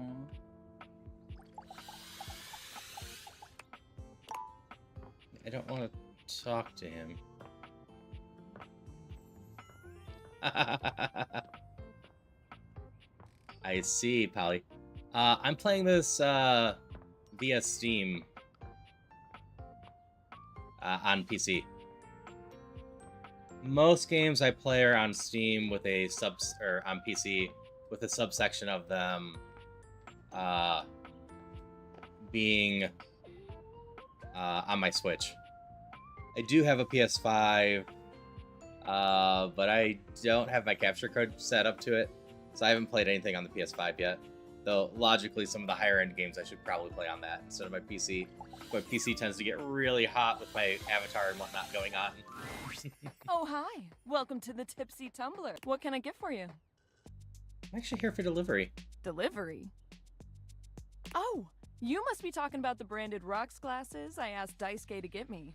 Oh, thanks so much. I'll take those right off your hands. You hand Beverly her package, and she sets to work unpacking and cleaning the glasses right away. I'm glad Daisuke managed to get these for me. How is that old dish slinger anyway? It's very much a chip, but he seems alright. A chip? Oh, poor guy.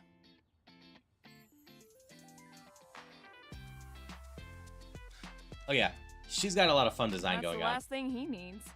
But then again, maybe he'll finally relax a little now that he's forced to. This really never takes a break, huh? Yeah, he's always been into his work, but he used to make time for his hobbies and friends. Did he tell you he writes poetry? Hasn't told me anything but dishes. Ah, dear, oh dear. He's fallen right back into his old workaholic pattern. Someone needs to remind him of who he used to be, who he still is. He's a real passionate guy, you know, but passion can lead to pain. It's easier for him. Into poetry. I'll Write have to him a remember that. poem. It'll really tickle his teapot. Let's try that. Thanks for the chat. Hey, no problem. I think I have to send a message. I was Come gonna go back ask to a the question, Tumblr anytime. but it looks like that person's typing. So.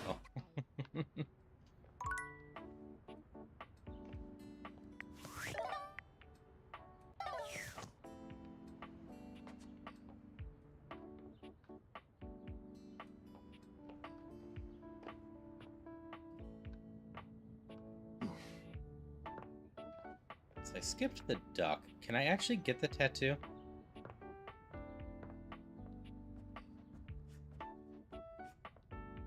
I'm just curious where this all goes if I actually get the tattoo. Come to get wet? We need to take a whiz. Let's get to it.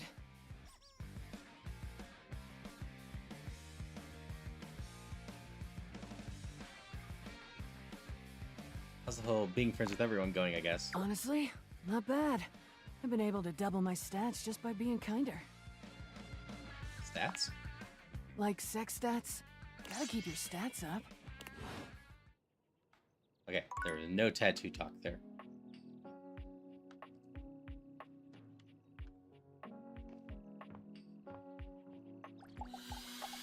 I can continue talking to Shelly. Shelley is pacing when you come upon her. When she spots you, she startles. Hey, hey, hey! She bounds over to you, arms wide open for a hug. Hi. Sure, we can hug. Shelley's embrace is absolutely crushing, but it's not just her raw power that makes you feel smothered. There's a desperation in her grip that makes you feel like you've entered a place you can never escape. The hug seems to last an eternity. Shelley's fingers sinking into your soft skin with a bruising force. Shelley's been fun so far, too. She releases you eventually, but you're certain you'll be sore later. Alright, you're really gonna love this. I stayed up all night thinking about how to explain what I go through in terms you'd easily understand. I borrowed a bunch of weights from Dunk to show you. He was so excited to help me, he practically threw them at me. If I wasn't as strong and positive as I am, my feelings might have been real hurt. It's fine though, he just wanted to help. People throw things at you a lot. All the time, actually. It's probably because I'm so good at staying on the wall, even under pressure. But a weaker shelf than me might start to wonder, you know what I mean? Alright, so here's what we're gonna do. I got this yoga mat right here. If you don't mind, get on your hands and knees. Excuse me? I know it sounds like some weird kink thing, but I promise it's totally normal. I won't be staring at your can, I swear. Shelley waits patiently for you to lower yourself to the ground, or about as patiently as she can manage. You humor her, settling on your hands and knees on the yoga mat Shelley has brought for you. Okay, great, excellent. Now the weights. One by one, Shelley begins to carefully arrange weights across your back. They're heavy and precariously placed. One wrong move would send them tumbling to the floor. All right, how you feeling? A little nervous. Only a little? You should be feeling scared. It's a lot of pressure to hold things up. But wait, there's more. Shelley grabs a hold of the yoga mat with both hands, jerking it suddenly from side to side. The effect is not unlike a mini earthquake. It's all you can do to hold on to the yoga mat, your knuckles turning white with the effort. How do we feel now? Scared. Well, yeah, but more than that, it's stress, baby. Imagine having to hold stuff up and you don't even have the proper foundation. Day in and day out, you gotta cling to a wall, not knowing whether today is the day you fall. Shelley taps her forehead, switching swiftly from stress to a knowing smirk. That's why I gotta be so positive all the time. Positivity won't keep stuff from falling, but it will help my fingers dig just that much harder into the drywall. You must be really strong. Heck, I am, but positivity is the real reason I'm so strong. Okay, time to reset. Shelley frantically clears the weights from your back, helping you stand up again. Thanks for seeing things from my perspective. Nobody else ever wants to listen long enough to get what I'm talking about. It's always, not now, Shelly, and please stop yelling at me, Shelly, and please leave before I have you escorted out, Shelly. I gotta take these back to Dunk now before he needs them again. But it was real nice talking shelf with you. Catch you on the flip side, my pal. Got one more left, right? Let's get to know the curtain rods finally. A charming, well-dressed duo stand with their backs to you, peering through the curtains and pointing at something I know outside they've existed. you can't I just haven't see. bothered talking They to them seem yet. quite absorbed in their own conversation. Look over there. Look at that. Across the street. What are we looking at? What do you see, Rod? I see a dog. I see a car that could use a wash. Hi, guys. One of them turns to you, holding up a finger before turning back to his friend. Hi, 1 second. Now, why in the world do you think I would care a single thread about an unwashed car? I don't know what you want from life, Kurt. The shoes, my dude. The shoes. Oh, you were looking at the neighbor's shoes. Those are nice. Right? That's what I'm saying. Hey there. Hold on. They're funny. Yeah, I got the sense from everyone talking about them that they were just kind of in their own little world. Those So that's are why I've been way putting out better than bits of those them. shoes we saw last week. Ain't that the truth? Only time I wish Wendelin would have fogged up. Those kicks could have kicked rocks. What was that about? Rod, don't be so rude. I'm just giving what I was receiving. You'll have to excuse Rod. His tact leaves a lot to be desired. There you go, talking about me like I'm not here. Nah, I'm talking about you so you can hear. There's a... See, that's why your seams are unfinished. My seams are unfinished. My seams are unfinished? Keep talking. See what happens. You ain't gonna do nothing. You love me too much. Yeah, okay. Don't say that too loud. Everyone else might start believing it. Are you two okay? Kurt and I have been together forever. Yo, what up? I'm like his brother. But not my brother. If we were related, you might actually be polished. We both know you wouldn't look good unless you were next to me. Who told you that lie? Say, who do you think looks better? Me or this delusional drape I call my friend? You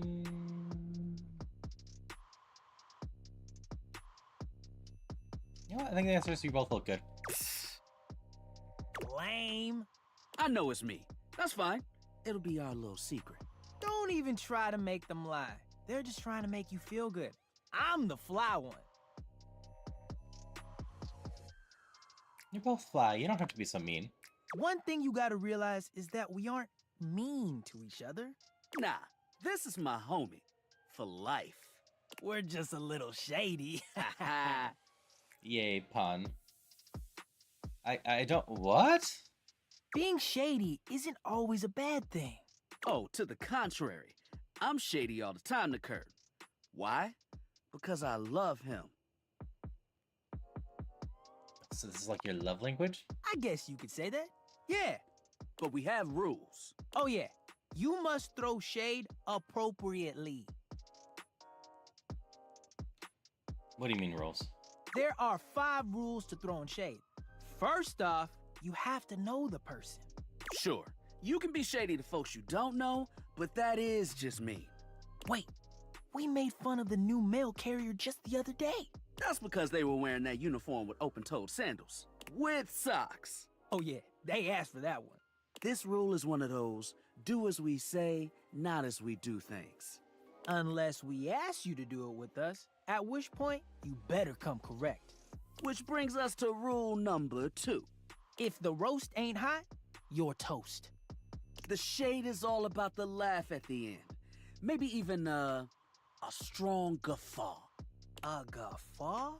Are you a cartoon dog person? 'Cause if not, I best not hear a single guffaw out of you, Rod. Keep your aim true. Never bring in secondary parties. Others shouldn't be collateral damage because you decided to mix patterns and it turned out unfortunate. I tried to throw shade on Kurt's mom once. Mrs. Chiffon has never done anything and she will not be brought into this foolishness. Okay. Rule 4. Read their body language as you read them down. Everyone has their line and their limit. Don't be so caught up in the goofs that you step on that line. Actually seems like It's easy to fine be on a advice roll for just and run right over your throwing friend. shade at your friends. Which is a why rule number perfectly 1 is important. valid way to If you show don't know affection at them- times. Right, like I don't talk about Rod's crush on the blinds at the last house. Dude, not cool. Sorry, I was just giving an example. You really thought this out? It's an art form. And there is one rule that you absolutely cannot break. Oh, yeah. The final rule. Rule 5 is... If someone you know starts throwing shade on your friend, you better prepare for war. It is your duty to fire back. Verbal warfare has begun. Do what you gotta do. And yeah, those are the rules of shade. You got them all? All 5, locked in. Okay, confident. I like that in a person. If they breathe, Kurt likes them. You act like you're the one to talk. The tree outside sways, and you think it's flirting with you. How can you not be charmed? Have you seen those branches? The grass is just playing hard to get? All right, now, calm down. They said the grass. The grass, Rod! Oh, you can guffaw, but I Hydration can't? check. Okay. Thank you for the hydrations. But damn, they got you. You right. That was a good one. You catch on quick. Yo, Rod, that fashion student is getting off the bus. Ooh, what are they wearing? I'm not sure, but it is fly as hell. We've got some people watching to do. Swing on by soon. There are a lot of smart people writing the dialogue for this game. Yeah. So I wouldn't be surprised if a lot of the character stuff was written by a bunch of different people with their own personal experiences with stuff. But come holler at us at different places. Each window has a new thing to throw shade on. Interesting. Variety is the spice of life, baby. Bring your jokes. We like to keep it lively here.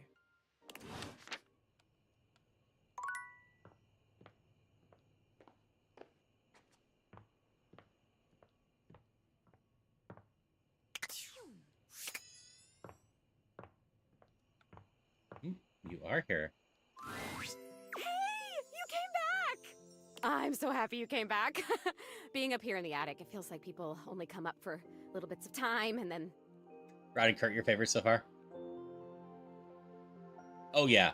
No, this went through a ton of rewrites and just bouncing it off people. I mean, most good writing does. Your average story is many, many drafts and edits through. But then linking up a bunch of stuff, just making it work.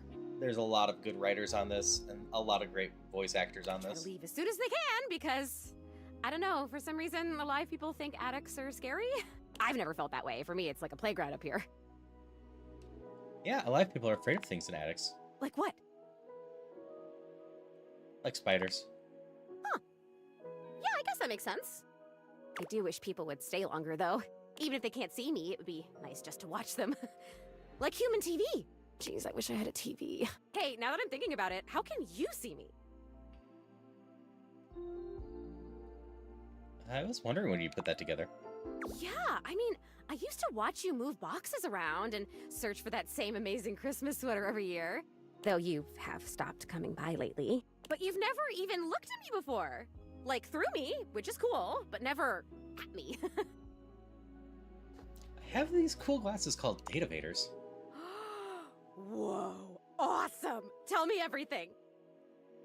They let me directly acknowledge a thing's existence. Okay, you say thing, not person. So does that mean... Yep, doors, walls, chairs, all of it. That's... Song you wrote, Head Forever, used Last Survivor as a lyric. One day it clicked to me that Soul Survivor phonetically worked better. One word of song made for better. Yup. If I wasn't already dead, I would absolutely just die again from the coolness of this. You can talk to anything? Anything you want, you just put on the glasses and you can talk to it? Like it's real? It is real. Wait, so then how are you talking to me? Because I'm not a thing. Well, then I guess I'm something in between a thing and a person. Yeah, as it says, if you're a new account, as you said, you do exclamation #Pokestart. Once you start, you'll be given some balls and a starter Pokemon, and as you chat in chats that have the community game, you'll earn more money to be able to buy more balls down the line. You're noticing now. So, like, wow. I feel so happy, but it's weird. I think I feel... Sprigato! Grass kitty!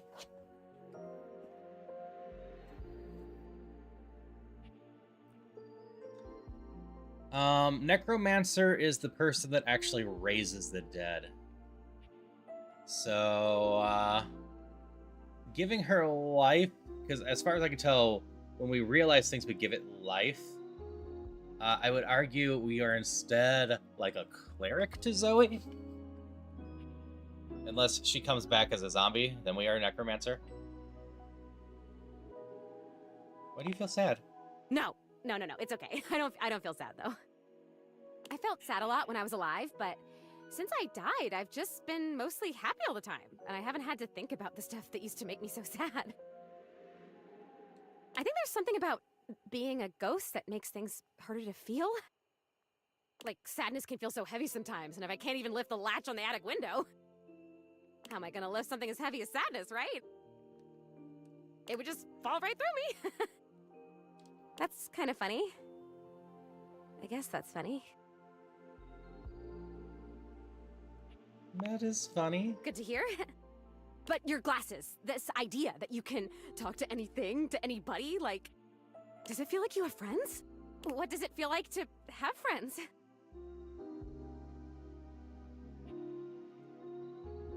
lot of things in the house have a lot of attitude. I'll bet. I mean, I have attitude, and I'm in this house, so I'd guess that these other things... Oh boy, okay, this is weird. I'm having another feeling, I think. Tell me about it. It's so strange. Like I said, I'm so happy. Like, I'm so happy to have met you. I'm loving that you're here. I can't wait to play all the games, and I want to show you how I can go through the wall if I really concentrate, because that honestly is amazing. And the most amazing part is that when I go through that wall, I end up right back in the same room again. Like I'm in this crazy loop where wherever I go, there I am.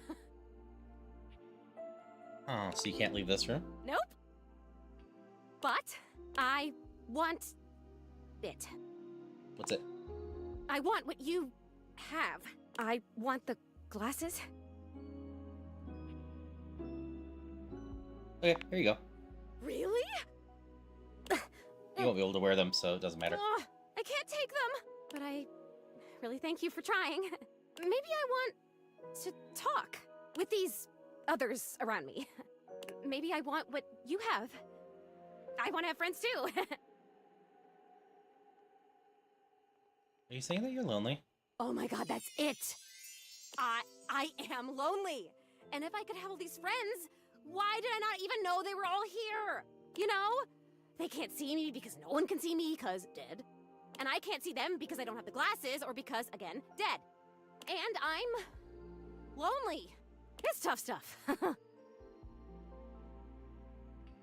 You're dealing with it well. I told you, most emotions are super heavy. Like, even real joy is really heavy. But this light, peppy thing? I'm basically a paper butterfly. I think it's kind of cool. So it remains just me. Alone. And you say there's all these other beings here. It's really crowded living alone. There's nothing special. I think it'd be fun. Sometimes they talk too much. Oops, Really? wrong one. I don't know, there's something about you, though. And not just those glasses. There's something about you being here that is making it so that I can feel these things. Maybe you're, like, holding the feelings. And I can feel them with you? What else can I feel, I wonder? Are there other emotions besides loneliness?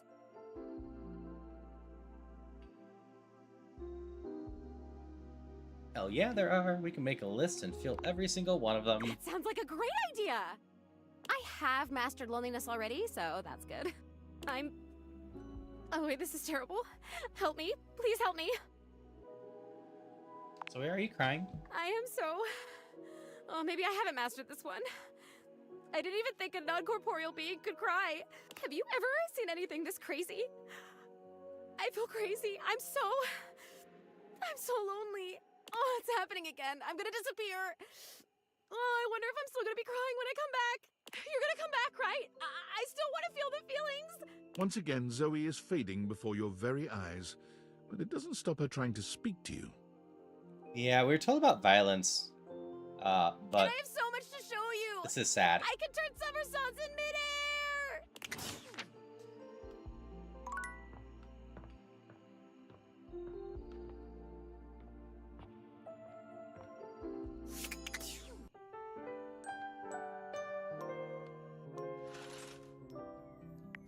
Save. Probably do one more round, but I need to just respond to a message real quick.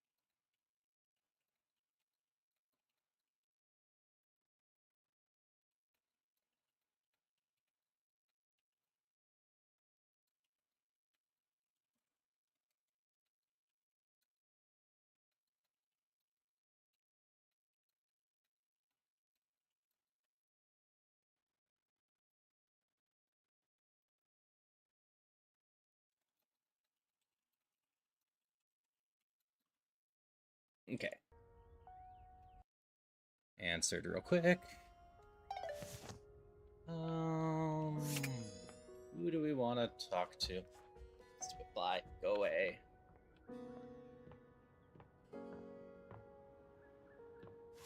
Still have plenty of more rumors to go through.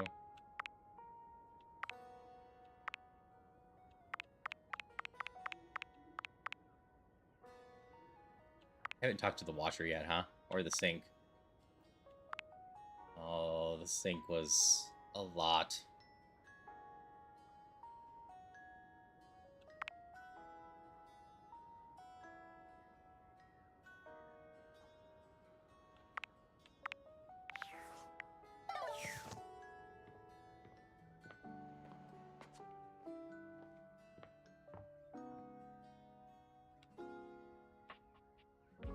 You might be a river, and you might be the sink. Let's start with you. You're used to Nope. seeing mostly Yeah, the sink in people-shaped general. objects with the Dateviators, but clearly the sink-headed figure before you is, well, not like the others. All the time in the world wouldn't be enough to comprehend whatever is going on with this guy. You can see that he's got a sink for a head and the clothing and posture of a beleaguered stand-up comic, but your inspection is cut short by his disturbing screams. Help! Help me! Hello? Can you hear me? What's wrong? Listen closely. There isn't much time. Nothing is as it seems. Oh gosh, what's going on? I'm not who I appear to be. No! My name is not Sinclair, it's Martin! Martin Applegate. And I'm not a sink. I'm an insurance claims adjuster from Turkleman City, Florida. Hi, Bruce. Turkleman City? Is that even a real place? Of course it's a real place. Do I look like the kind of guy who would lie to you? Yes. Looks. Are you pausing? Can be deceiving. Thanks for the dramatic pause, I guess? My pleasure. Is what I would say if I weren't trapped in eternal sanctum. Aww. Sub's A adorable. strange creature that looks and sounds like a soapy little dog jumps up at your legs, yapping and barking. Down, Sudsy, down! Keep your bubbles to yourself, you little devil. Woof, woof. Trey, Sudsy? Go to your tray. Yep, a little soap dog. Sorry about that. Before I begin telling you my tale of woe and Temple's Shirley, let me let Sudsy out, okay? When he gets like this, I just get really flustered. Is your dog gonna pee on my bathroom tile? No! Okay, bye! Sink you next time! Okay. You a different character? Are you a different character? Okay.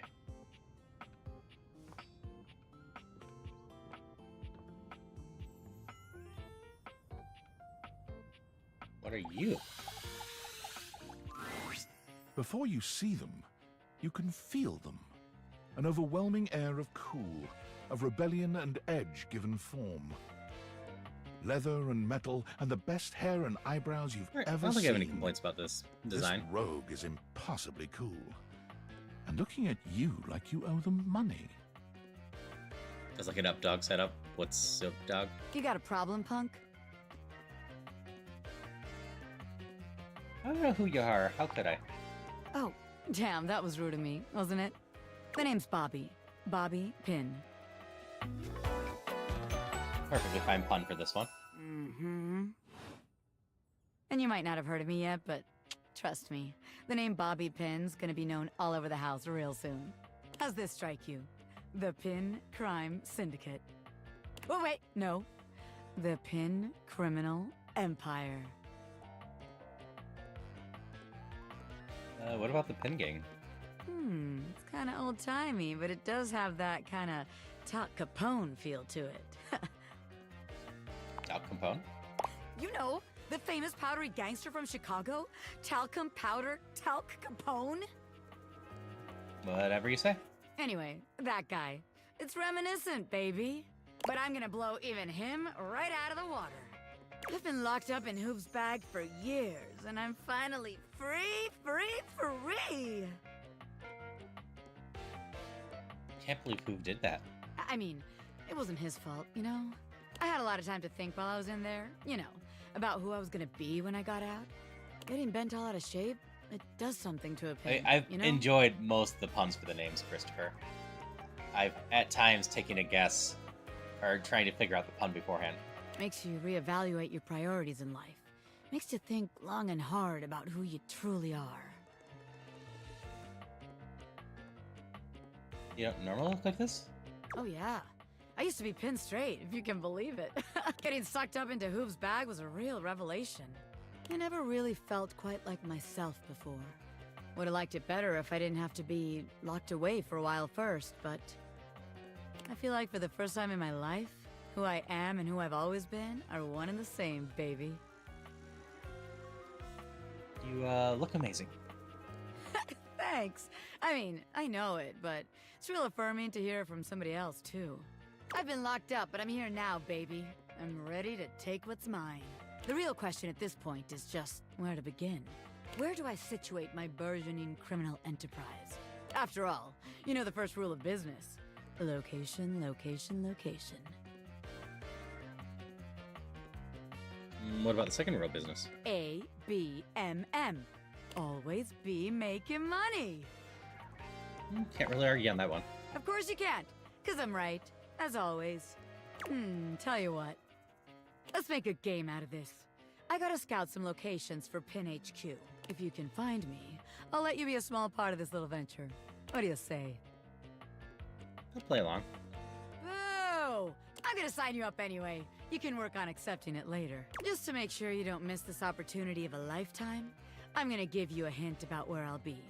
I'm gonna be doing my dirty deeds in a place that gets you real clean. Ha! Catch me if you can, Normie! Bathtub? Shower?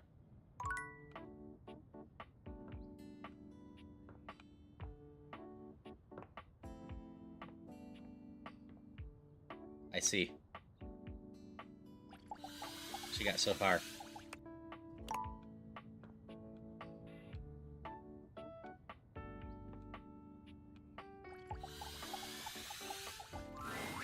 A handsome acrobat greets you with a small yet theatrical little bow, placing a hand on his chest and tipping his head forward. He has the aura of a veteran showman, but he doesn't look particularly pleased to have you as his audience. Greetings, weary traveler. Washboard. Greetings. You seem taken aback. Quite natural. It was not my intention to back? frighten All you, right. though I grant I'm known to be a disquieting presence when I'm in a mood. In a mood, huh? Like a good mood? Tiger, tiger. Tell me your little gray cells burn brighter than that. Ah, it's a bad mood then. Yes. Yes, a long and solid for this, for everything, we are out of tune. Sorry to hear that. You aren't serious. You jest. I was just to hear. I've been told my jests are bad. Oops, You want to wrong hear button my story? For sure. I am a servant to the drama of the heart.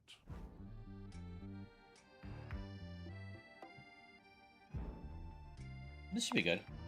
Good, bad, what's the difference? What's your deal, dude? I am awash in the scurryings of lives. Countless lives. Countless stories. I am filled with water, the fundamental state of all things. Water, the tears you cry when you are born, when you are made, when you are broken. It is the sweat that drips from brows and shaking knuckles in alleyways, in schoolyards. It flows over its own frozen self down dry That's and fair, Christopher. grateful throats.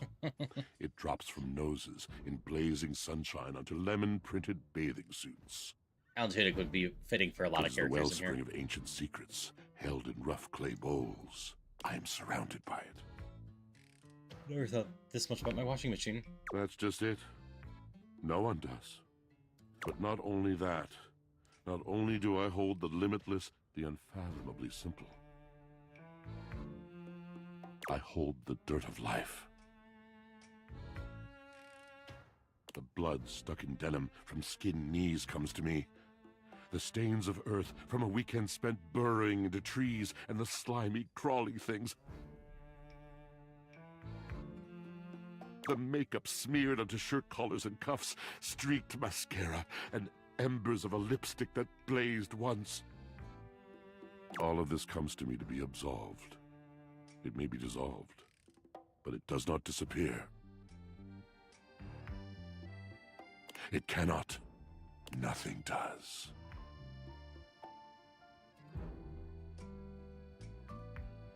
So what happens? I must keep it all. It is a vast treasure house of memories, of senses, and it is safe with me. But how can I, just me, survive that? How could anyone bear the weight of that much life? Snacking, that's what I do. Ah, thus are explained the cracker crumbs in the pockets of t-shirts.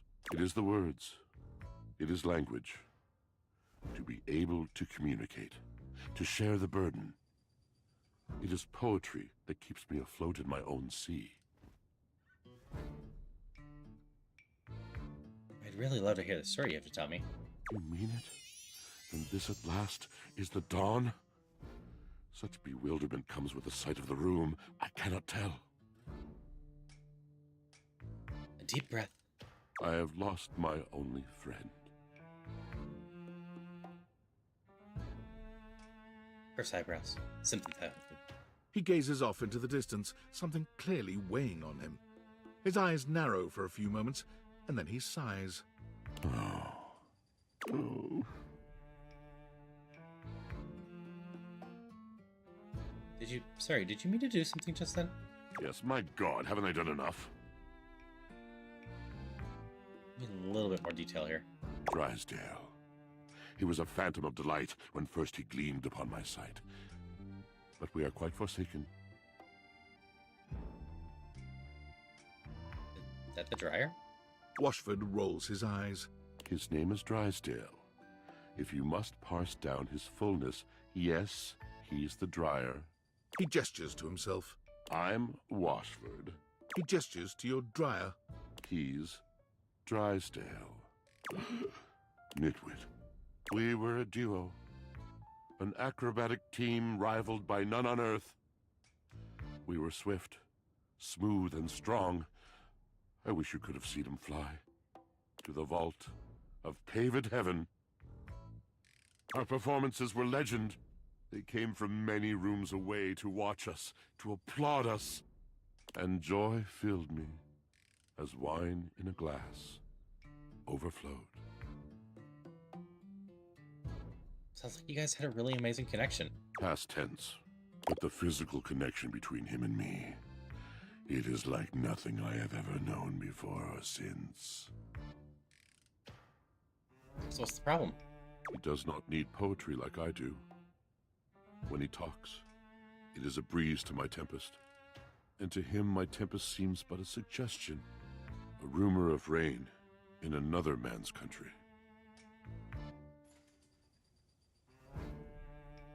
You had your heart, didn't you? Until we didn't. Until he was too busy to perform. Too occupied with other things to tumble with me. The bond was broken. The bright cord severed. He abandoned me.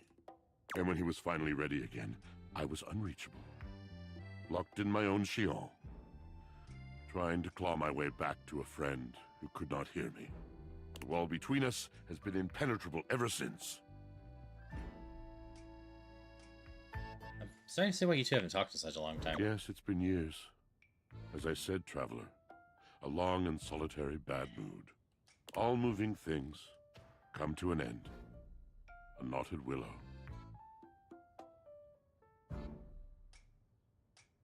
I miss him every day.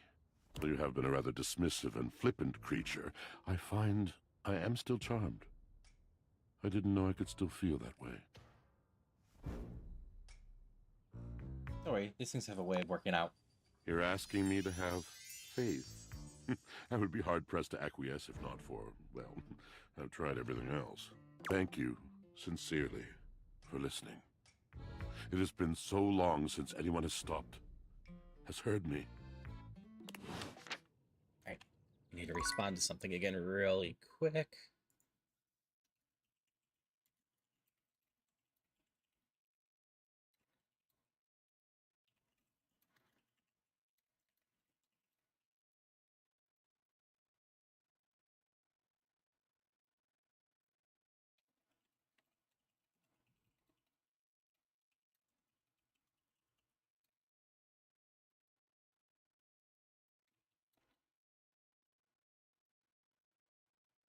We hear you, Mr. Watcher, every cycle.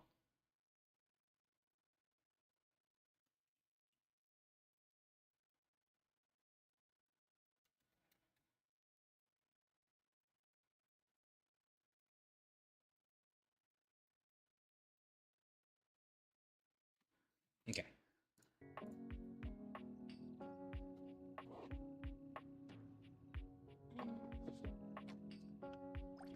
Talk to the other one. As for an acrobat what I in bright needed to orange take care evaluates of you these with a last two smirk. times.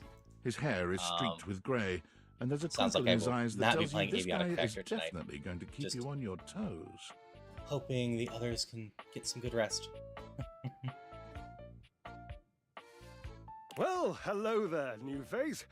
I may be quite excited to meet you. I wish nothing but the best for them. But things happen. Stuff comes up. We'll get to Avionic Factor some other time. Seems like a pretty basic greeting. Ah, Hydration check. Am I excited the way She I need would to be grab more about a hydrations. bratwurst? Do that while still doing this? Yes. Which is different from how I feel about fireworks or a sequined codpiece. So much complexity.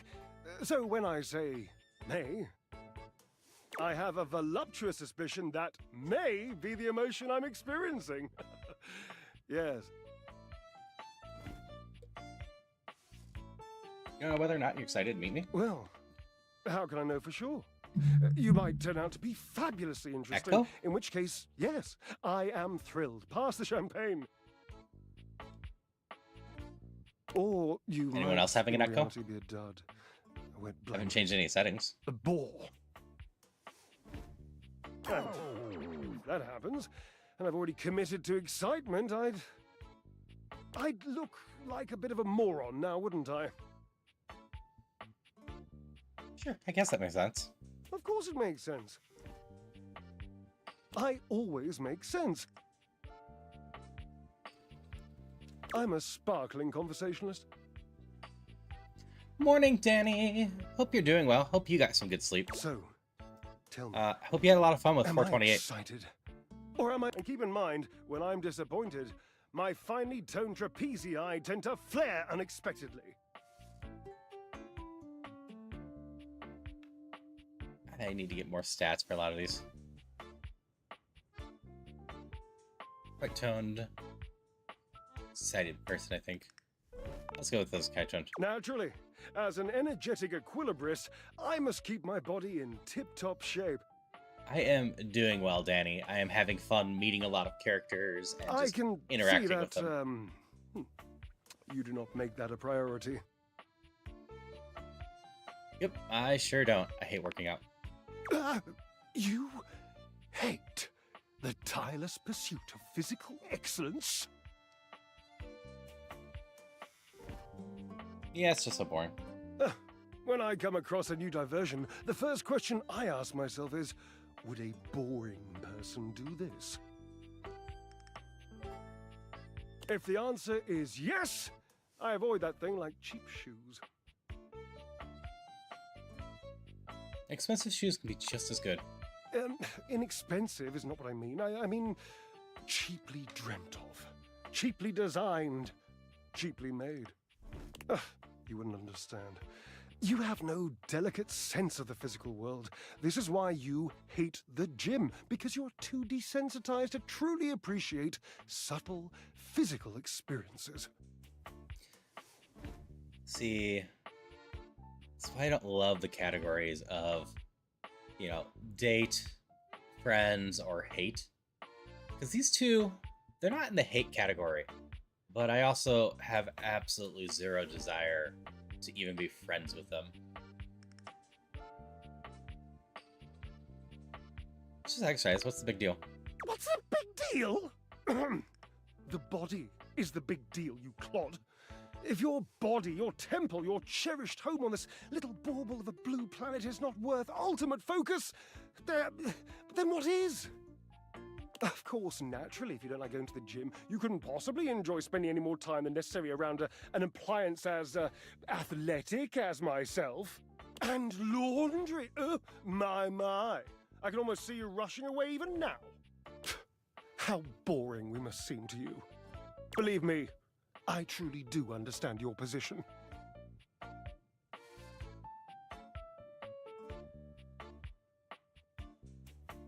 For the love of... Look, working out just isn't my thing. I forgive you, of course. Not everyone is the same. I suppose that's why it's important to find those who like what you like. There's been a chunk of them.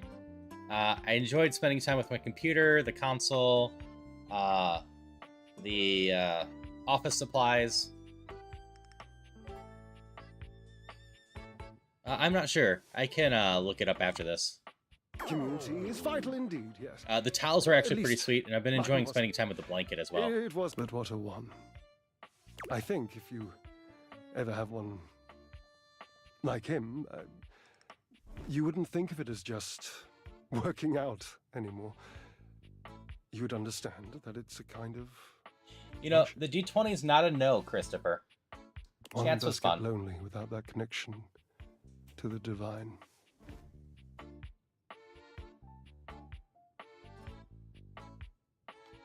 You mean Washford, huh? Yes. You've met the Sultan of Sop. Yeah, I've mentioned my preferences on characters a lot of times are adorkable, nerdy, or just real sweet. So that will probably, if you play this game, probably give you a good idea of what my lovers list looks like so far. We separated officially, but I do miss the big lug. Even if he outdoes my talking 10 to 1. Call Washford for me? Wait, you're kidding me? You're physically on top of each other, not talking? Yes, obviously. If you were genuinely far away, this would be so much less torturous. But as it is the stuff of pure drama. Sumptuous, don't you think? Yeah, as for the characters I want nothing to do with, that's mostly TV. Lux is up there too, but I'm kind of curious what the endgame with Lux is story-wise, because every character's had basically a character arc of some sort.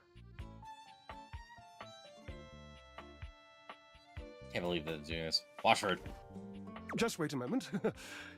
He should be here. I don't think he's coming. It appears your pipes are not glorious enough to traverse the great distance that still persists between Gotta fix something real quick. us. Hi, Dragon Gem. Eek. You are amazing as well. Here, drummer. It's lovely to see you, though. You'll have to use your feet. You're having a wonderful day. Not as glorious.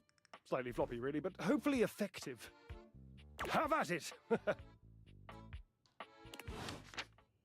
Alright, you wanted to know who he was. A to Z will be good enough.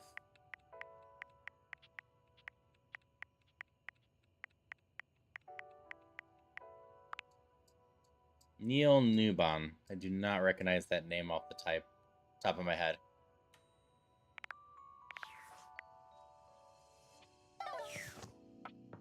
Let's see, I've got one left.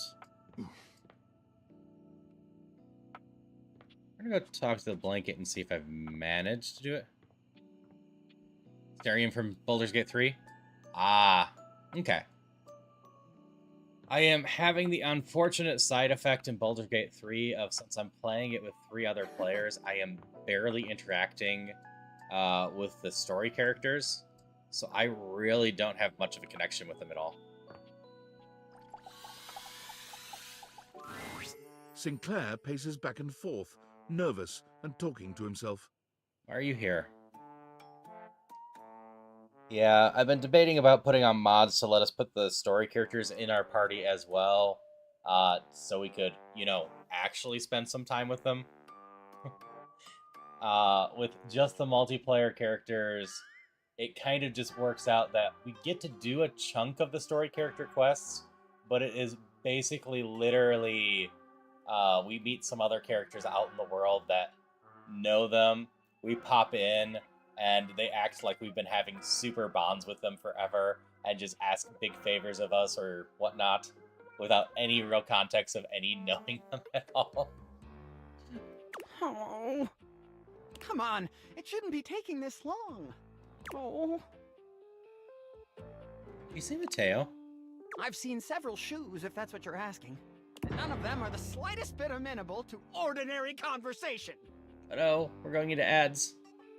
Does that answer your question? Oh. Wait! Before you answer that, don't answer this. What size is the most common size of fly?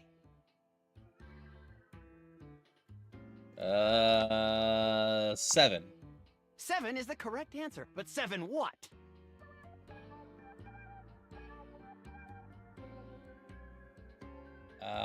Cubes.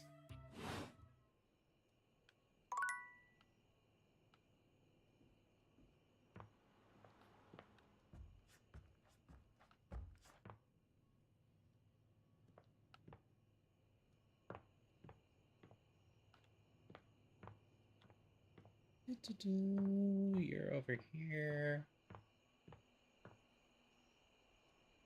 Ads will be starting in just a moment. Oh, there they go.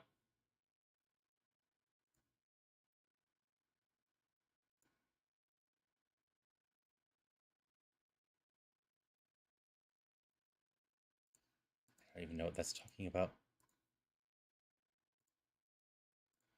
Get some words on stream going. Yeah, I don't know.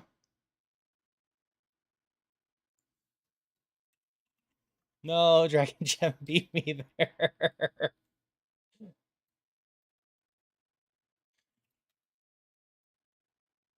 Dope. Think I beat Jumpy? I did. Hello, Jumpy.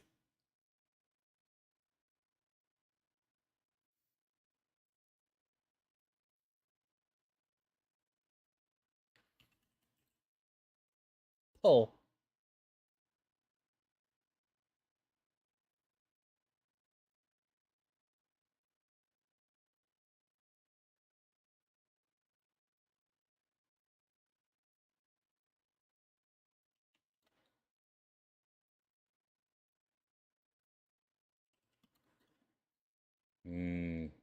Deep.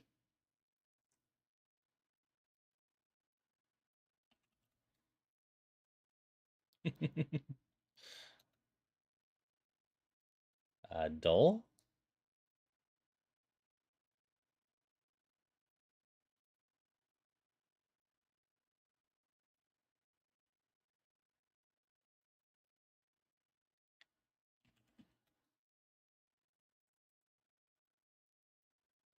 I mean, Plex is a server thing. Is it a word?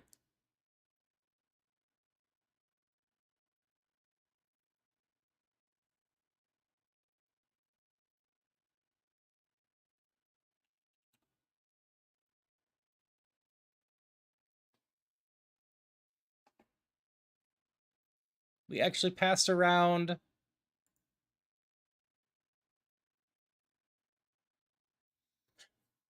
So, as an aside, got a message from Twitch. We decided to roll back the channel switcher experiment. We'll continue exploring ways to help new viewers discover creators quickly and make the ad experience less disrupted. I don't even know what the channel switcher experiment is. I hadn't heard about that one at all.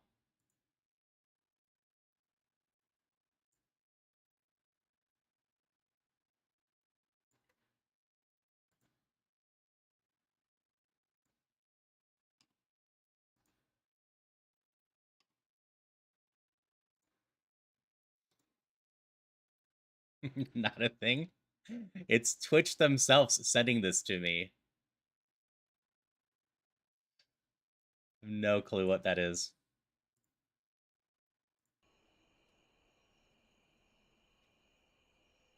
So I was gonna end after this cycle day. Hi May. Appreciate it. This cycle, but then we hit ads, and I really don't love hitting ads and going, so we'll do one more cycle after this. Since I don't have the collab at 7 now, what's probably going to happen is I'm going to work on dinner, and then I'll be back sometime tonight. If Celia is busy with games after they get home, I'll probably be back sooner rather than later. Otherwise, it might be as late as like 11. We will see. This stream has already gone longer than I meant it to. Imagine if one day we start putting AI into everything we're paying home. Game can really become reality. Have a dream that True Rumors strive for. My plan is to cook the ground beef that's in the fridge that I need to cook soon. And then I'm going to cook some pasta as well and just throw the ground beef, pasta, and some cheese in a pan. Indeed. How are you feeling? Aw, you're so nice. I'm great. I feel great. You're great. You're here. You're the only person I know. Did you know that? That's just wild to me. Can you imagine if you were a jerk? Huh?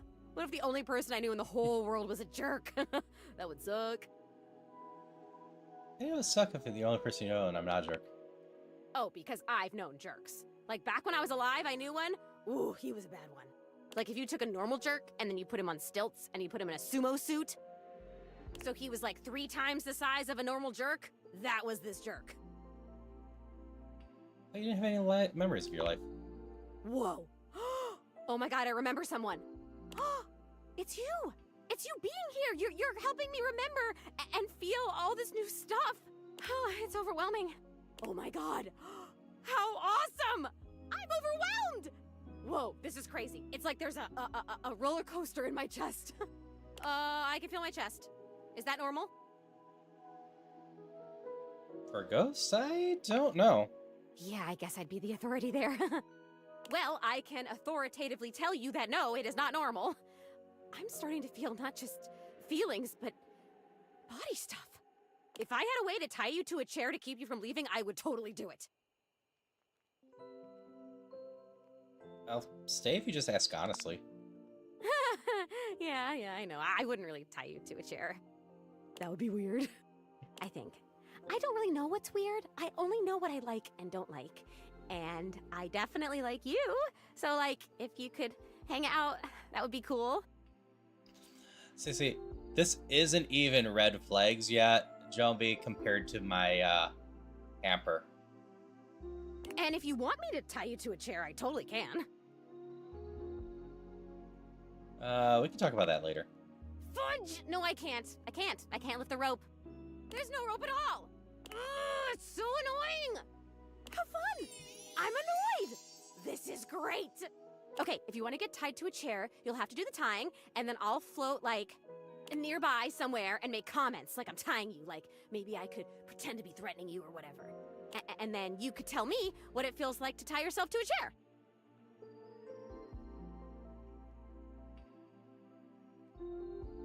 First thing I'll probably tell you about is rope burn. Shut up. What? Sorry, just got excited.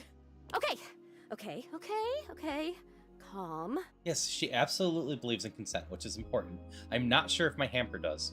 I have to tell you about the memory I had. Go for it. It's about the jerk. He actually used to live here.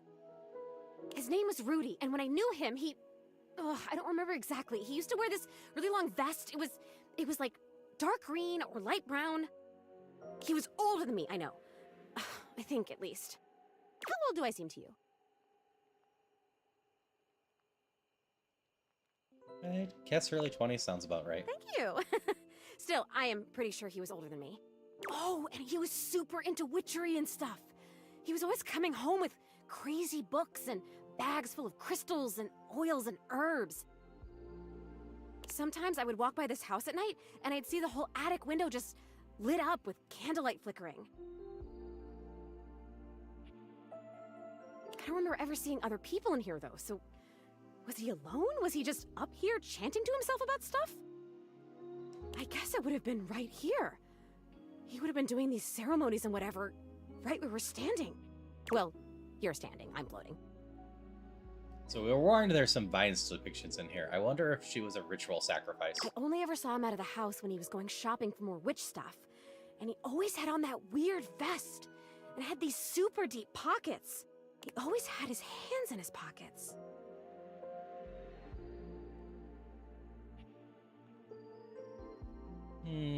That might be creepy. Zoe flickers, like someone just adjusted some spectral cable tethering her to this world. Oh, damn it, no, no! I'm gonna go away soon.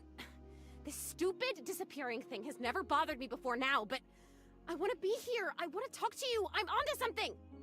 It is so frustrating to really want something and not be able to keep it. I've never experienced this before. Frustration! How interesting! Oh my god, Not this is so impossible, strange. but I feel like the sync's on a different trajectory with actually do me conspiracies a and whatnot. favor? I can try. Please do. I used to have this necklace. Really pretty little gold necklace. I remember it had a pink heart pendant. That's what the sync's claiming. I haven't thought about it in years, but all of a sudden, I can't think about anything else. It's important. It's really important. All this talk about Rudy, somehow that necklace is connected. That necklace, maybe I was wearing it when I died. I think I need it in order to remember. I want so badly to remember.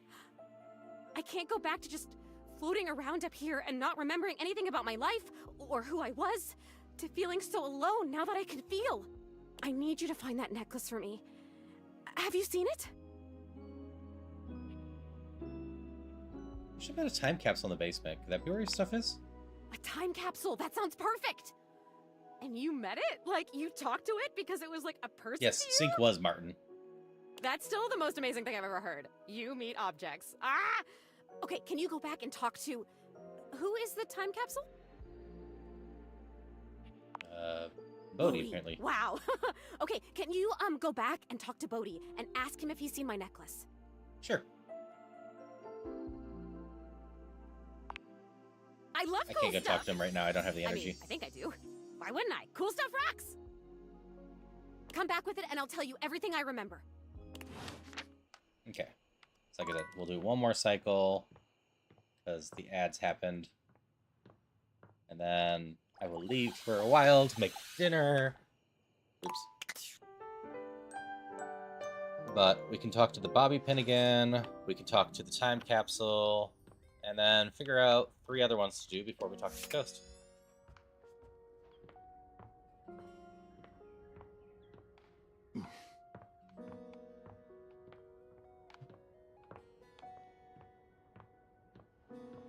Bobby Pin didn't get very far. She's just right over here.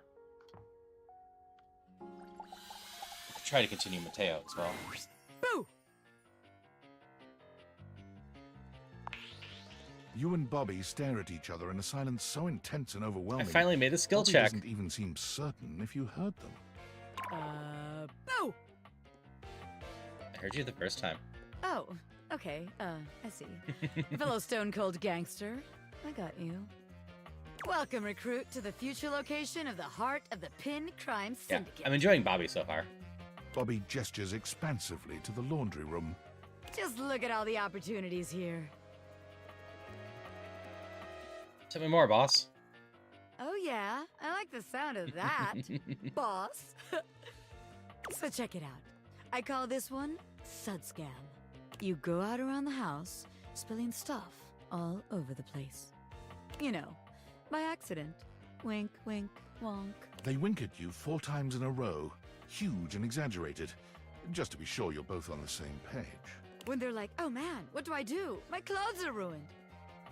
You tell them you got just the person for them, and you send them to me.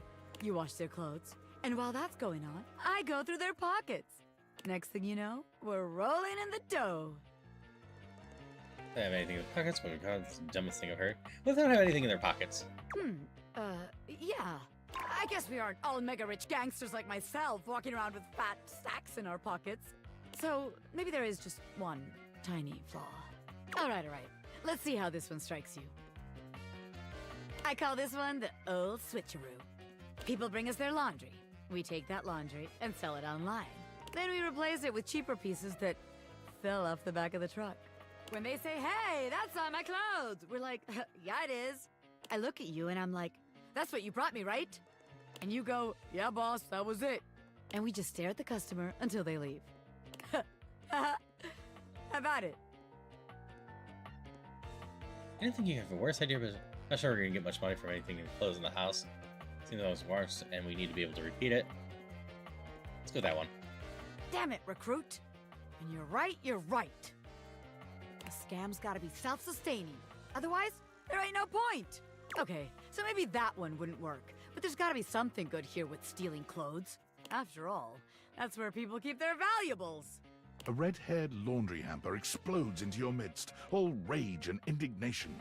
She points at Bobby with a trembling hand. Stealing clothes? Ah! What the hell?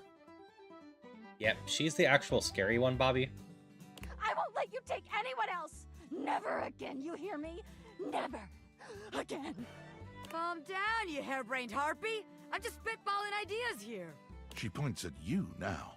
Take your kidnapper friend and get out of here before I toss you out myself! I'm going! Yeesh! Bobby twists out of her reach, making their way to the door with you. Damn! Bobby Pin can read a room, and I'm reading that the laundry room ain't the place for pin ink. All right then, newbie. Here's your hint for the next place you can find me. I'm a pin of business. A legitimate business pin. You got that? Pin out. In a business. Also, I don't think I've checked Bobby's actor.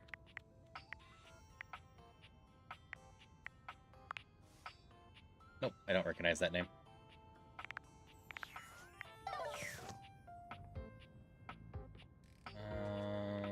I need to talk to the time capsule.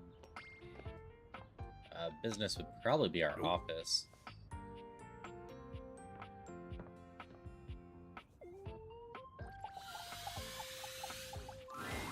Hey, I was looking through my various items inside my capsule, and I found this cursed little necklace. It's pretty bodacious if you ask me. Cursed, you say? Yup, was getting a bad vibe. I thought it might have been gas, but instead it was definitely this necklace. Bodhi holds a small jeweled pink pendant on a gold chain out to you. It's shaped like a heart and sparkles prettily when it catches the light. You want it? I normally don't give my precious materials away, but this one doesn't seem to fit my style. I'll take it. Zoe probably wants it. Zoe? Yeah, I could talk to the couch. A ghost? I have 3 other instances today that I'm not sure Bodhi's who to hand talk to. shoots out, dropping the necklace into your hand without even waiting to see if you're ready. I was probably going to use one on He flees, calling Mateo over and his see if shoulder to you as he goes. I could continue that. I'm out. Take it.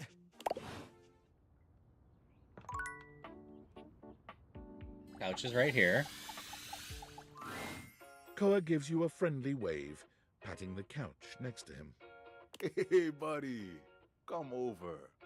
Take a load off. So he is definitely top tier femme material. Thanks. No worries. Someone we can chill with. Just come get comfy. You take a seat next to Koa, and even though he says nothing, you can tell that he seems happier just to have you here. He closes his eyes, a small smile on his face. So, what's going on with you today? Koa sighs deeply.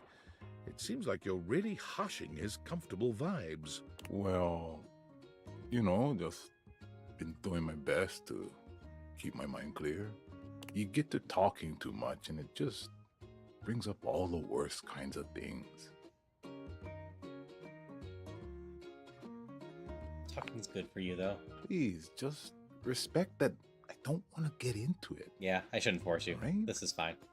I've said enough for today anyway. Hi, Imagine. I hope you got some sleep. I would assume timing-wise, you ended your stream and got some sleep. Gonna take a nap, alright? Yep, I'm having fun with it. He closes his eyes, and while you can tell he's not really asleep, Yep, it's I'm not clear gonna force that you he to talk has about nothing anything. more to say.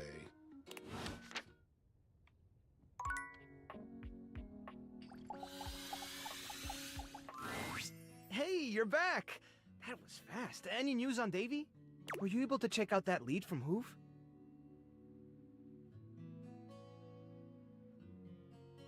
Yeah, I took a look, but no Yelka. Did Hoof say anything else?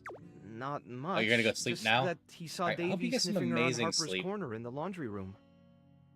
You think you need to play this game? There are a lot of great characters in this, Jumbi. That's fair. To be fair, I've been telling you I've been going to sleep. I'm just making you disappointed because it's always at like 6:30 a.m. my time.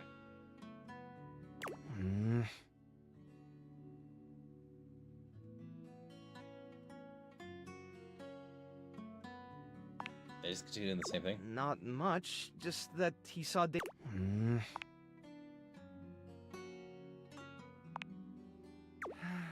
About Maybe. as well as you'd expect. I think the nerves are starting. If you wanted to stick around for a bit, I'm sure they'd really enjoy the company. Nowhere else I'd rather be. Well, that makes two of us then. You can say hi to Yeah. whoever you like. Don't let There's me stop you. Decent odds I'll come back and do the async or swim stuff. I've been putting it off for a few days.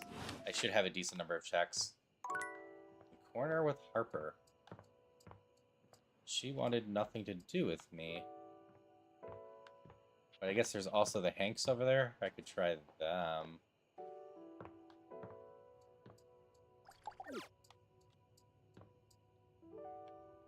Wait.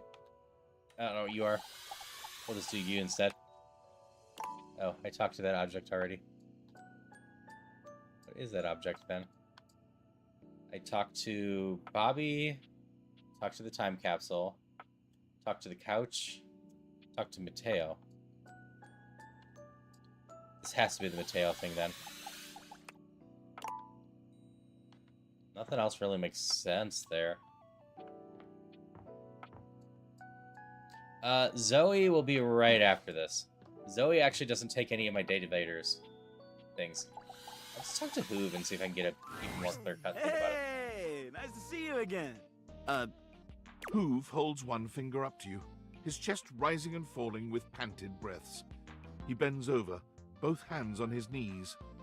Give me just a sec. Hello, Jake Califaria. Not I remember that name. just I yet. don't remember Okay, that was what her deal was. a little difficult. Talking's hard for you? I just get a little excited sometimes. That's all. So, what brings you by? I was thinking we could do something together. I'd love that. What'd you have in mind? I'm not sure if I mentioned it last time, but I'm a big sports fan. And I'll never turn down a nice can of lubricant. As long as I'm not on the job. Ooh, is there a game on? You better believe it. The Hankies are playing the Sox.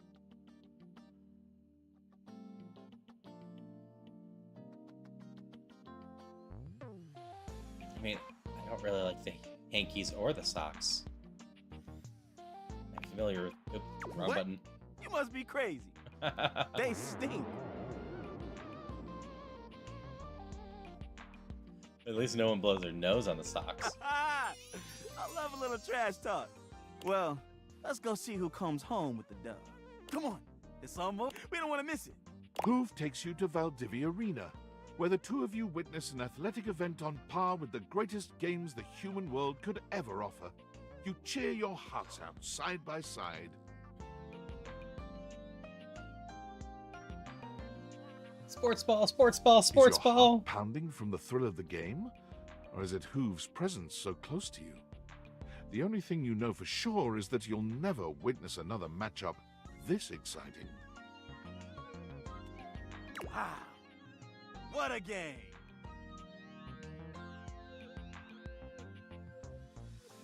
Socks just laid the smackdown on your hankies. Yeah, we'll get those socks next time.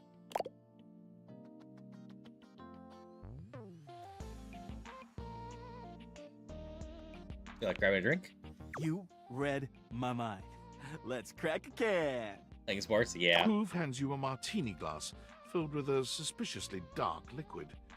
It smells like alcohol, sure, but there's another strange scent you can't quite place. Cheers! The drink tastes distinctly like the scent of motor oil, and it leaves an unpleasantly greasy feeling behind. Tastes like lubrication. I know! Isn't it great? So, how you feeling?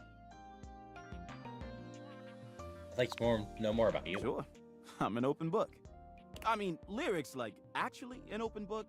Yeah, but you know what I mean. What would you like to know?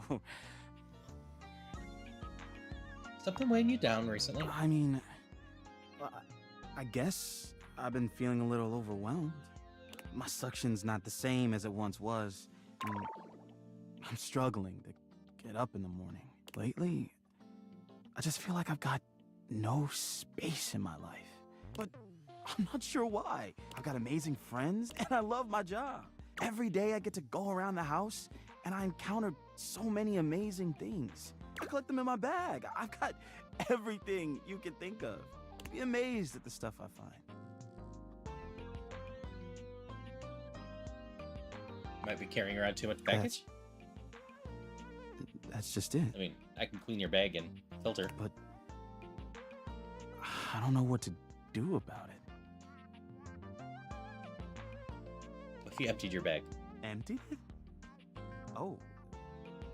Wow. I don't think I could do that. I do not. I haven't been able to find Davi yet. If I emptied it, there'd be nothing left. And then what would I be? Just empty. Just nothing.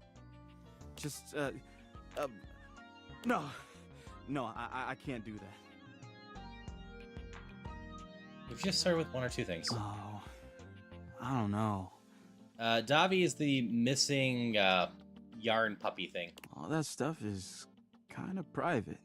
Now, I'd love to show you some things, but why should I trust you? Because I'm trustworthy? Sorry, but I don't think that's gonna cut it. Maybe I'll show you later, when I know you better. Anyway, I probably better go.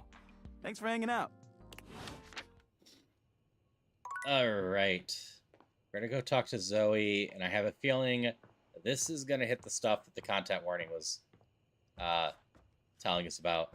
I think we're gonna be finding out some of the stuff that happened to her. Ooh.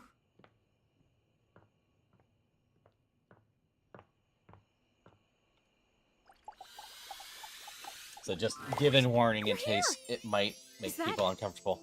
That's my necklace, isn't it? So I need to just Pokeball this real quick. Really is a fun one. Yep. This is going to be our last interaction of this stream. I will probably continue this next Tuesday.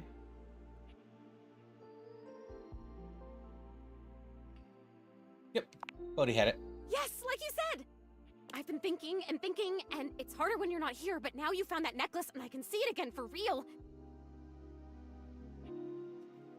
The content warning concern for this one was about violence. I'm assuming she's going to be going into detail about how she was killed soon. All these memories are coming back now. Hope you get some sleep, about my Jumpy. life and Rudy and being in this house.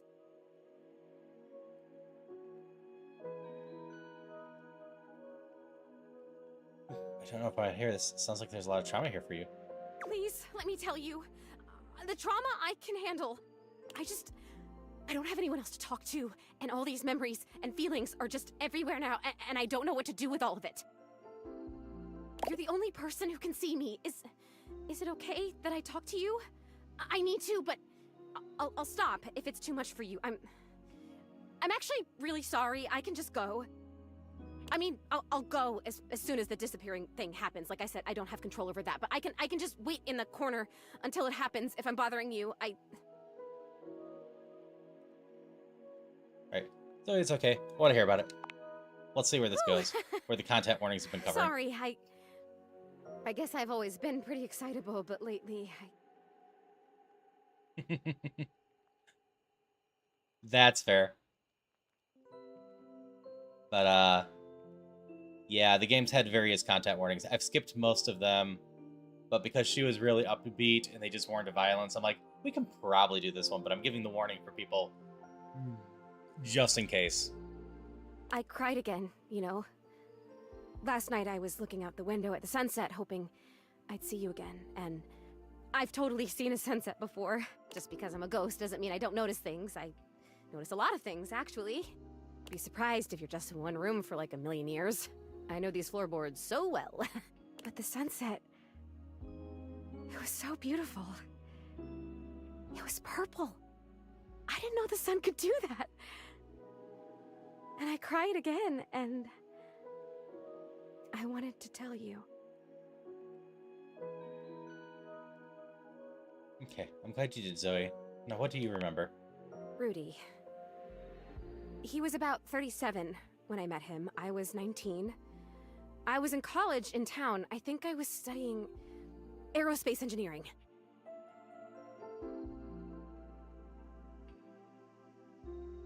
Aerospace engineering? It's what you study if you want to be a pilot. I really wanted to be a pilot. I always loved to be on planes. Date her, move lower hands, she'll teach you how to throw pots and make various erratic wares. And I loved the uniforms. I wanted a little set of gold wings for my jacket. Plus, there weren't a lot of female pilots back then, and I wanted to be a pioneer. If I'd been born in the 1800s, I would have gone out west in a heartbeat. I might have even been a gunfighter. Did you even shoot a gun when you were alive? Well, no, not officially. I had a great water pistol, and I was a really good shot with it. But I mean, like, pioneer in the personality, mental kind of way. 1 second.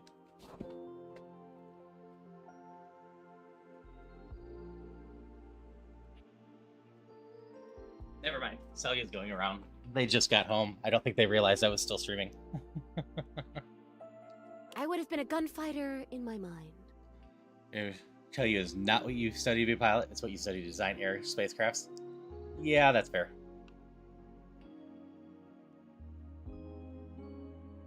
I get it. You really do tend to get me. I appreciate that.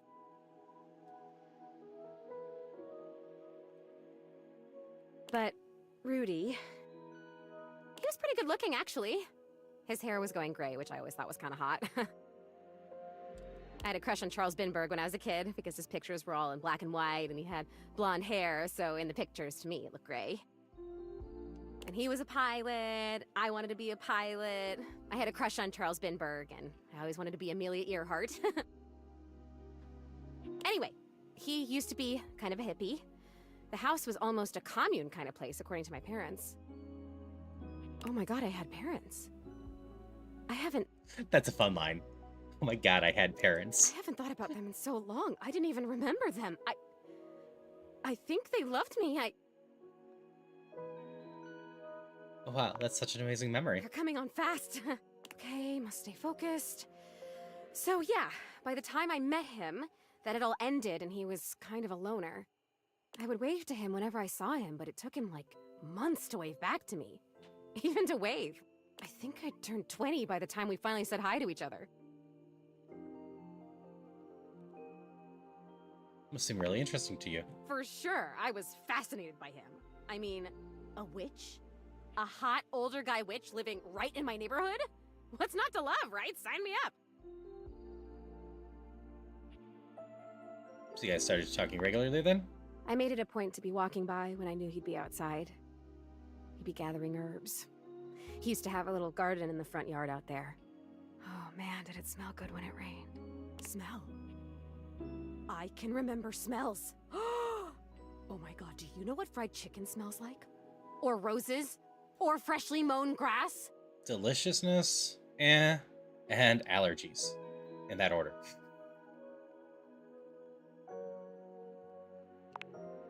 Do you even know how lucky you are? You get to smell stuff all the time! You get to choose what you smell whenever you want.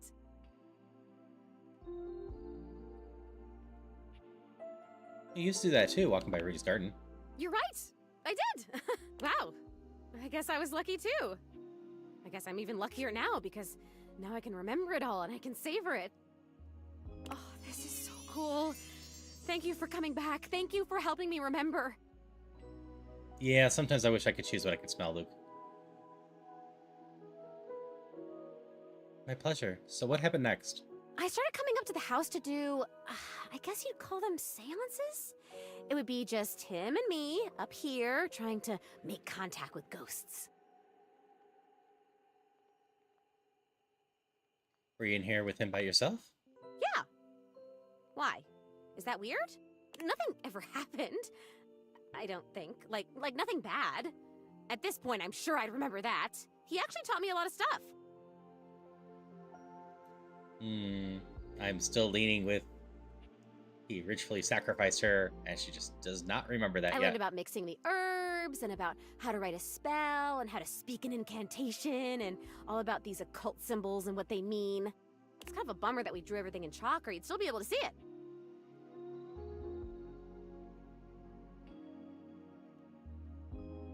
Let's go with this. Cool. Why was it just the two of you?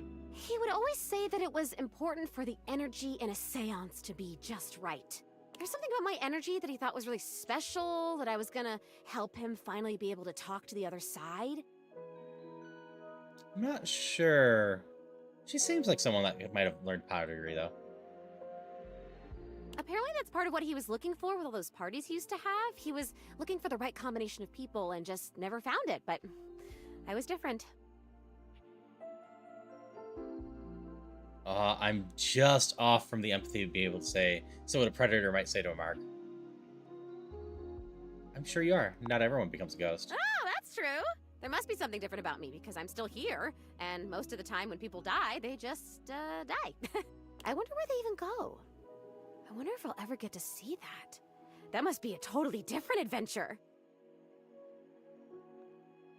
You get to see that once you make peace with how you died. Well, what unfinished business do you have? You gonna start a pottery cult? That's fair. I don't remember how I died. I remember so much other great stuff now. Since you brought me that necklace, it's like I have my whole life back now. Smells, sounds, all the feelings. But the how I died part, I guess that would be an important piece of unfinished business, right? For sure, and I'm kind of wondering if Rudy had anything to do with it. You're saying you think Rudy killed me? I'm saying it's possible.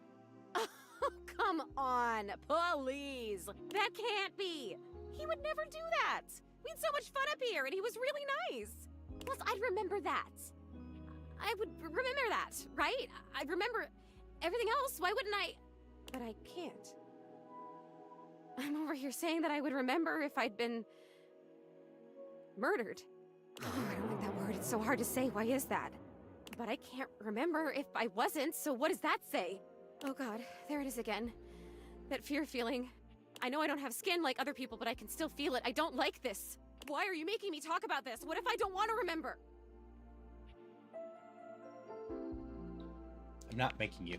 Once again, at the worst possible time, Zoe begins to fade. Damn it, this is disappearing. You know what? It's fine this time. I want to leave. I don't want to talk about this anymore. I'm out of here. Come back if you want, or don't. I don't know. Just... Okay, please come back. Just not right now, okay? Just... Right now, just leave me alone. Leave me alone! Yep. Definitely has some unpleasant memories. Yes, we're gonna save real quick.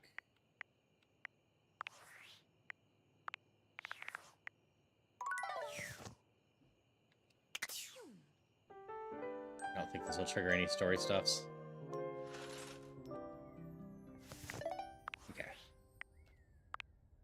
Yep, made progress. Like I said, I think it's Tuesday when I'll be able to get back to this. I don't stream during the day on Friday.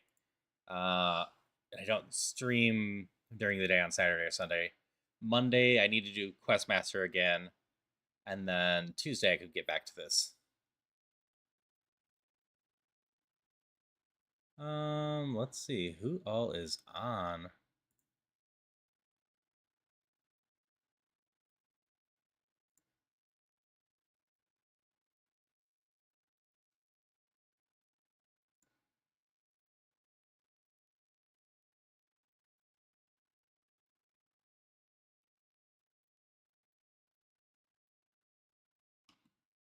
No, I think I'll just go this way.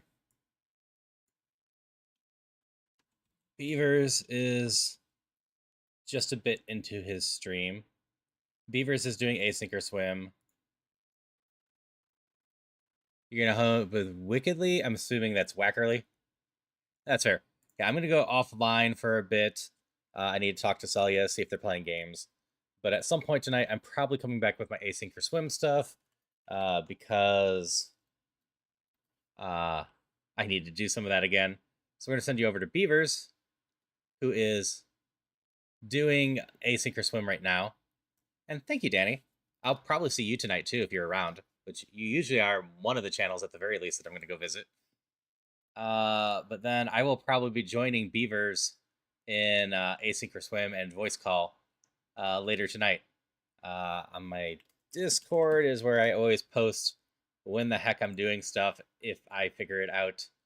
And then our raid message today is going to be this one. And add whatever emote you want. I hope everyone had a wonderful day. I will be back sometime tonight. At the latest, it will be around 11 p.m. Central, which is a little over 4 hours from now. But hope you all have a good one. Till next time, bye-bye.